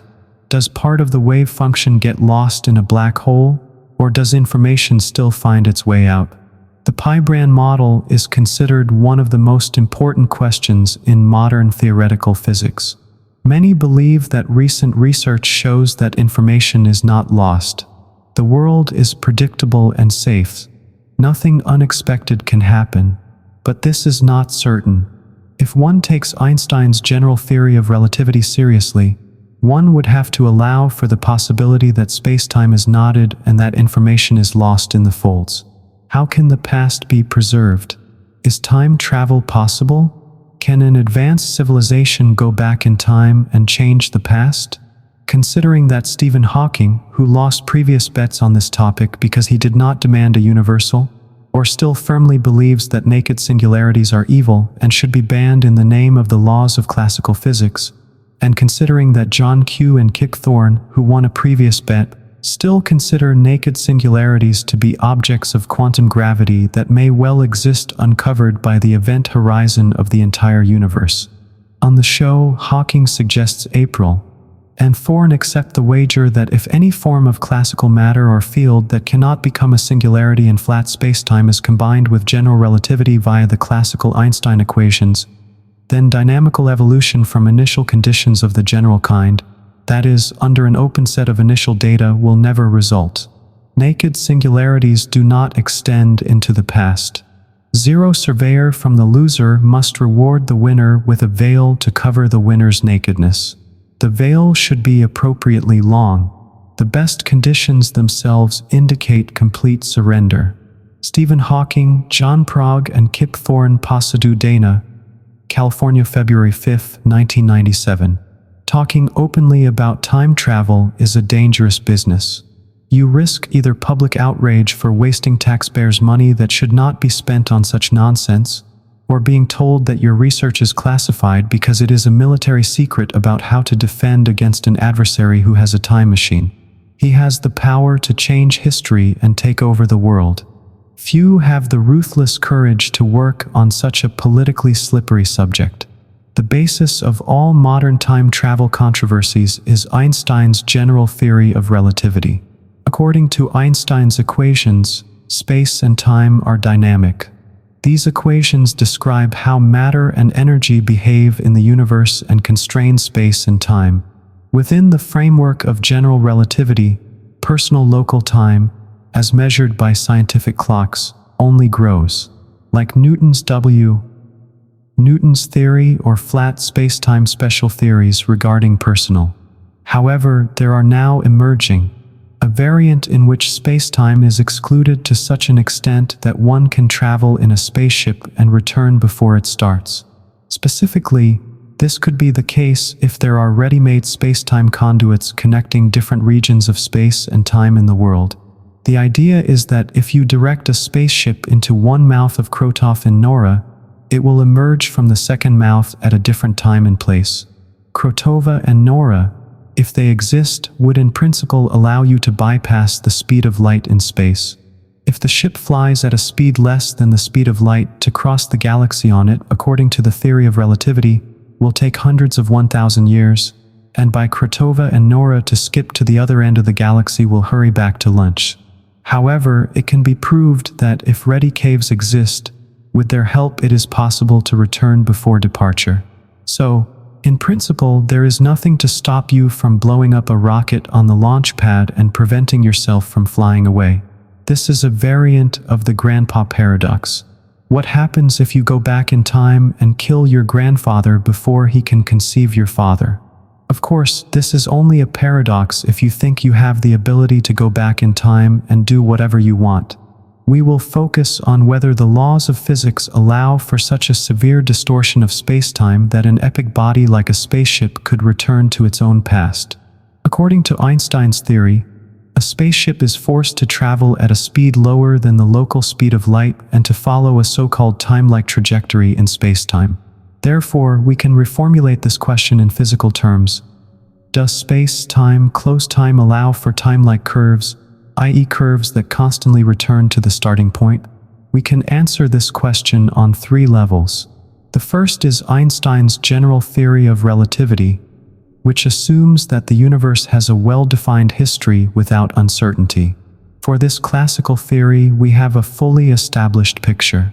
However, as we have seen, this theory is not completely correct because we observe that matter obeys the uncertainty principle and is subject to quantum fluctuations. Therefore, we can ask the question of time travel at a second level, at the level of classical theory. Then we assume that matter behaves according to quantum theory, the uncertainty principle, and quantum fluctuations. However, space-time is well defined and the classical picture is not so complete here. At least we have some idea of where to go from here. Finally, we have a complete quantum theory of gravity, although we do not yet know what it looks like from the point of view of this theory, where not only matter but also space and time themselves are subject to uncertainty and fluctuations. It is not even clear how to formulate the question of the possibility of time travel. Perhaps the best we can do is to ask how inhabitants of regions where space-time is close to classical and free of uncertainty should interpret their observations. Will they think that time travel has taken place in regions of strong gravity and large quantum fluctuations? Let's start with the classical theory. Flat space, special relativity, time, the theory of relativity without gravity, does not allow time travel, nor does it allow curvature of space-time, which Einstein studied. So it came as a great shock to Einstein when Kurt Hegel, author of the same Hegel theorem, discovered in 1949 that space-time is a universe full of rotating matter in which time loops pass through every point. The solution required a cosmological constant, which does not necessarily exist in nature. However, other similar solutions were subsequently found that did not require a cosmological constant. Particularly interesting is the case where 2 cosmic parties pass each other at high speed. Cosmic astronomers are not the same as the strings of string theory, although there is still some connection between the two. They are objects that have lengths and very small cross-sections. Their existence is predicted by some elementary particle theories. Spacetime outside of a single spacetime string is flat, but it is a flat spacetime with a wedge cut out of it that rests on the string with its sharp end. Take a large circle of paper, cut out a segment like a piece of cake. The wedge with the corner is in the center of the circle. Now toss the cut piece out of the wedge. Cut off the rest of the circle and you have a cone. This is the model of spacetime in which the cosmic string exists. Note that since the surface of the cone is the same flat piece of paper you started with minus the wedge, it can still be called flat minus the vertex. So the vertex has a visible curvature, since the circle described around the vertex is smaller than the circle described at the same distance from the center. The original flat paper circle. In other words, the circumference of the vertex is shorter than that of a circle of the same radius. In flat space because a segment has been cut out of it. Similarly, in the case of a space string, the wedge is taken out of flat spacetime, shortening the circles around the string, but having no effect on either time or distance along the string. This means that the spacetime around a cosmic string does not contain time loops, so it is impossible to travel back in time there. But if there is a second cosmic string moving relative to the first time direction, there will be a combination of direction, time, and space on it. On the first, that is, the wedge cut for the second string will shorten both the distance in space and the interval in time, from the perspective of an observer moving with the first string. If the space strings are moving relative to each other at close to the speed of light, the reduction in time on both sides could be so significant that the traveler would return before he or she left. In other words, there are time loops in which one can travel back in time. Cosmic string time-space contains matter with a positive energy density and obeys the laws of physics as we know them. However, the distortions that create time loops stretch infinitely through space and go infinitely far into the past. In time, thus, the ability to travel through time is inherent in these time spaces. We have no reason to believe that the same distortion is built into our universe, and we have no reliable data on aliens from the future. I'm not including the conspiracy theory that UFOs are from the future and the government knows about it but is covering it up. Not that clever. The government is good at hiding things, as experience has shown. So I'm assuming that there were no time loops in the distant past, or rather in the past of some surface in space-time, let's call it. Then the question is, can a highly advanced civilization create a time machine? That is, can it modify space and time in the future so that time loops occur in a limited area of space? I say limited area because even the most advanced civilization is supposed to be able to control only a limited part of the universe. In science, the correct formulation of the problem, often the lion's share of the solution, and we have a good example of this time travel in front of us. Perhaps a region of space-time in which there are time loops of trajectories traveling at less than the speed of light, yet somehow returning to the starting point in space and time due to the distortion of space-time.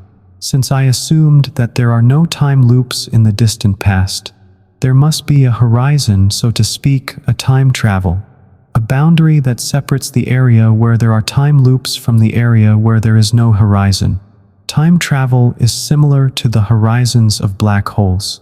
The horizon of a black hole is formed by rays of light that almost fell into the black hole but escaped.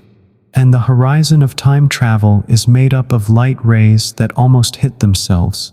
Now, as a criterion for the existence of the time machine, I take the so-called horizon to be generated in a limited area, that is, the horizon formed by rays of light coming from a limited area. So they're not coming from infinity, they're not coming from the singularity, but they're coming from a limited area where there are time loops.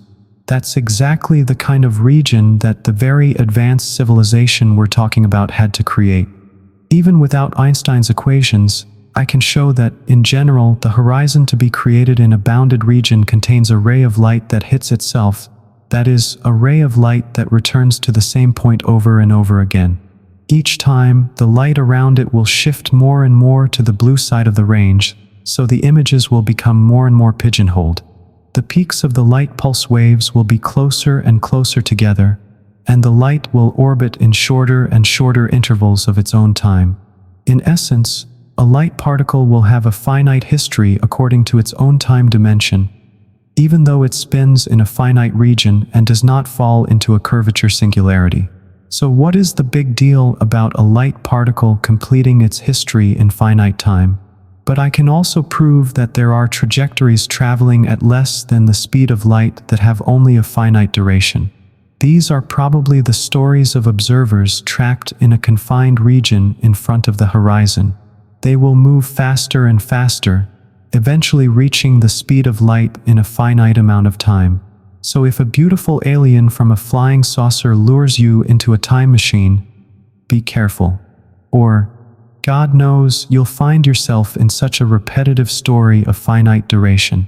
These results do not depend on the particular form of Einstein's equations. They depend only on how exactly spacetime must be warped to produce time loops in a finite domain. However, one can now ask the following question: what substance must an advanced civilization use to eliminate spacetime to such an extent that it can build a time machine in a finite domain? Could it be that there is a positive energy density everywhere, like the cosmic string time space I just mentioned? Cosmic string space does not satisfy my requirement that time loops form in a bounded region. However, one might think that the point is simply that cosmic strings are infinitely long. One can imagine a time machine in a finite domain based on finite loops of cosmic strings, with a universally positive energy density. I'm sorry to upset people like Kip, who are tearing into the past, but with universally positive energy density, it's impossible. I can prove that negative energy is needed to create a time machine in a limited area. Energy density in classical theory is always positive, so localized time machines are ruled out at that level. But in classical theory, where matter is assumed to behave according to quantum theory, but space behaves in a certain way, things are classically quite different.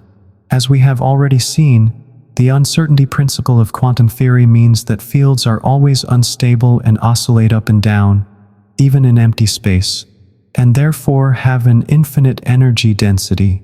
Thus, to obtain the finite energy density observed in the universe, one must subtract an infinite number. After this subtraction, the energy density can be negative, at least locally.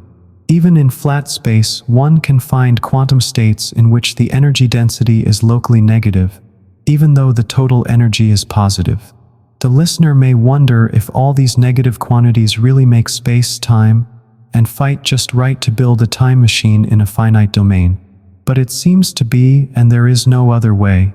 Quantum fluctuations mean that even seemingly empty space is full of pairs of virtual particles that come together, go apart, and then come together again. And they create. One of a pair of virtual particles always has positive energy, the other negative. If there is a black hole nearby and the particle with negative energy falls out, the particle with positive energy flies away to infinity, and it looks like radiation carrying positive energy from the black hole. Particles with negative energy that fall into the black hole cause it to lose mass and slowly evaporate, and its horizon becomes smaller. Ordinary matter with positive energy density has a gravitational pull and distorts space. The first is time, so that light rays bend toward each other, like a ball on a rubber band outside your head.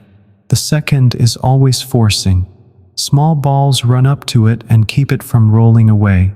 It follows that the area of the black hole horizon can only increase with time, not decrease. For the horizon of a black hole to shrink, the energy density at the horizon must be negative, distorting spacetime so that light rays diverge. The evaporation of black holes shows that at the quantum level, the energy density is sometimes negative, distorting spacetime in the direction necessary to create a time machine. So one can imagine that a highly advanced civilization could set things up so that negative energy densities would be sufficient to create a time machine that could move macroscopic bodies, say spaceships. However, there is a big difference between the horizon of a black hole, which is formed by light rays flying away from themselves, and the horizon of a time machine, which contains closed light rays that rotate in place and constantly return to the starting point. A virtual particle traveling along such a closed trajectory will constantly return to the starting point the energy of its ground state. Therefore, we can expect that the energy density at the horizon, i.e., at the boundary of the time machine region where one can travel into the past, will be infinite. This is directly deduced from calculations where the conditions are simple enough to make an accurate calculation, and consequently a person or spaceship trying to get over the horizon and into the time machine will be destroyed by the powerful radiation. Therefore, future time travel promises bleak prospects, or should I say, the energy density of blind white matter depends on its state.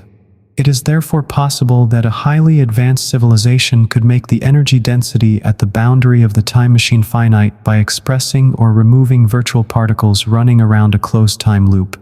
However, it is not clear whether such a time machine would be stable, since a flood of perturbations, such as someone crossing the horizon to enter the time machine, would cause the circulating virtual particles to reappear and thunder to rumble. It would be nice if scientists could freely discuss this topic without the risk of being the target of ridicule and scorn. Even if it turns out that time travel is impossible, it is important to understand why. To get a definitive answer to this question, consider quantum fluctuations not only in matter fields, but also in spacetime itself. Most likely, this will cause some blurring of the trajectories of light rays and the whole concept of time control. In fact, it is possible to consider that the radiation from black holes expires because there are quantum fluctuations in spacetime, and consequently the horizon is not clearly defined. Since we do not yet have a complete theory of quantum gravity, it is difficult to say what the effects of space-time fluctuations must be. Nevertheless, one can hope to get some clues from the sum of history. Feynman, discussed in Chapter 3, every story is a warping of space, time, and the material fields it contains, since we must sum up all possible stories, not just those that satisfy one or another of the equations. The sum must include spaces whose time warp is strong enough to allow travel into the past. So the question is, why does time travel not occur everywhere? The answer is that time travel does occur on a microscopic scale, we just don't notice it. If you apply Feynman's idea of the history of a particle, you would have to include both the histories in which the particle travels faster than the speed of light and the histories in which it travels back in time. In particular, you would have to include stories in which the particle travels in a closed loop in space and time. It's like in the movie Groundhog Day, where the journalist character has to live the same day over and over again. It is not possible to observe particles with such closed-loop histories directly with a detector. However, many experiments have measured indirect effects. For example, they measured small changes in the wavelength of light and the light emitted by hydrogen atoms. This change was caused by electrons moving in closed fields. They also recorded a small force generated between parallel metal plates. This force was caused by the fact that the closed fields that fit between the plates were slightly smaller than those in the region outside the plates. This is an equivalent interpretation of the Casimir effect. Thus, the existence of closed-loop histories has been experimentally demonstrated. It is debatable whether closed particle histories have anything to do with time warping, since they also occur in space with fixed curvature, especially in flat space. However, in recent years we have found that physical phenomena can often be described in two equally valid ways. You can say that a particle moves along a closed loop in a given fixed space, and you can say that the particle remains stationary while spacetime oscillates around it. The only question is whether we compute the sum over the particle trajectories or the sum of the searches in spacetime first. So it seems that quantum theory allows time travel on a microscopic scale. For science fiction, however, it is of no use to go back in time and kill Grandpa. Therefore, it is worth asking whether the total probability of history can take on a significant value in the neighborhood of time spaces with Chechen time loops. To investigate this question, it makes sense to study the sum of the history of material fields in several background spaces, times that successively approach conditions that allow time loops. It seems that something spectacular should happen at the moment of the first appearance of a time loop. Background spaces. Times of the type we are studying are closely related to the so-called Einstein's universe model of spacetime, which Einstein proposed in the years when he thought the universe was static and did not change in time, neither expanding nor contracting. In Einstein's universe, time goes from an infinite past to an infinite future, but the spatial directions in it are finite and closed in on themselves, like the surface of the Earth, only with an extra dimension. Such spacetime can be visualized as a cylinder with a long axis pointing in time and a cross-section representing three spatial dimensions. Einstein's universe is not expanding, so this is not the universe we live in. Nevertheless, it is convenient to study the question of time travel in such a spacetime because this model is very simple and it is easy to count sums of histories in it. Let's digress from time travel for a moment and consider the matter in Einstein's universe spinning around an axis. If you're on the axis, you stay at the same point in space, as if you were at the center of a merry-go-round, on a playground. But if you are not on an axis, you are moving through space as you rotate around the axis. The farther you are from the axis, the faster you move. So if the universe were infinite in space, points far enough away from the axis would rotate at speeds faster than the speed of light. However, since Einstein's universe certainly exists along spatial directions, there is a critical rate of rotation below which there would be no regions of the universe rotating at speeds greater than the speed of light. Now consider the sum of the particle histories of Einstein's spinning universe. If the rotation is slow, a particle can follow many trajectories for a given amount of energy. So the sum of all particle histories under these conditions gives a wide range of possibilities. So the probability under these conditions in the sum of all histories of time warp spaces will be large. That is, this history will be among the more probable histories. However, when the rate of rotation of Einstein's universe approaches a critical value, when the speed of motion of its outer edge approaches the speed of light, classical laws will allow only one trajectory of a particle at the edge, i.e., motion at the speed of light. This means that the sum of all trajectories of the particle will be small. Consequently, the probability of these states in the sum of all time warp histories will be small, i.e., they will be among the least probable. But what does Einstein's universe have to do with time travel and time fields? The point is that they are mathematically equivalent to other conditions in which time warps are allowed. I'm talking about a universe that expands along two spatial dimensions and does not expand along a third. This periodic. That is, if you travel a certain distance in this direction, you will return to your starting point. However, each time you make a detour along the third spatial dimension, your speed in the first or second dimension increases. If the increase is small, there are no time loops. However, consider a sequence of conditions with increasing speed increments. At a certain critical increment, time loops will appear. Not surprisingly, the critical increment corresponds to the critical speed of rotation in Einstein's universe, since the sum of history's calculations in these models are mathematically equivalent. The conclusion is that the probability of such conditions tends to zero as one approaches the distortion required for time loops. In other words, the probability of achieving the time-space distortion necessary to create a machine time is zero. Saga. Star Trek is so popular because it presents a cozy and comforting picture of the future.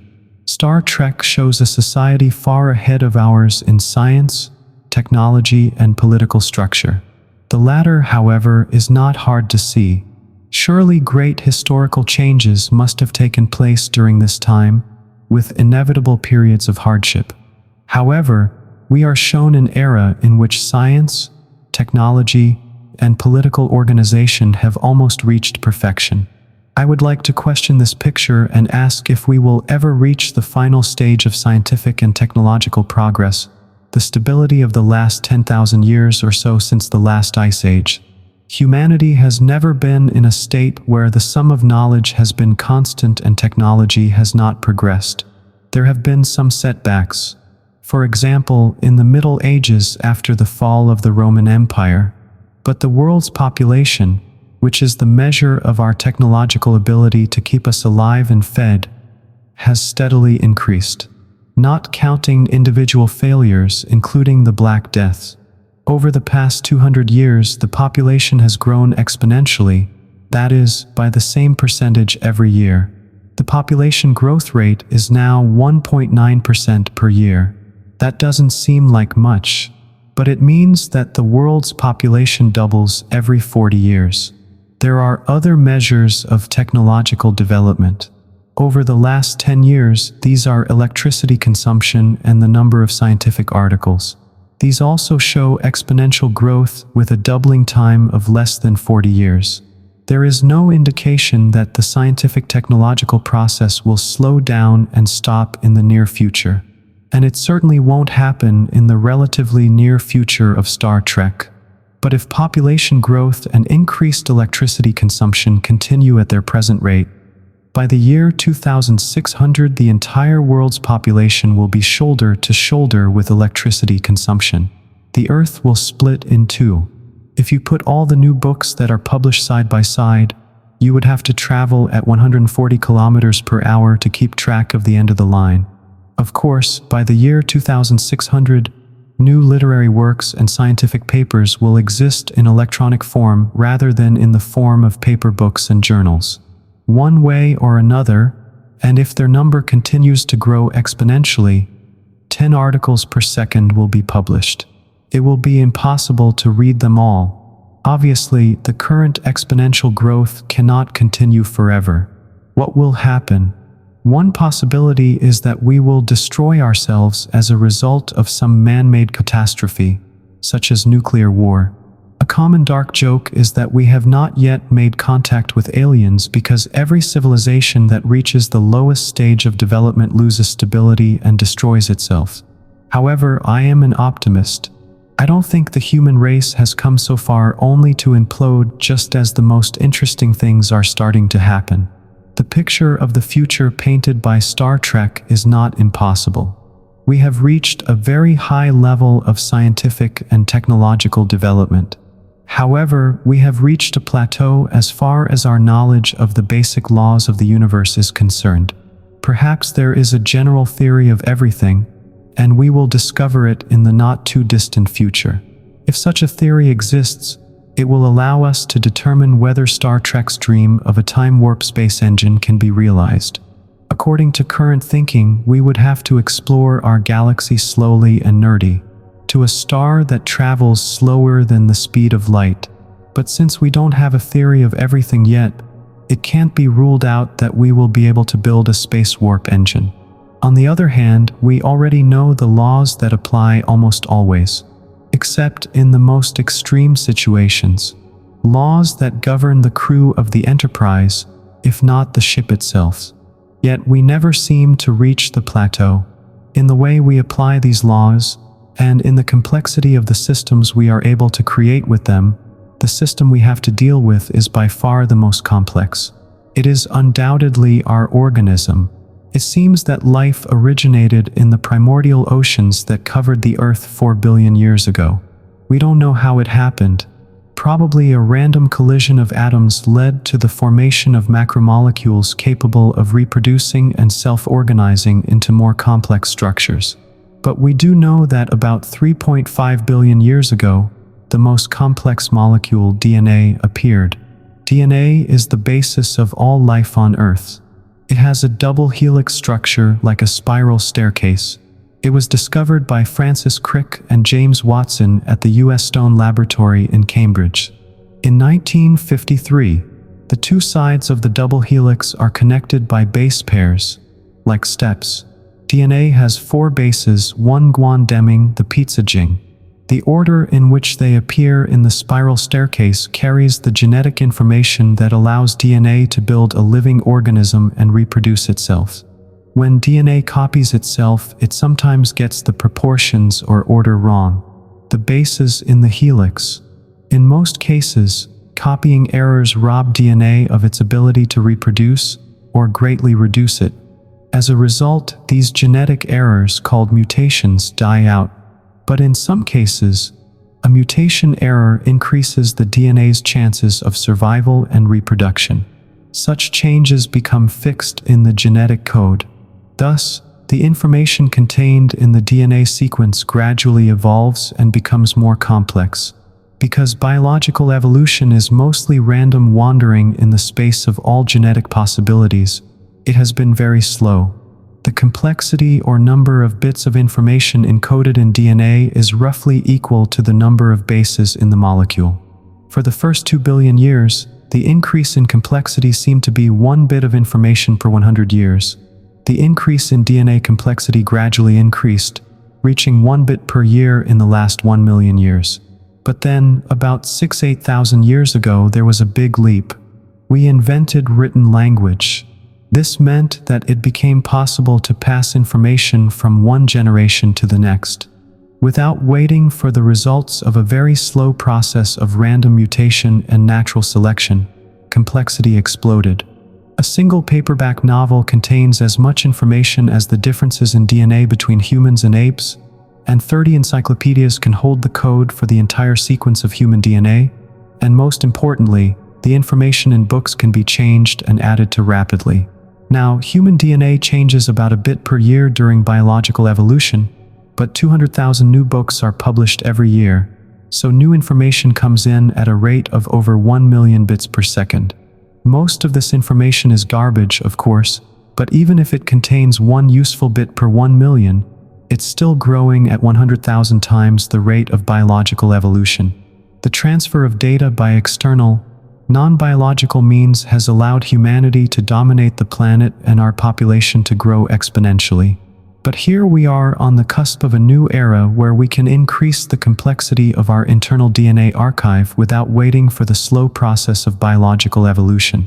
Human DNA has not changed much in the last 10,000 years, but we will probably be able to completely rearrange it in the next 1,000 years. Of course, many people believe that genetic modification of humans should be banned, but we can hardly prevent work in this field.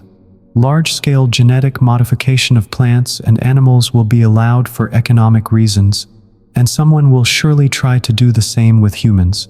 Unless totalitarianism is established worldwide, someone somewhere will create an improved human being. Of course, the creation of an improved human being will create huge socio-political problems for ordinary people. I am in no way advocating genetic modification of humans, nor do I think it is desirable. I'm just saying that it's going to happen anyway, whether we want it or not. That's why I don't believe in science fiction like Star Trek, where humans are no different from us in 400 years. I think humanity as a species and its DNA will rapidly increase in complexity. We need to recognize that that's likely and think about how we're going to deal with it. In a sense, humanity will have to evolve mentally and physically to survive in an increasingly complex world and to meet new challenges, including space travel. In addition, humans as biological systems must become more complex in order not to be overtaken by electronic systems. Today, computers are much faster than we are, but they show no signs of intelligence. This is not surprising, since modern computers are designed more simply than the brain, even the worm, which is not known for outstanding intellectual achievements. However, computers obey the so-called Moore's law. Their speed and complexity are doubling every year and a half. Once again, we are seeing exponential growth that cannot continue indefinitely. But it is likely to continue until the complexity of computers matches the complexity of the human brain. It is sometimes said that computers will never have a real mind. Admittedly, it is not clear what real intelligence is. But it seems to me that if very complex chemical molecules in the human body can react in ways that make humans intelligent, then equally complex electronic circuits can make computers intelligent. And if computers become intelligent, it is not inconceivable that they will create computers themselves, even more complex and intelligent. But will this growth in biological and electronic complexity continue indefinitely? Or is there a natural limit? Biologically, the limit of the human mind has so far been set by the size of the brain, i.e., the skull that can pass through the birth canal. However, I believe that it will not be several hundred years before we learn to grow babies outside the human body, and this limit will be removed. Sooner or later, however, increasing the size of the human brain through genetic engineering will face a new obstacle. The signal-transmitting chemicals that regulate our mental activity are relatively slow, which means that further increases in brain complexity will come at the expense of speed. You can either be very smart or think fast, but not both. Still, I think we can become much smarter than most Star Trek characters. It's not hard. Electronic circuits face the same speed complexity problem as the human brain. In this case, however, the signals are electrical, not chemical, so they travel at the speed of light, which is much faster. On the other hand, the speed of light is already a practical limit to building fast computers. The situation can be improved by miniaturizing circuits, but eventually their creators will face a barrier in the form of atomic matter. Before this obstacle, however, there is still some room for maneuver. Electronic circuits have a way of increasing their complexity while maintaining their speed. To do this, they need to copy themselves into a human brain. The brain doesn't have just one processor that processes each command in turn. It has 1 million processors running simultaneously. This kind of massively parallel processing is the future of not only the human mind, but the electronic mind as well. Assuming we don't destroy ourselves in the next 100 years, It's likely that we will first land on the planets of the solar system and then on neighboring stars. But it won't be like Star Trek or Babylon 5, where a new race very similar to humans is discovered in almost every planetary system. Humanity has only existed in its current form for about 2 million years out of the 15 or so that have passed since the Big Bang. So even if there is life in other planetary systems, the chances of catching it at the familiar human stage are extremely small. Most likely, any extraterrestrial life we encounter will be either much more primitive than ours or much more advanced. If it's highly advanced, why haven't representatives of other civilizations flown across the galaxy and visited Earth? If aliens had been here, they would have left obvious traces. More like Independence Day than Panon's aliens. So how do you explain why alien visitors have been slow to arrive? It is possible that somewhere there is a highly advanced civilization that knows about us but prefers not to touch us, leaving us to boil in our own primitive broth. However, it is doubtful that the aliens would treat the lower forms of life with such care. We, for example, are not very sad about the insects we crush with every step we take. The more plausible version is that the probability of life originating on other planets, or of intelligent life evolving, is very small. Since we claim to be intelligent, perhaps without much justification, we tend to assume that intelligence is an inevitable consequence of evolution. But that is not necessarily the case. It is not known whether intelligence serves as an advantage under natural selection. Bacteria do just fine without intelligence, and will outlive us if our so-called intelligence causes us to kill ourselves by starting a nuclear war. So as we explore the galaxy, we're likely to find primitive life forms, but we're unlikely to encounter any like us. The future of science is nothing like the benign picture painted by Star Trek. A universe populated by a multitude of discovered races with advanced but essentially static science and technology does not await us. No, more likely, I think we will be alone. But the complexity of our biological and electronic systems will increase rapidly. But this is unlikely to happen in the next 100 years. And that's all we can say for sure. But by the end of the next 1,000 years, if we exist before then, our lives will be fundamentally different from Star Trek. What will be the course of our discoveries? Will the search for a complete theory of everything that governs the universe and everything in it lead to success? Perhaps we have already discovered a theory of everything.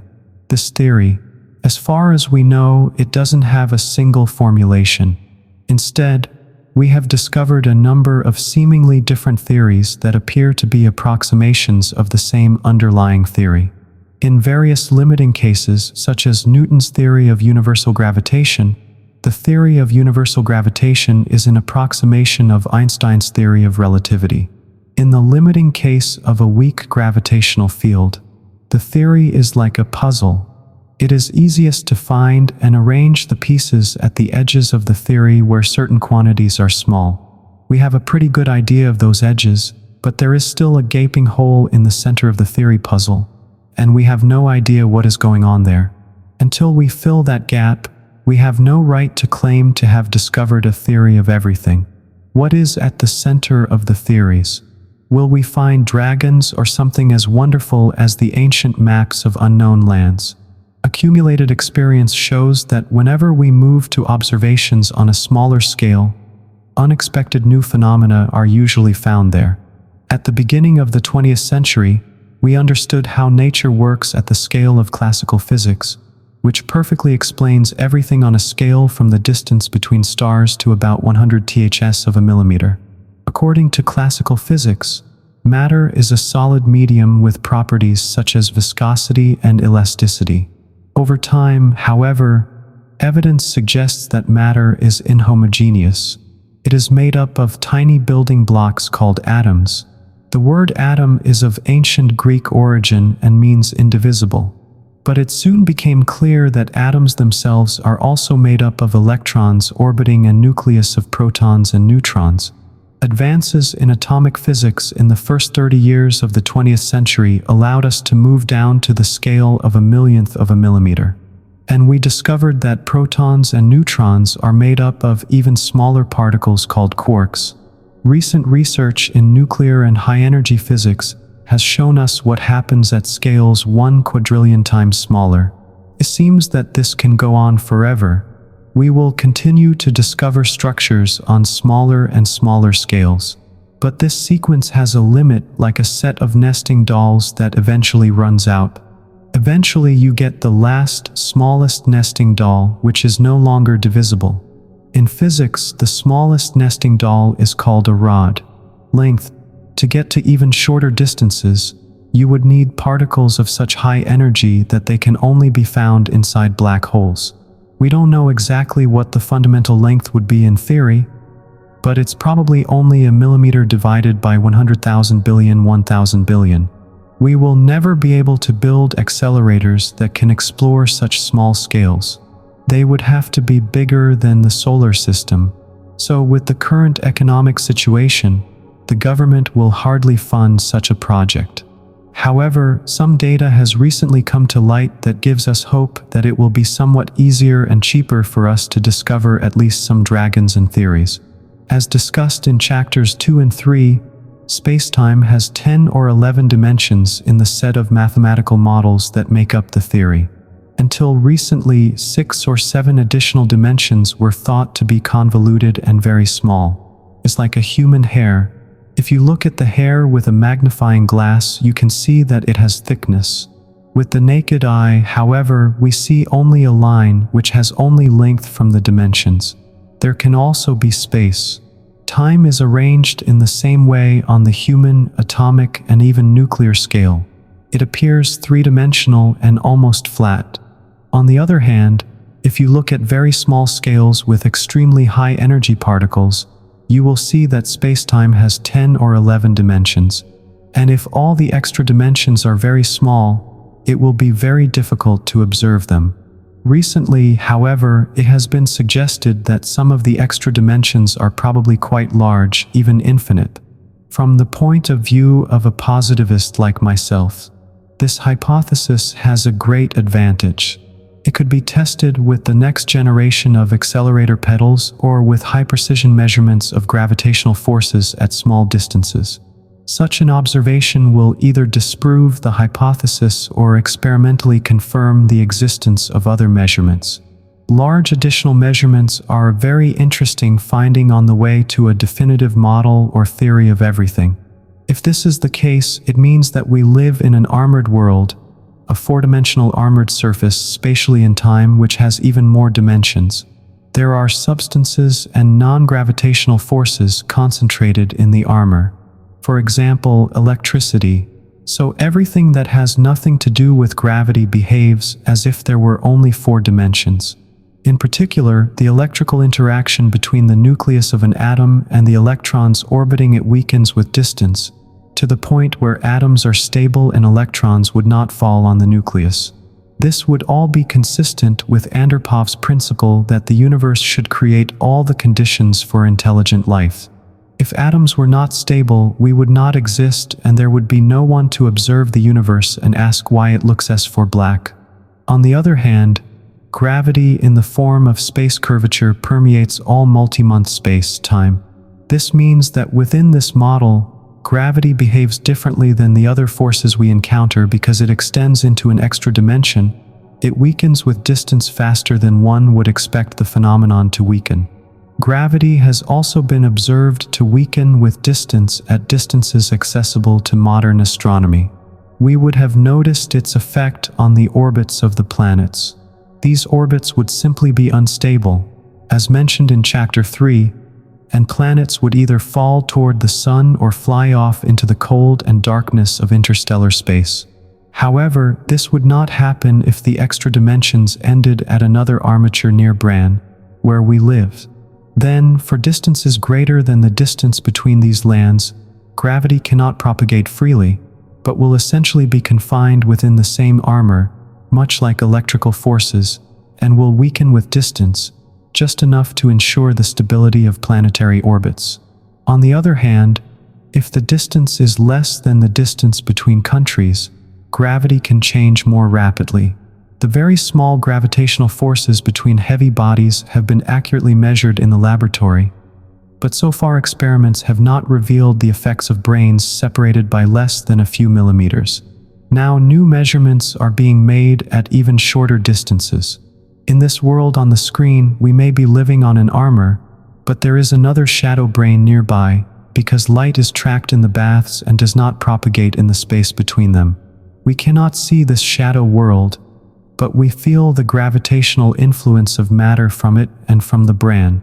From the perspective of an observer from our brain, these gravitational forces seem to come from something truly dark, in the sense that the only way to detect it is to register its gravity. In fact, to explain why the stars are orbiting the center of our galaxy at this particular speed, we have to assume that there is more mass out there than can be provided by all the matter we observe. It is possible that the missing mass is provided by exotic types of particles from our world. For example, they could be weakly interacting massive particles or toxins, very light elementary particles. It is also possible that the missing mass is evidence for the existence of a shadow world of matter. Maybe there are some shadows out there. People are puzzled as to why there is not enough mass in their world to ensure that their shadow stars rotate around the center of the shadow galaxy. But there is another possibility. Aside from the fact that the extra dimensions end at the second armor, perhaps they are infinite, but strong and bound together like a saddle. Lisa Randall and the novel Syndrome have shown that such a curvature can play the same role as Brannow's second armor. The gravitational effect of an object on the armor is limited to the immediate vicinity of the membrane and does not extend into infinity, into additional dimensions.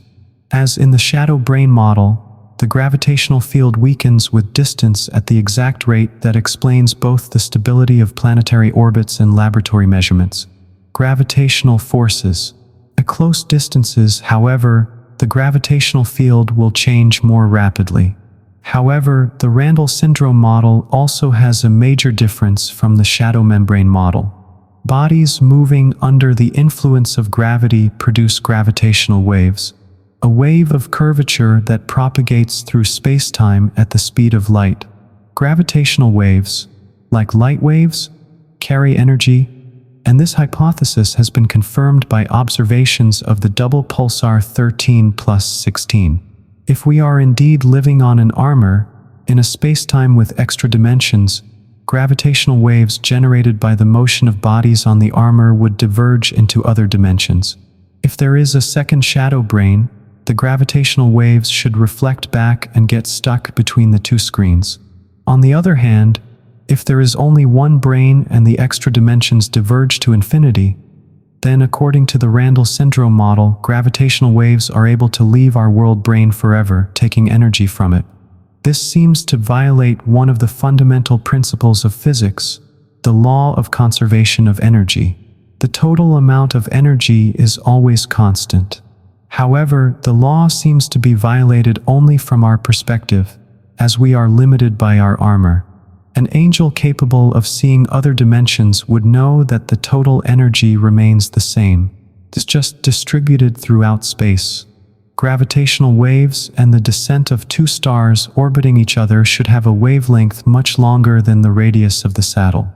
The prominent curvatures of the other dimensions, which means they are centered near Bran, like gravitational force, and in fact cannot help but spread to other dimensions, nor carry away energy chosen. But on the other hand, if gravitational waves are shorter than the curvature of the extra dimensions, they can easily escape from Bran's vicinity. Only black holes can be sources of significant amounts of short gravitational waves. A black hole on an armor extends into extra dimensions. If the black hole is small, its shape approaches a spherical form, i.e. it diverges into extra dimensions up to a distance approximately equal to its size. On the armor, on the other hand, a large black hole on an armor spreads out as a black pancake limited in the vicinity of the membrane. Its thickness in the extra dimensions is much smaller than its width on the armor. As discussed in Chapter 4, quantum theory tells us that black holes are not really black. They emit various particles and radiation like a heated body. Particles and radiation, such as light, will disperse through the armor because it contains matter and gravitational forces, such as electricity. But black holes also emit gravitational waves. Gravity is not confined to the armor, but diverges into additional dimensions. If the black hole is large and pancake-shaped, the gravitational waves will stay close to Bran. Then the black hole will lose energy and thus mass. According to this, the speed is equal to the square of what can be expected from a black hole in black spacetime. Therefore, the black hole will slowly evaporate and shrink until it is smaller than the radius of curvature of the saddle of prominent extra dimensions. At this point, the gravitational waves emitted by the black hole will begin to propagate freely into the extra dimensions, and an observer on the armor will see the black hole or dark star, in Mitchell's phrase, as an object emitting dark radiation and radiation that cannot be directly observed, but which exists as the black hole loses mass. It follows that when the black hole finally evaporates, the final emission from it will appear weaker than it really is. This is probably why we have not yet observed gamma-ray bursts from dying black holes. But there is another, more prosaic explanation. The universe is still young, and there are not many black holes with so little mass that they are ready to evaporate. The radiation from the black holes in the world on the screen is explained by quantum fluctuations of the brane particles. However, branes, like everything else in the universe, are themselves subject to quantum fluctuations. This is why branes sometimes appear and disappear spontaneously. The quantum emergence of branes is probably similar to the formation of vapor bubbles in boiling water. Liquid water consists of 1 sextillion molecules, each of which is held together by bonds between its nearest neighbors. When water is heated, the molecules move faster and faster, bouncing off each other. Sometimes, when molecules collide, they become so fast that they break bonds in groups and form a steam bubble surrounded by water. The bubble then either grows or shrinks randomly, or new molecules join the vapor, or most of the small vapor bubbles become liquid again. However, some will manage to grow to a critical size, after which the bubbles will almost certainly grow. These are the large bubbles we see when water boils. Elected worlds should behave in much the same way. According to the uncertainty principle, world branes can arise out of nothing in the form of bubbles. And the brane is the surface of the bubble, and its inner part is the space of extra dimensions. Very small bubbles collapse and disappear. However, if a bubble has grown to a certain critical size as a result of quantum fluctuations, it is likely to continue growing. People like us who live on the surface of the bubble believe that the universe is expanding. It's like drawing galaxies on a balloon and then blowing it up. The galaxies will diverge, but none of them can be considered the center of expansion. We can only hope that no one has a cosmic pin capable of piercing our bubble. According to the no-boundary hypothesis, the spontaneous emergence of the defense world must have a history in imaginary time similar to that of a walnut. That is, it must be an M4 world sphere like the surface of the Earth, but with 2 additional dimensions of a 3-dimensional sphere, cannot be the boundary of anyone. The other 6 or 7 dimensions of space-time that the theory talks about would be rolled up into even smaller dimensions, or cova out of the box. According to Bran's model of the world, however, the nut is full. The history of the brane that we live on in imaginary time is M4, a world sphere that serves as the boundary of the prime bubble, and the remaining 5-6 dimensions are rolled up and very small. The history of the brane in imaginary time determines its history in real time. The most likely history of a bubble in imaginary time is a perfect smooth sphere, a shell. However, it would correspond to an armor that expands infinitely in real time. According to the inflationary model, no galaxies would have formed on such an armor, and thus no intelligent life would have arisen. On the other hand, not quite smooth and round histories in imaginary time are somewhat less likely, but correspond to such a scenario in real time, where the armor first goes through a phase of inflationary expansion with acceleration, and then slows down as a result of this expansion with subsequent deceleration. Galaxies could have formed and intelligent life could have emerged. Einstein's general theory of relativity gives a shape to time. How do you reconcile that with quantum theory? What is time? A continuous stream of why carrying all dreams into the past. As the old song goes, or something like a railroad. What if it had loops and branches? Then you could move forward, but you'd be back on a track you've already traveled. On the same branch. The 19th century English poet Charles Lamb wrote, "To me, nothing is more mysterious than space and time. Yet space and time concern me least of all, for I never think about them.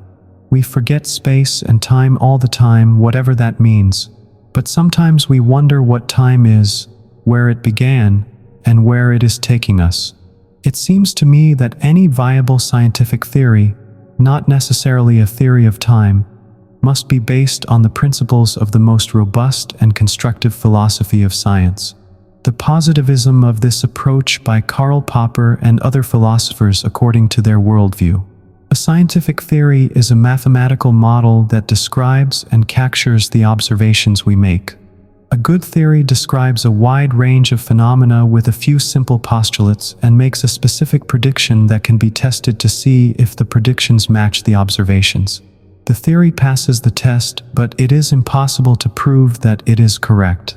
On the other hand, if the observations do not agree with the predictions, one must either abandon the theory or modify it. At least that's the way it should be. In practice, theorists often doubt the accuracy of the observations, as well as the reliability and moral and ethical qualities of the observers. Unless one adheres to the positivism of such an approach, it is impossible to say what time it is.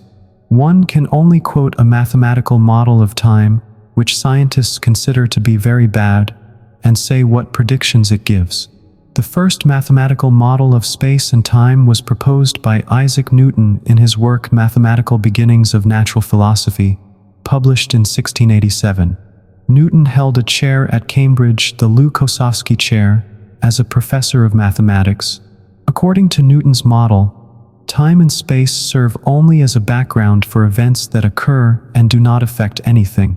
Time is independent of space and is thought of as a single line on a railroad track. This stretches endlessly in both directions. Time itself is eternal in the sense that it always has been and always will be. Most of Newton's contemporaries, on the other hand, believed that the physical universe was created more or less in its present state only a few thousand years ago. This discrepancy puzzled many philosophers, including the German thinker Immanuel Kant. If the universe was indeed created, why did we have to wait an infinite amount of time to create it? On the other hand, if the universe has always existed, why hasn't everything that should have happened? Why hasn't history come to an end? In particular, why hasn't the universe reached thermal equilibrium? That is, have not all objects become the same temperature?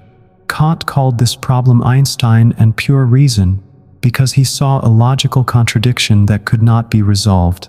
However, such a contradiction only exists within the framework of Newton's mathematical model, according to which time is an infinite line, independent of what happens in the universe. In the years since Einstein's paper was published, we have added various bows and tithes to his theory. But our model of spacetime is still based on what Einstein proposed.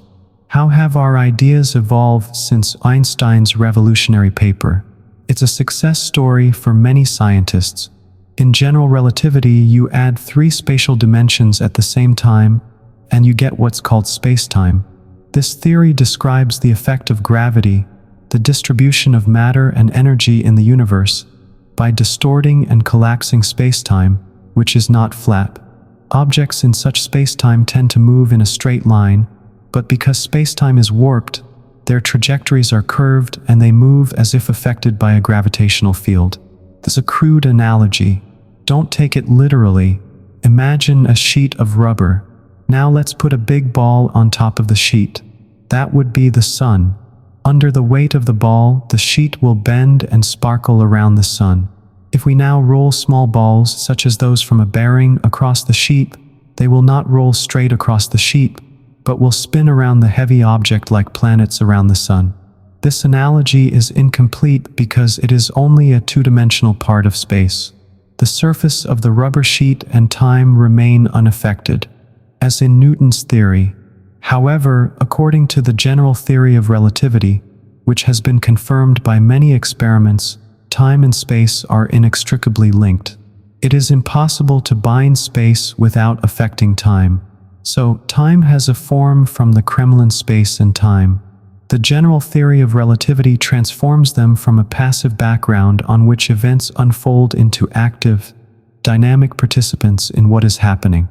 With regard to Newton's theory, in which time existed independently of everything else, it would be reasonable to ask what God was doing before he created the universe. According to Blessed Augustine, this is not a cause for jokes about having created hell for those who dig too deep. It's a serious question that has been the subject of much speculation for many 100 years.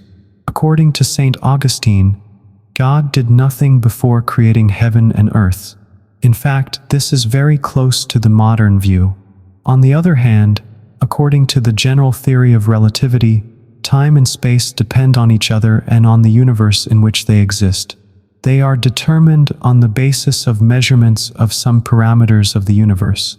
For example, the number of oscillations in the crystal of a quartz clock or the length of a ruler. It is easy to imagine that with this definition of time in the universe, it must have a minimum or maximum value, that is, a beginning or an end.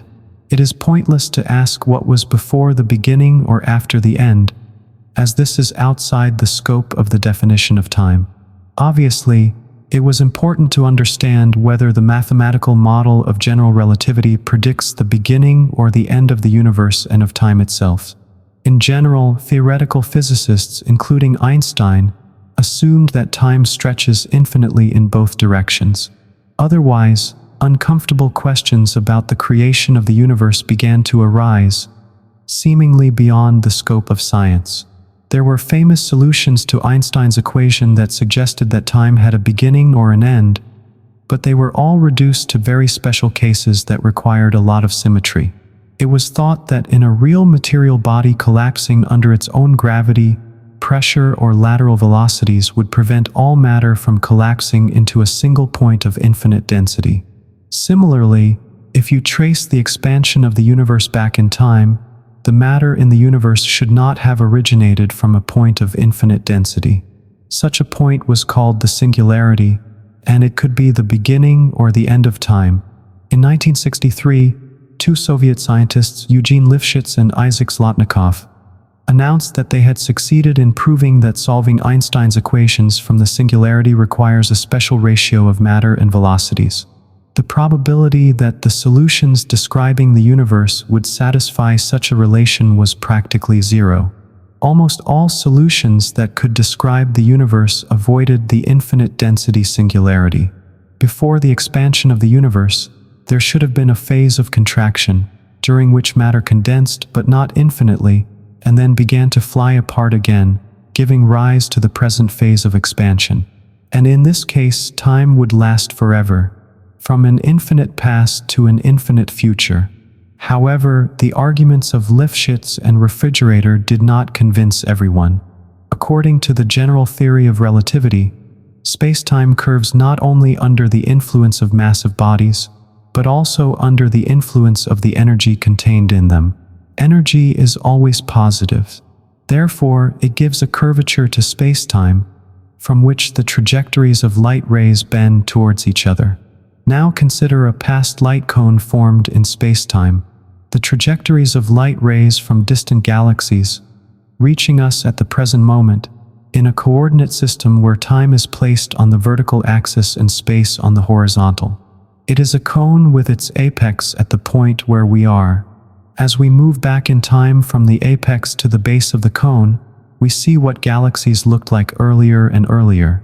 Because the universe is expanding and all the objects in it were once much closer together, when we look back in time we see areas where matter was more dense. We also notice the faint microwave background radiation that comes to us through the light cone from earlier times when the universe was much denser and hotter than it is now.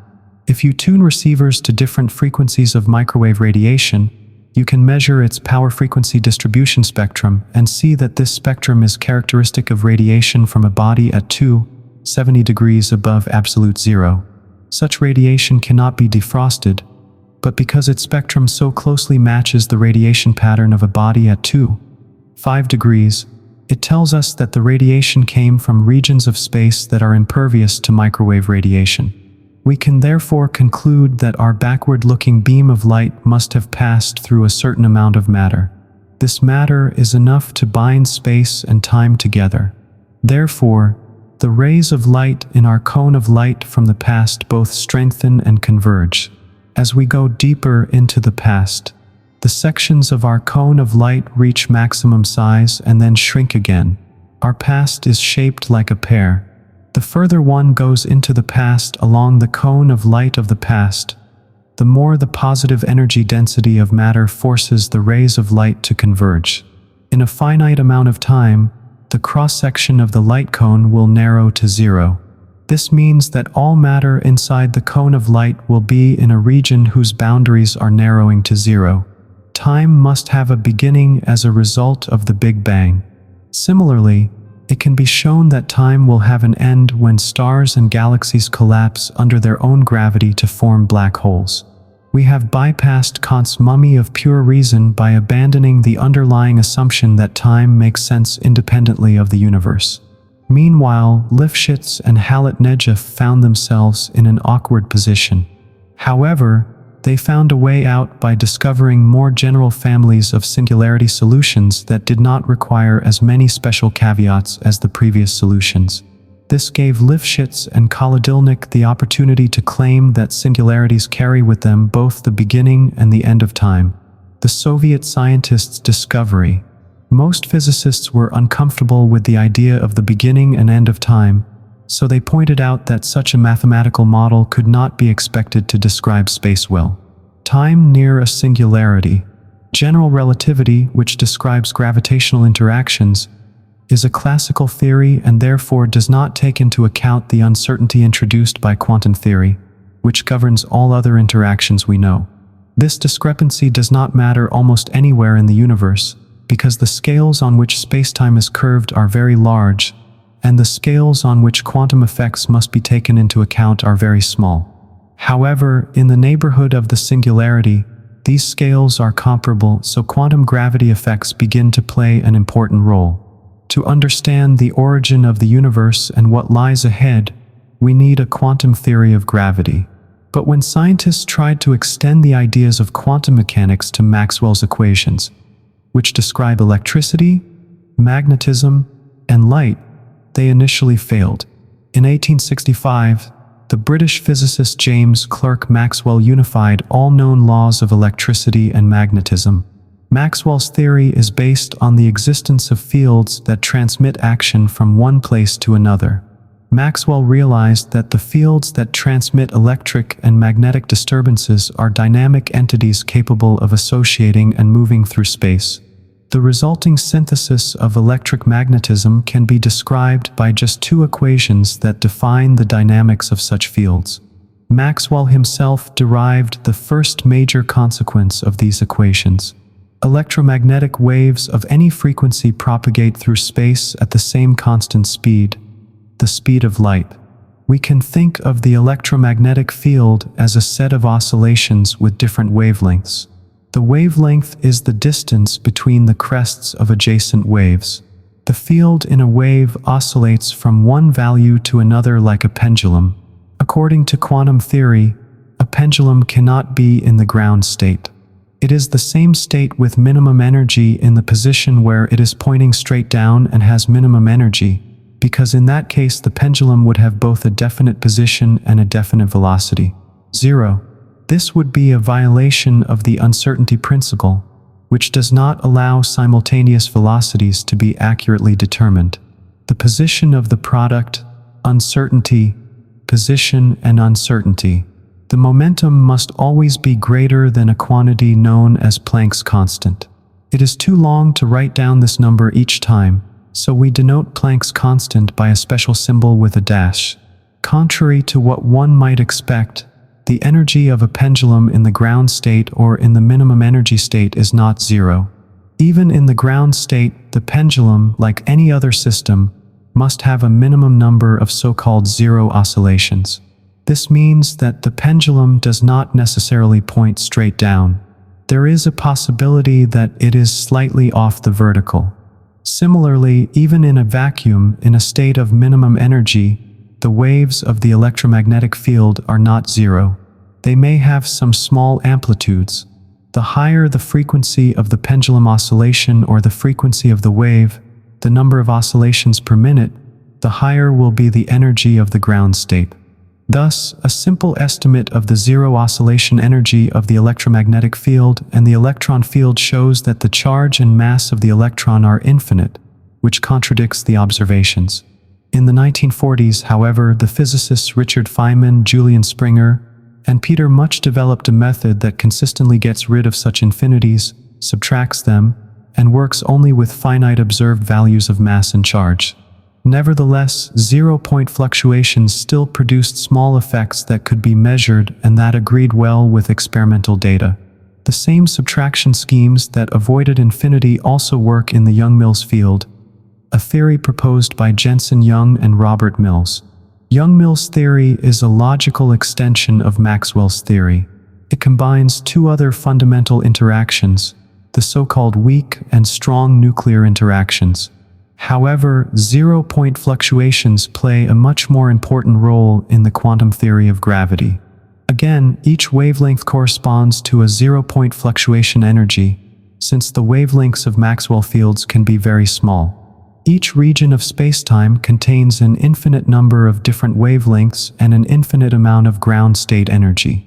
Since energy density, like matter density, is the source of gravity, infinite energy density must mean that there is enough gravitational attraction in the universe to collapse space. Time to a single point, and this obviously has not happened. It seems that one could try to resolve the imaginary contradiction between theory and observation by saying that zero-point fluctuations have no gravitational influence. But that wouldn't help. The energy of the zero-point fluctuations can be recorded using the Casimir effect. If you place a pair of metal plates parallel to each other a short distance apart in a vacuum, it will appear that the number of electromagnetic wavelengths generated between the plates will be slightly smaller than outside the plates. This means that the zero vibration energy density between the plates, while still infinite, turns out to be less than the infinite energy density outside. And the difference between the two, of course, the difference in energy density provides the force that attracts the plates to each other. And this force can be measured experimentally. According to general relativity, forces are also a source of gravity. What kind of matter? So it would be illogical to ignore the gravitational effects of such a difference in energy. Another possible solution to the problem is to assume that there is a cosmological constant, like the one Einstein introduced into his equations when he tried to create a static model of the universe. If the value of this constant is minus infinity, it could balance the infinite value of the zero-point fluctuation energy in free space. But such a cosmological constant would still be a very big stretch and would require an incredible amount of fine-tuning. Fortunately, in the 70s of the XX century, a symmetry of a completely new kind was discovered, which provides a natural physical mechanism for balancing the infinities arising from the zero-point fluctuations. This feature of modern mathematical models of spacetime is called supersymmetry, and it can be described in various ways. In particular, we can say that in addition to the dimensions we observe, spacetime has additional dimensions. These are called Osman dimensions because they are measured in numbers known as Osmanians and variables, rather than the usual real numbers, where the real numbers can be swapped around by multiplying them. That is, it doesn't matter in what order you multiply them because 6 times 4 is the same as 4 times 6. And the Osmanova variable, as mathematicians say. Originally, supersymmetries were seen as a tool to get rid of infinity in material fields and Young-Mills fields in spacetime, where the measurement is in real numbers and Osmanova measurements are flat, not warped, but it was natural to generalize them to the case where the measurements are in real numbers. The game of Osmanov measures is curvature. This led to many theories of supergravity that required different amounts of supersymmetry. In particular, it follows from supersymmetry that every field or particle must have a superpartner with a spin either 1/2 larger or 1/2 smaller. The ground state energy of fields with few spins, 0, 1, 2, and so on, is positive. On the other hand, the ground state energy of the enzymes of fields with full spins 1, 2, 3 halves, etc. is negative. Since in supergravity theories of enzymes and bosons annihilate each other in equally large infinities, there remains the possibility that smaller infinities remain. No one has yet had the patience to do the math. Do supergravity theories really lead to finite numbers? It's estimated that it would take the best student 200 years to do it. And where is the guarantee that he won't make a mistake on the second page? And yet, in 1985, the majority of scientists were convinced that, in general, supersymmetric supergravity theories would allow us to get rid of infinity. Then suddenly the fashion changed. Scientists announced that there was no reason to be sure that there really was no infinity in supergravity theories. And so they concluded that these theories were, in principle, untenable. Instead, they proposed a different theory of supersymmetry, string theory. It was thought to be the only way to unify gravity with quantum string theory. Like the ordinary strings we're used to, it's a long single black string. Objects, they have nothing other than lengths. Strings in string theory move through background space, time.